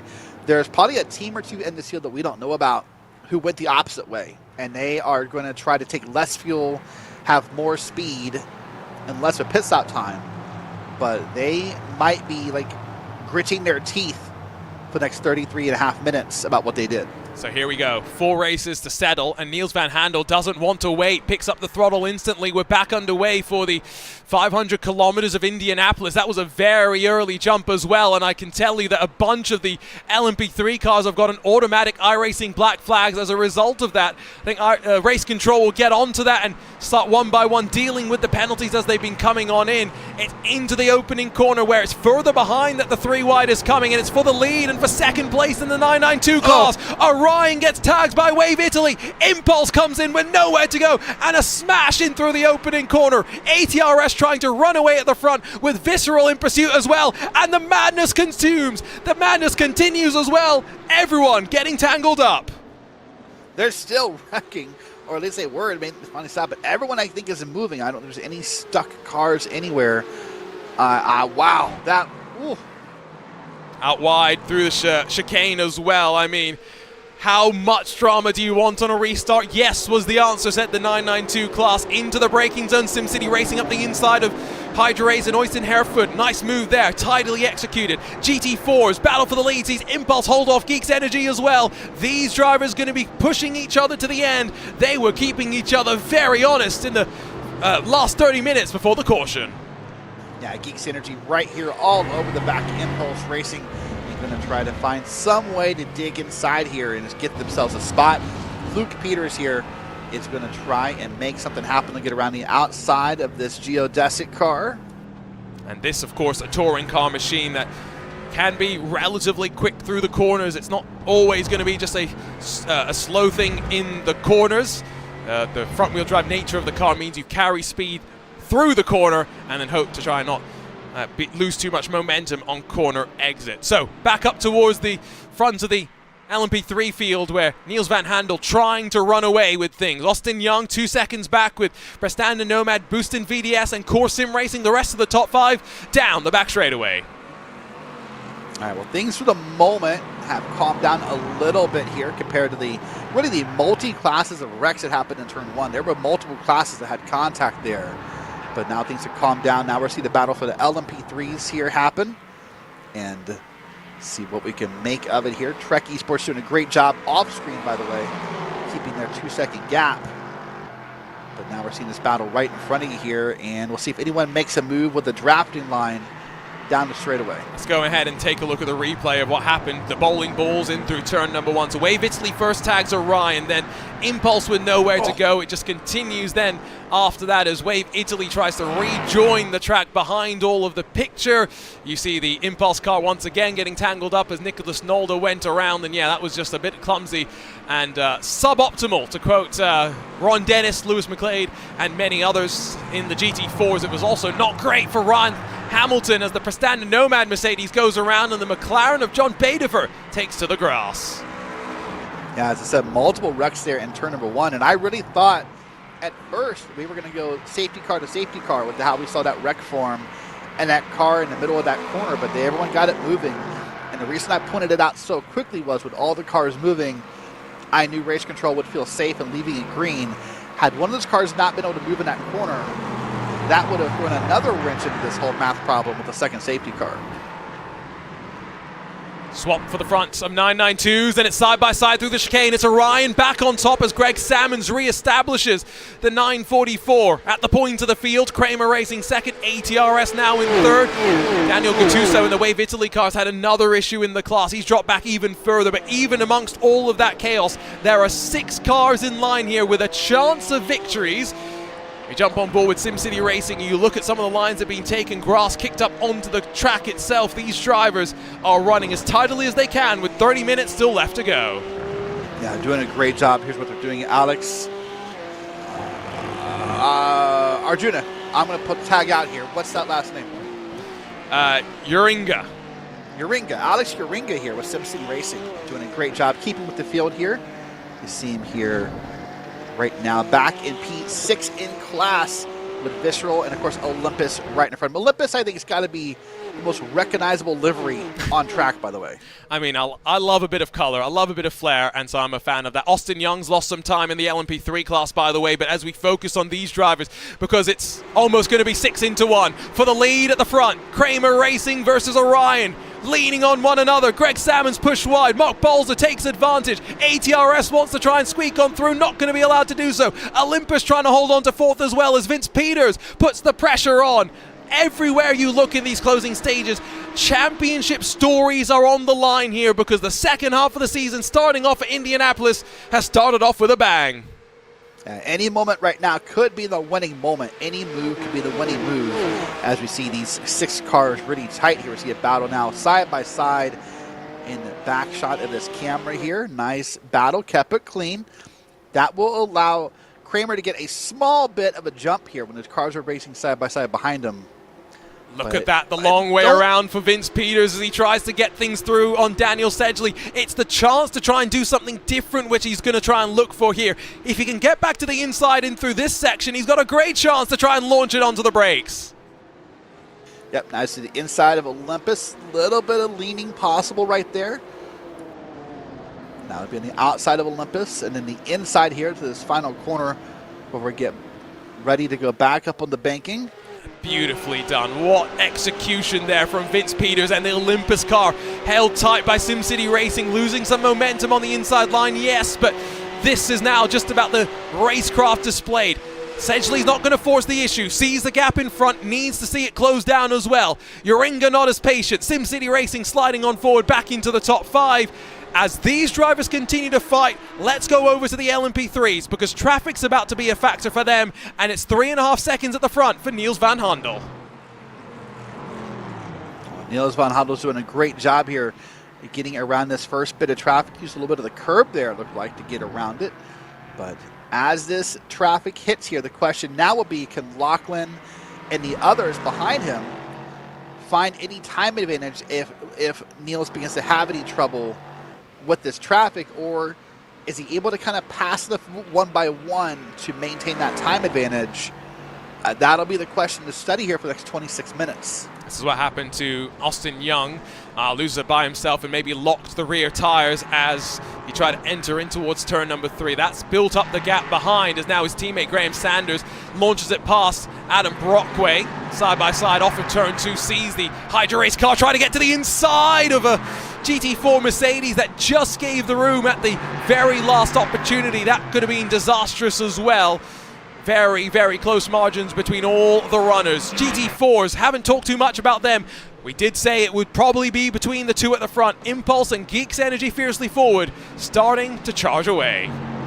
Yeah, this is the battle we thought we were going to see all along. You can see that bumper getting really close there through the corner. In the sport class here, as you said, it's Impulse and Geeks, and you see World of Sim Racing, Huge Ass, Archer, and others on back. But this is a 1-2 battle right now that I think will be happening for the next 25.5 minutes consistently unless something happens. Looking rearwards, not really seeing the draft close these two in either, which is an interesting proposition to think about, that draft's not going to be what gets the move done. It's going to be aggression and being willing to make moves happen like this, as Vince Peters now up the inside of the SimCity Racing car but not able to hold on. The 971's forward to 4th and trying to charge its way back forward to the lead of the race. Nice pass that happened right there, as you said, by SimCity. And now we got a little Olympus on Olympus action. And this is Thomas Cope here in the 946 following another Olympus car here. And they'll both draft together, see if they try to make a move together. They'll make that right-hander there. Now look at that steering wheel. Sorry to cut you off, but look at that steering wheel. I saw a little bit more movement and a little less smoothness than maybe what we've seen out of some other racers. Watch it here. Let's see this. Look how he's shaking it there through these corners. That doesn't feel as smooth as maybe he wants it to. And so I think what you are also kind of seeing there is just how important it is, even in this late stage with cool conditions, to mind the tires. Hydra Race going to be alongside with Olympus, Impulse, as the two Olympus cars are going to swap around in front of them. The 915's up the inside, not going to be allowed the room by Hereford on the apex, and as they bumble off of turn 2 now, still costing each other time, Nolde gets on through, and Fraser Smith, the one behind, and the all-black visceral entry. That's keeping an eye on what's happening. They're 3 wide into the penultimate corner. Brockway's off into the grass. Kramer Racing grabs 6th position through all of that. Are these drivers aware that there's just 30 minutes left to go? I think they're very aware. There's 30 minutes left. Look at how intense that was and just how many battles, how many off tracks, how many passes are happening. Urgent. Look at the brake blocking there and a little bit of contact there. Wow, I think everyone knows what time is left. It's the fight for second. Prestan and Nomad holds on, but that little bit of shoulder barging between them and the Boostin VDS car is going to hold them up a little bit as they come past the traffic through the chicane. Long way around is going to see them allowed to build up that speed once again. That gap up to your leader grows too. Lights flash there from the satellite racing car, as maybe not too impressed with the movements of traffic in front, but that's the give and take that we were talking about. You're not going to love the traffic around you, that's for sure. No, at a moment like this, you're definitely not going to love the traffic around you, so you're always going to have a moment here of wanting to flash lights at someone and let them know you want them to move. I sort of think flashing headlights in the daylight is sort of silly, but that's a personal opinion. Mental warfare, are you not a fan of it? No, I am at nighttime. You can see it. There's a lot of times in the daytime, though, when like it's I don't know. So I think my question is how many people can see that you did it in the daytime is what I'm trying to say. So here's what I'm going to suggest to you. All right. Doing it at nighttime is actually the worst thing to do. Do you know why I'm saying that? Oh, I'm assuming it's because of hold on. Okay. Ooh, this is contrast and hold on. This is for the lead. Kramer Racing holding on for the time being, but it is ATRS putting the pressure onto them. These drivers now have 2.5 seconds over those behind. They are really pulling their advantage up towards the frontier. And with 22 minutes left to go, with the lap times being at around 90 seconds here, they are definitely running down the laps in this class. Yeah, they are running down the laps in this class. Oh, there's an off track there. That'll calm that battle down a little bit here and give it probably about a 1 second gap, I would think, between these two cars. So that's going to calm down a little bit. Let's go back. Why do you think flashing at night is the worst? Because what do you need the lights to be able to figure out? Where to brake. Your driving line. Yes, and where to brake. Yeah. And okay. so some headlights, modern headlight systems are better than this, right? Where you'll often have like a set of headlights lower down that don't flash, and then the regular headlights that do flash. So you've got some constant light. But I cannot tell you the number of times I have seen people try and flash lights into braking zones and then make a mistake and go, well, I couldn't see where I was going. Yeah, that's true. There's also that great Twitter video where, yeah, I'll come back to that. That's in my mind. But Jordan, hold on. See, flashing lights in general, I think it's silly. I know why we do it, but like, I know we can't yell at each other. At least not in the real world. In iRacing, you can just yell at someone, but yeah. Flashing lights are good for distracting commentators as well as drivers equally, so keep that in mind the next time you go out there and race. Gap's quite large for the LMP3 and TCR leads as Hoisingveld and TREQ lead the way, but as we look top and bottom, battle for Cup lead, battle for the Sport lead as well. I mean, edge of your seat stuff right here. I mean, these are cars being pushed to the very limit by their drivers. They're teams that have figured out the strategy and put their drivers into this position and now are just watching on and hoping their driver can do enough. Yeah, that's all you can do now if you're a teammate is keep your driver calm and encourage them. And, sometimes praise is the best thing you can do as a teammate in this moment. The spotting doesn't matter. Lap times don't matter. Just that faint, hey, listen, you're doing a great job. That was a great corner. You're showing off great times. And being selective on what info you give to your teammates is also important. Sometimes you can selectively edit the truth to a driver to make them feel better than maybe what's happening on track. They don't need to know that they're losing time. They don't need to know that the leader's doing faster laps. Hey, whatever, Arjuna, you're running great laps right now. That's a truth. Now, you may not be like, hey, well, listen, Bob's running faster than you. You leave that part out, Yes, no. And that's where, you think back to Max Verstappen as an example. As side-by-side for third, it's Orion and Visceral for the Cup class. Final step of the podium. Vince Peters on through.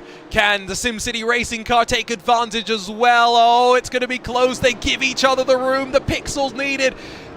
Quarter panel on quarter panel overlap. And the opportunity for Thomas Cope to grab 2 in 1.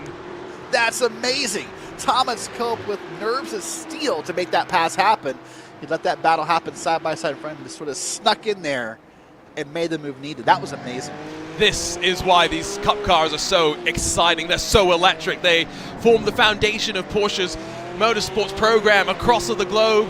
in various forms. You can race them with traction control and ABS, but not here on iRacing. We take those tools away, the aids away. We leave the control in the driver's hands and feet, and we force them to dance on the controls. Dancing to the outside goes ATRS and Gabriel Erdely as he forces the pressure onto Mark Bolzer. Somehow he's still alongside on the second part of the corner as they run their way into turn number 3. It's side by side. It is the Kramer car that's got the inside line for the time being, but that's a move that surely is never going to work out, and ATRS was willing to go for it. They were willing to go for it indeed and make it happen here. And now we'll see if they can get their spot back as we're watching the camera view from the back here. And now down in this corner, will they make the left-hander? They'll stay in line. 3.2. 17 minutes left here. Go ahead, I'm sorry. I was going to say 3.2 seconds the margin behind. Has ATRS decided they've got enough gap to now go for this and cost each other some time while fighting? Yeah, I mean, I guess they have. At 17 minutes left, though, you have to throw all that out the window. If you want to win, because 17 minutes sounds like a lot in some respects, but in other respects, it's not. It's just a few laps here, and it'll be over. So, yeah, they're probably going to go for it here. And the question is, at 17 minutes left, when does that dive bomb happen in my mind to take this lead? When is that going to happen? Let's look at the top of our screen here. So this is a replay. Is a look at what happened in the battle for the sport lead, by the way, because now the 457's got a healthy lead, and partially because of that uncomfortable moment that saw the World of Sim Racing car and Ivan Aguado grab second away from the Geeks Energy Fiercely Forward team. So there's plenty going on. Still side by side for the lead into turn 1. Erdely even more aggressive and forcing Bolzer onto the curb and the grass through turns 2 and 3. He's again on the outside, again going to be forced to compromise, but 17 minutes to go. He's knocking on the door and surely knocking harder each lap. Yeah, knocking harder. Look at that, using the curbs right there, being aggressive, trying to set up a move here on this long back straight. You see the drivers kind of switching lanes here to get ready for the next corner. There have been some classic battles in the ClubSport series with these cars. I think back to Road Atlanta, where visceral, fuel-saving game with, I think it was Maniti. I still remember some of you and O'Leary's calls of that race, and I feel similar sorts of thoughts about this and how close it's going to be, because somehow these two at the front are going to have to battle through the traffic, all while keeping in mind those behind are very close to closing as well. Penultimate corner, long way around again for the ATRS car. He's on the grass, he's on the inside, and he's got to the lead. Got to the lead indeed, made a great move there. He was very insistent that he was going to hold that line and make it happen. Now there'll be a slight bit of draft in that LF3 in front of them that may help us a little bit here in pulling ahead. Not too much because it'll be hard to keep that draft, but any draft will help. The gap back to third definitely came down through that sequence. The 2 laps of fighting that these two cars were trying to duke it out for. Does Mark Bolzer have the tires underneath him to fight back, or is he going to be more concerned in the rearview mirrors? Can ATRS pull away? I think that was going to be a move that was coming, and it was clear which side of the track that ATRS wanted to make things happen. Very aggressive over the curbing and trying to shortcut the chicane and run his way down the back straightaway into turn number 7 with a little bit of breathing room to speak of as well. 2 cars between him and his main rival, becomes 1 in the braking zone. Ideal stuff for the 913. Yeah, ideal indeed right here. So we're going to watch it backwards and see how this happens here. This is Gabriel that we're on board here with ATRS. Now the question I have for you though, as you watch that incredible battle happen, is who burned up more tires in that battle? And did someone burn up enough tires that maybe in about 10 minutes or so, they're going to feel the effects of that? Is it possible that ATRS burned up so much tire getting through that battle that they may feel the effects of it before the race is over? It's a possibility, especially given that you go back over to SimCity Racing. They're only 4 seconds off of the lead. Tires in this car make so much of a difference that they could be placed into the fun, but Thomas Cope got that 2-for-1 move, a great opportunistic pass up the inside, and now SimCity Racing forced to stick behind for the time being as past the touring car machines they will go. It's the Wave Italy Honda Civic that they dispatch up on the run into turn 1, and behind that as well, Damian Owen Harris got a rude surprise as the Obsidian car of Gio Cortese tried to get on through. They are not fighting for position, they are laps apart, but there was definite contact there between 2 class rivals. not fighting for position. Fighting for second, though, in the GT4 class, World of Sim Racing, and Geeks Energy fiercely forward, along with that BMW for Huge Ass. Yeah, watching from Huge Ass's perspective here as they're trying to run down this Geeks Energy car here. And then, of course, the World of Sim Racing right ahead of him here. So right now, this is that moment. I know you said the draft isn't real strong, but if Huge Ass and Geeks Energy gets together, they could form enough of a draft to close that gap, I would think. You see the BMW just has a bit more speed in a straight line at the top end of the rev range, it would seem. With that draft help as well, doesn't have enough though to slide on through. That car started all the way down in 19th position. Having said that, the World of Sim Racing car that we're riding on board with started all the way down in 21st position. Such has been the story of the race, and the story of the race for the Cup class is a battle for the lead with traffic holding up Gabriel Ardilli. Mark Balzer's in the middle of a 3-wide moment and now going to be forced onto the outside. There's LMP3 cars looking to the inside as well, as 4 wide into the braking zone they go. Oh my goodness. Who backs out of this one? The answer's no one. ATRS still in the lead, but the gap behind now minuscule to 3rd, 4th, and 5th position. Holy moly, wow, watch them get around this Impulse car here through this corner, and they're not done. They're going to try to get back up to ATRS and make it happen. That right there is the highlight of the race. 4 wide in the turn 1. Never thought that was going to work, and everyone came out mostly clean as far as I could tell. And, wow. I am a little bit speechless right now. LMP3's battling as Core Sim Racing and Hydra Race. From up above, we watch them as well. Everywhere you look, people knowing 12 minutes left to score some very valuable points in the championship hunt. After this, 2 700-kilometer races. This, the 500-kilometer race, that is a bit of a sprint in 2024. So ATRS and Kramer once again separated out slightly as the traffic opens up the margins up towards the front. Into the braking zone, though, Kramer racing back into line, are going to now try and use the draft to close the gap back up into turn number 1. This is the give and take that we talk about so much, Derek, and I am loving what we're seeing right now. This is a great, great race is happening. And that 1-second gap here between Kramer and ATRS, that I think is the biggest gap we've seen in a while. Mark Balzer's going to try to close that gap up here. He said use that draft in that car in front of him. But it feels like that 1-second gap is the biggest gap we've seen from those guys in, what, 10, 15, 20 minutes. They've been all over each other here. Now walks back to the LMP3s. There is not a piece of track here that's not being used by at least 2 cars at a time. Mark Balzer ran off the track at turn 1. He's now 2 seconds off the back of the race leader as Vince Peters is able to close just that small margin more, exactly what he wanted to see. Battle between the GT4 contenders has seen Huge Ass's BMW push its way forward to second. Around the outside goes Luke Peters trying to grab that away from him. They're 3 wide in the final quarter. Everywhere you look, there's drivers putting their races on the line. It's back to second for Luke Peters. It's back to 4th for Giovanni Romano. But here we go, down the pit straight once more. Down the straight once more, indeed we go. And it is a great battle that's happening here. See it from the point of view of Huge Ass, and we're going to watch that battle here down to T1. This time it will not be 4 wide, but they are snaking back and forth, trying to find the optimal line part of it that doesn't have other people in it. Oh, that was a bit wide. deep from the 444. On the brakes just in time was Ivan Aguado in the Aston Martin. The BMW's now trying to get to the outside and onto the quarter panel, but not going to happen just now. So, these drivers have got 10 minutes left to run. It's all, though, going to depend how many laps do they have based on where the race leader is. Let's just remind you, what was at one point a 120-lap race has turned into a 3-hour timed affair, and that is the margin that we're looking at right now. This is a great fight, by the way. I will just say, all they've done amongst this fighting is give the Impulse 457 a nice, healthy 5 and a bit second advantage.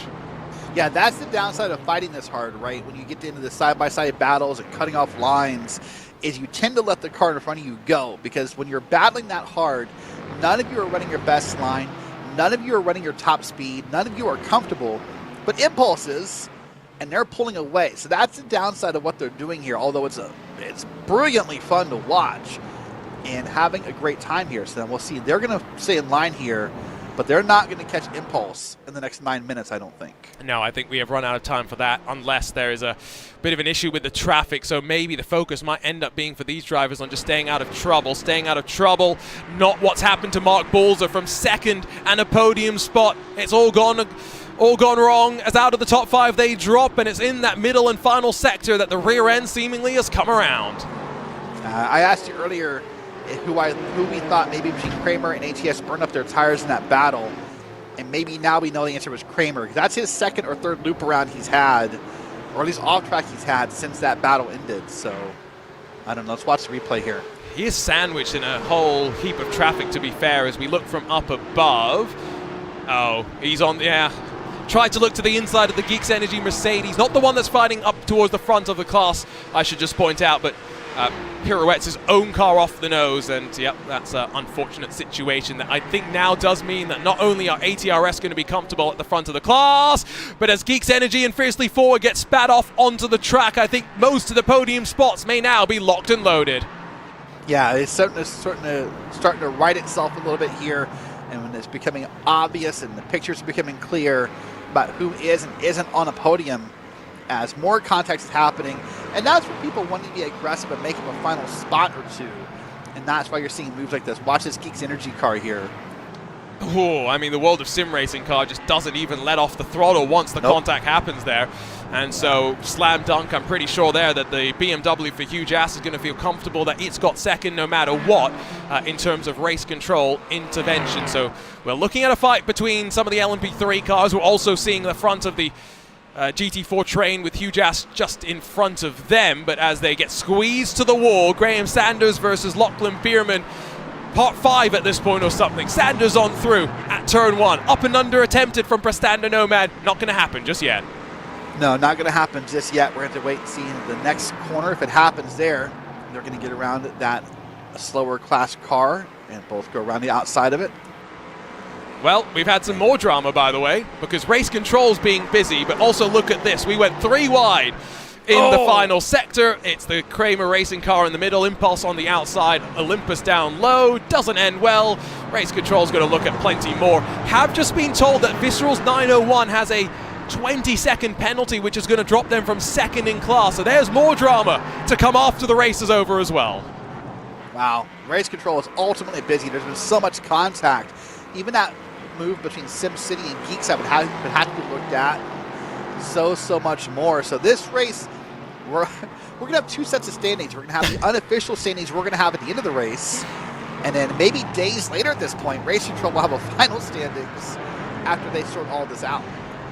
More worryingly for the 901 is that they have racked up sufficient penalty points that we may not see them in the next round of the championship, unfortunately, as they may cop a 1-race suspension. So keep you updated on that on social media, I'm sure, if you want to understand what's going on heading into the next race of the season.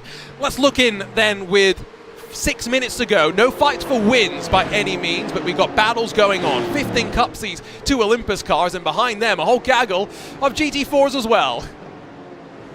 Yeah, the whole gaggle of GT4s back there. But this battle right here, it's Olympus, Visceral. It's Olympus and Visceral that are fighting really hard in that tally you see on screen there. But here we see the Impulse car coming around the corner. And you see the Olympus cars up ahead in that camera shot. Yeah, this is a train that now I think...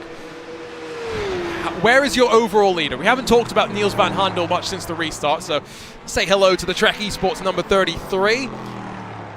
There's plenty of penalties that I think are going to be adjudicated at the end of this one. I see 11 different incidents, 10 of which are without final decisions on the board, so that's what the race control team has to deal with. 5 minutes left, though, less than 5 minutes to go.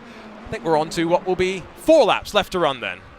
Yeah, I was trying to do the math in my head. He's doing basically 1:25 roughly on the lap time. So I think 3 to 4 laps is correct. It'll depend on when he gets back to the line within a couple laps. But yeah, doing a great job here. Trek has really got themselves a nice piece of track here. So now you just got to be calm. You got to keep your driver say, listen, we're here. Like, we're going to win. There's really no one ahead of us. Take your time, and the battle back behind us is 8 seconds. You know, don't do anything silly here. This is the hardest thing to walk a driver through, in my opinion, is keeping them calm, because now that excitement has kicked in, the reality has kicked in, and we're going to do it, and it can be hard to keep someone calm. You can see man, that was close. I was going to say, in the traffic as well, you got to make sure you don't get tangled up here. We mentioned that there's some race control stuff to be dished out post-race. You don't want to be included in that metric with an incident on the final laps of the race. And we've seen that in the past across all different sort of competitions as well. Back towards the stripe will indeed be less than 3:30 to go. So it is 3 laps to go this time by for your race leader with a 9-second advantage. Back on over to the GT4s just for a moment, because as Huge Ass continue to run in second. Again, they are, let's not forget, 17 positions up from where they started this race. Remarkable effort from them after not really getting the most out of qualifying. The HydraRace Geodesic Racing pair, the McLaren and the Porsche respectively, do have the chance of working their way on forward past the 451. Yeah, they both do, as a way to maybe find at least one of those cars on a podium here. But for Huge Ass, now the story of the day, Arjun, is going to be the what if. What if we could have qualified better? What if we could have started better? You know, all the woulda, shoulda, couldas that you would have there, it's what they're going to probably end this day with. They'll be happy for the P2, but they'll be, you know, really in deep thought about how they could have had P1. 2 safety cars maybe means this race wasn't as wild and unpredictable as some thought it might be, as the Core Sim Racing car slides past Prestanda Nomad. Again, remember, Prestanda Nomad has a penalty. They're not going to fight that one too hard. When I say only, have 2 cautions, it means it's a lot less stop and start. I think back to the last round of the Endurance Series that we had in 2023. That was very, very stop and start at times. And so this race has seen periods of long flowing runs, but it's been plenty of chaos. I mean, I think about those first 40 laps, just how non-stop the action was, and it took until lap 55 effectively for the first caution to get triggered, and it was 2 incidents on the pit straight that ended up seeing the momentary slowdowns in the racing action that we had, and that's the only reason why we're not going to hit the lap count, the 500-kilometer distance, and instead we are nudging up against the 3-hour time limit. That's not going to be a move up the inside, surely, from Prestanda Nomad. As we check back in with the race leaders then on the penultimate lap of the race, we almost got to 120, Derek. This is lap 115. Yeah, I was going to say, I was thinking in my head, I was having to check the lap count. We're not that far from the 500 kilometers, all things considered. So, I mean, we're about, what, 490, 495 or something. My kilometer math is not that strong. We're going to be darn close to all 500.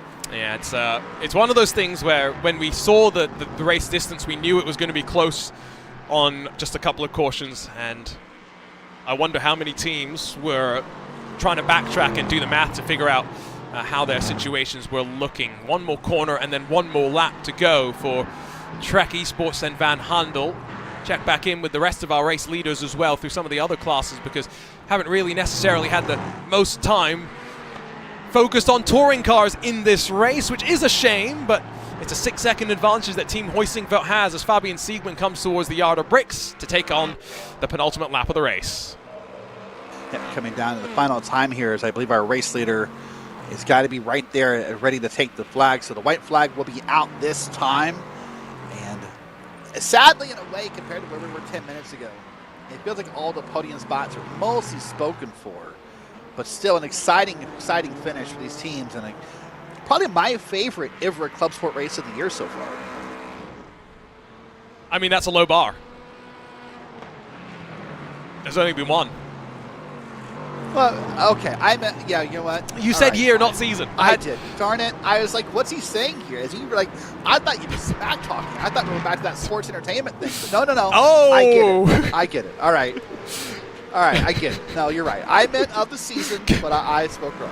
No, I'm just now imagining commentators pulling promos. No, this was the best race of the year, and you going, are you kidding me, you candy ass commentator? That's not true. Whatever the case may be, though, what a wild way to open up the year that it's been in 2024. Not quite 500 kilometers at the Indianapolis Motor Speedway, but winning in Speedway, Indiana is always special, and it's Trek Esports, it's Neil Van Handel that will kiss the bricks to open up 2024. Winners in the Gomez Sim Industries ClubSport Series by IVRA. give it a bit. We'll wait for the rest of the drivers to work their way to the line. There's the 992 leader. That's got a ways to go. Here's Team Hoisingveld in there.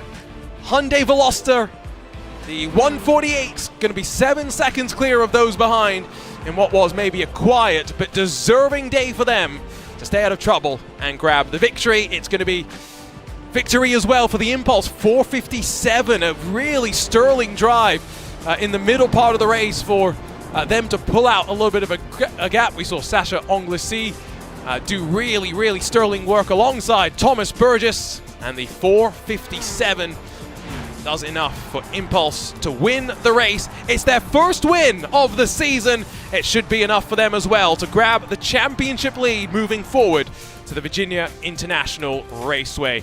One final driver to see come across the line. It's ATRS, up 7 spots and with some of the best moves of the race. Gabriel Erdelli didn't take no for an answer and brings the 913 to the top of that cup class. What a way, Derek, to open up the new year. What an amazing way to open the new year. At a course that really is love or hate across the iRacing community. It has been nothing but love today from my point of view as far as the racing and the battles and everything. Incredible run, and congratulations to all the teams here. We'll grab a look at the results. We'll then cycle through some interviews as well, but here we go. 7 seconds, the margin of victory for Niels van Handel and Trek Esports in front of the Boost and VDS by Undercut team.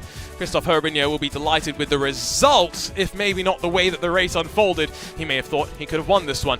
Graham Sanders for the HydroRace Geodesic Racing team third, with Core Sim Racing and then Prestanda Nomad provisionally through the top 5. Post-race penalties will likely change the ordering here, with the HydroRace 64 6th, Kramer Racing 7th, and the Mirandus M Squad, ATRS Academy and Team Hoistingveld cars rounding out the rest of your top 10.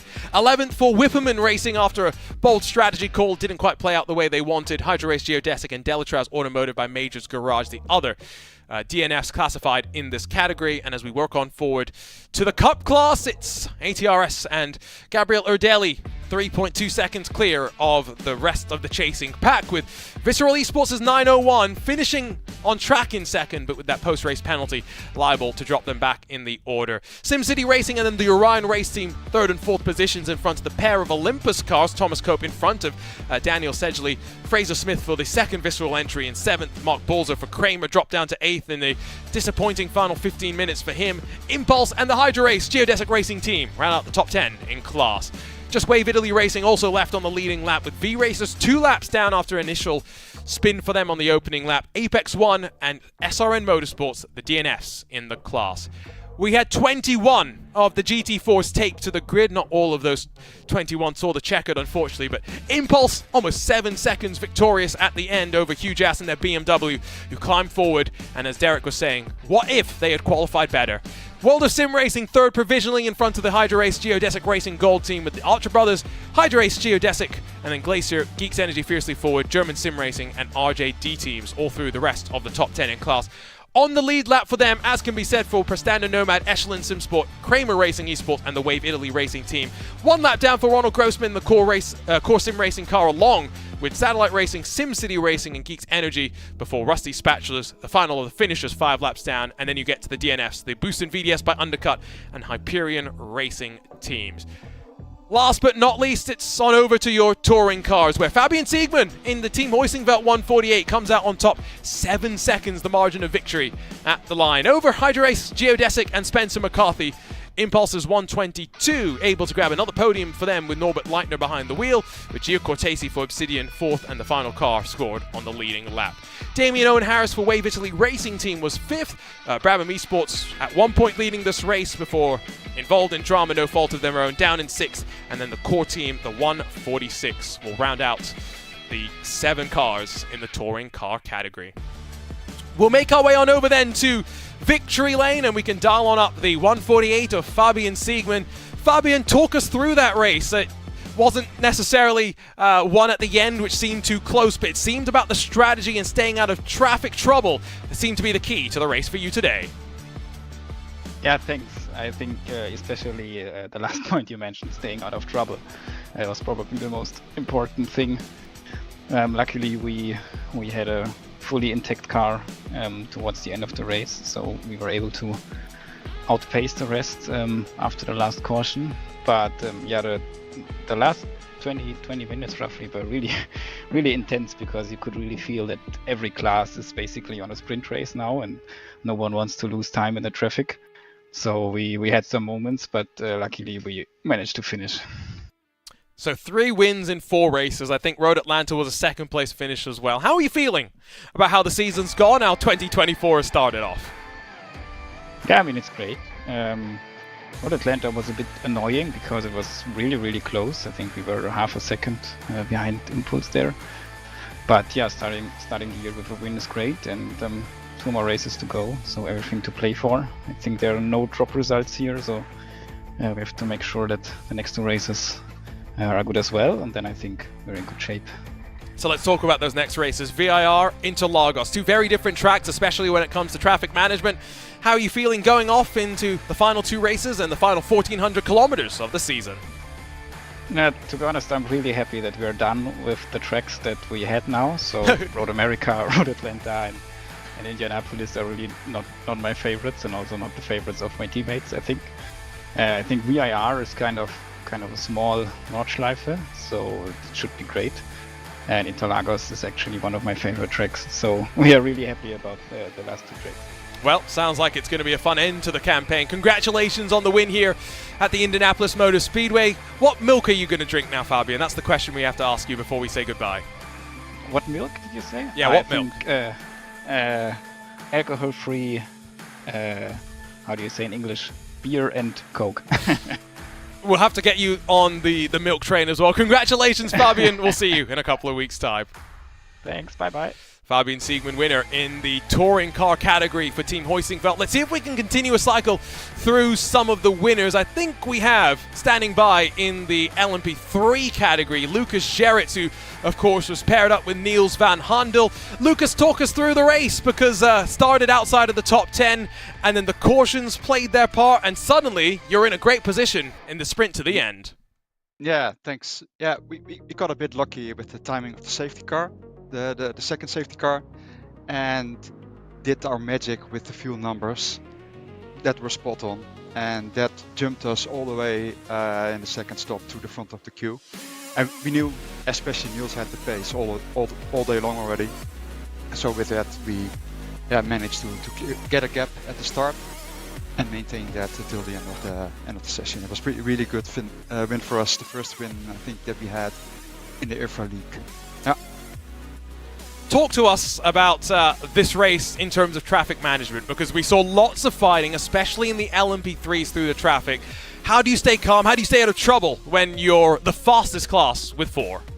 It was really difficult here. I mean, with all the chicanes and being patient or not being patient, or with the right amount of aggression to make the overtake done. And with the LMP3s, if you overwork the car just a little bit, it costs you a lot of time when the traction control kicks in, or you have a little bit of a slide. It makes it so difficult to navigate through the traffic. I started the race. I'm miles off the pace of Niels, but I tried to stay clean, and I think that helped us in the end, because we had no penalties, whereas a lot of cars behind us had some penalties to complete. And I think overall, traffic is quite interesting here.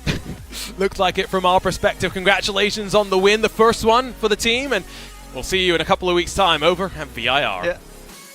Thank you. Thanks for watching, everyone. Trek Esports winners for the first time in the series. I believe we have one of the ATRS Esports drivers in the chat, ready to chat with us now as well, joined by Sebastian Hove. Sebastian, talk us through that win for the 913 with 3 wins now in a row in the class. See if we can dial up Sebastian again. Sebastian, do you have a copy?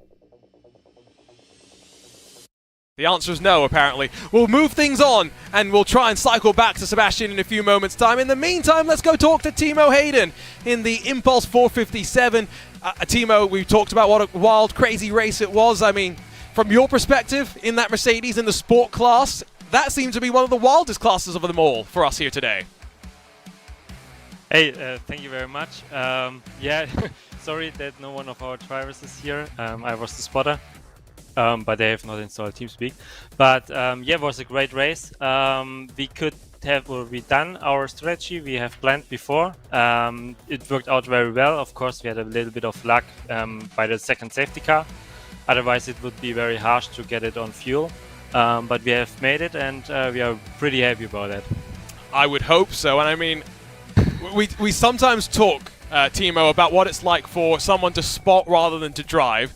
Talk to us about spotting this race in particular, when you're seeing some of the 3-4 wide moments in through traffic and you're trying to communicate to your driver what they need to do.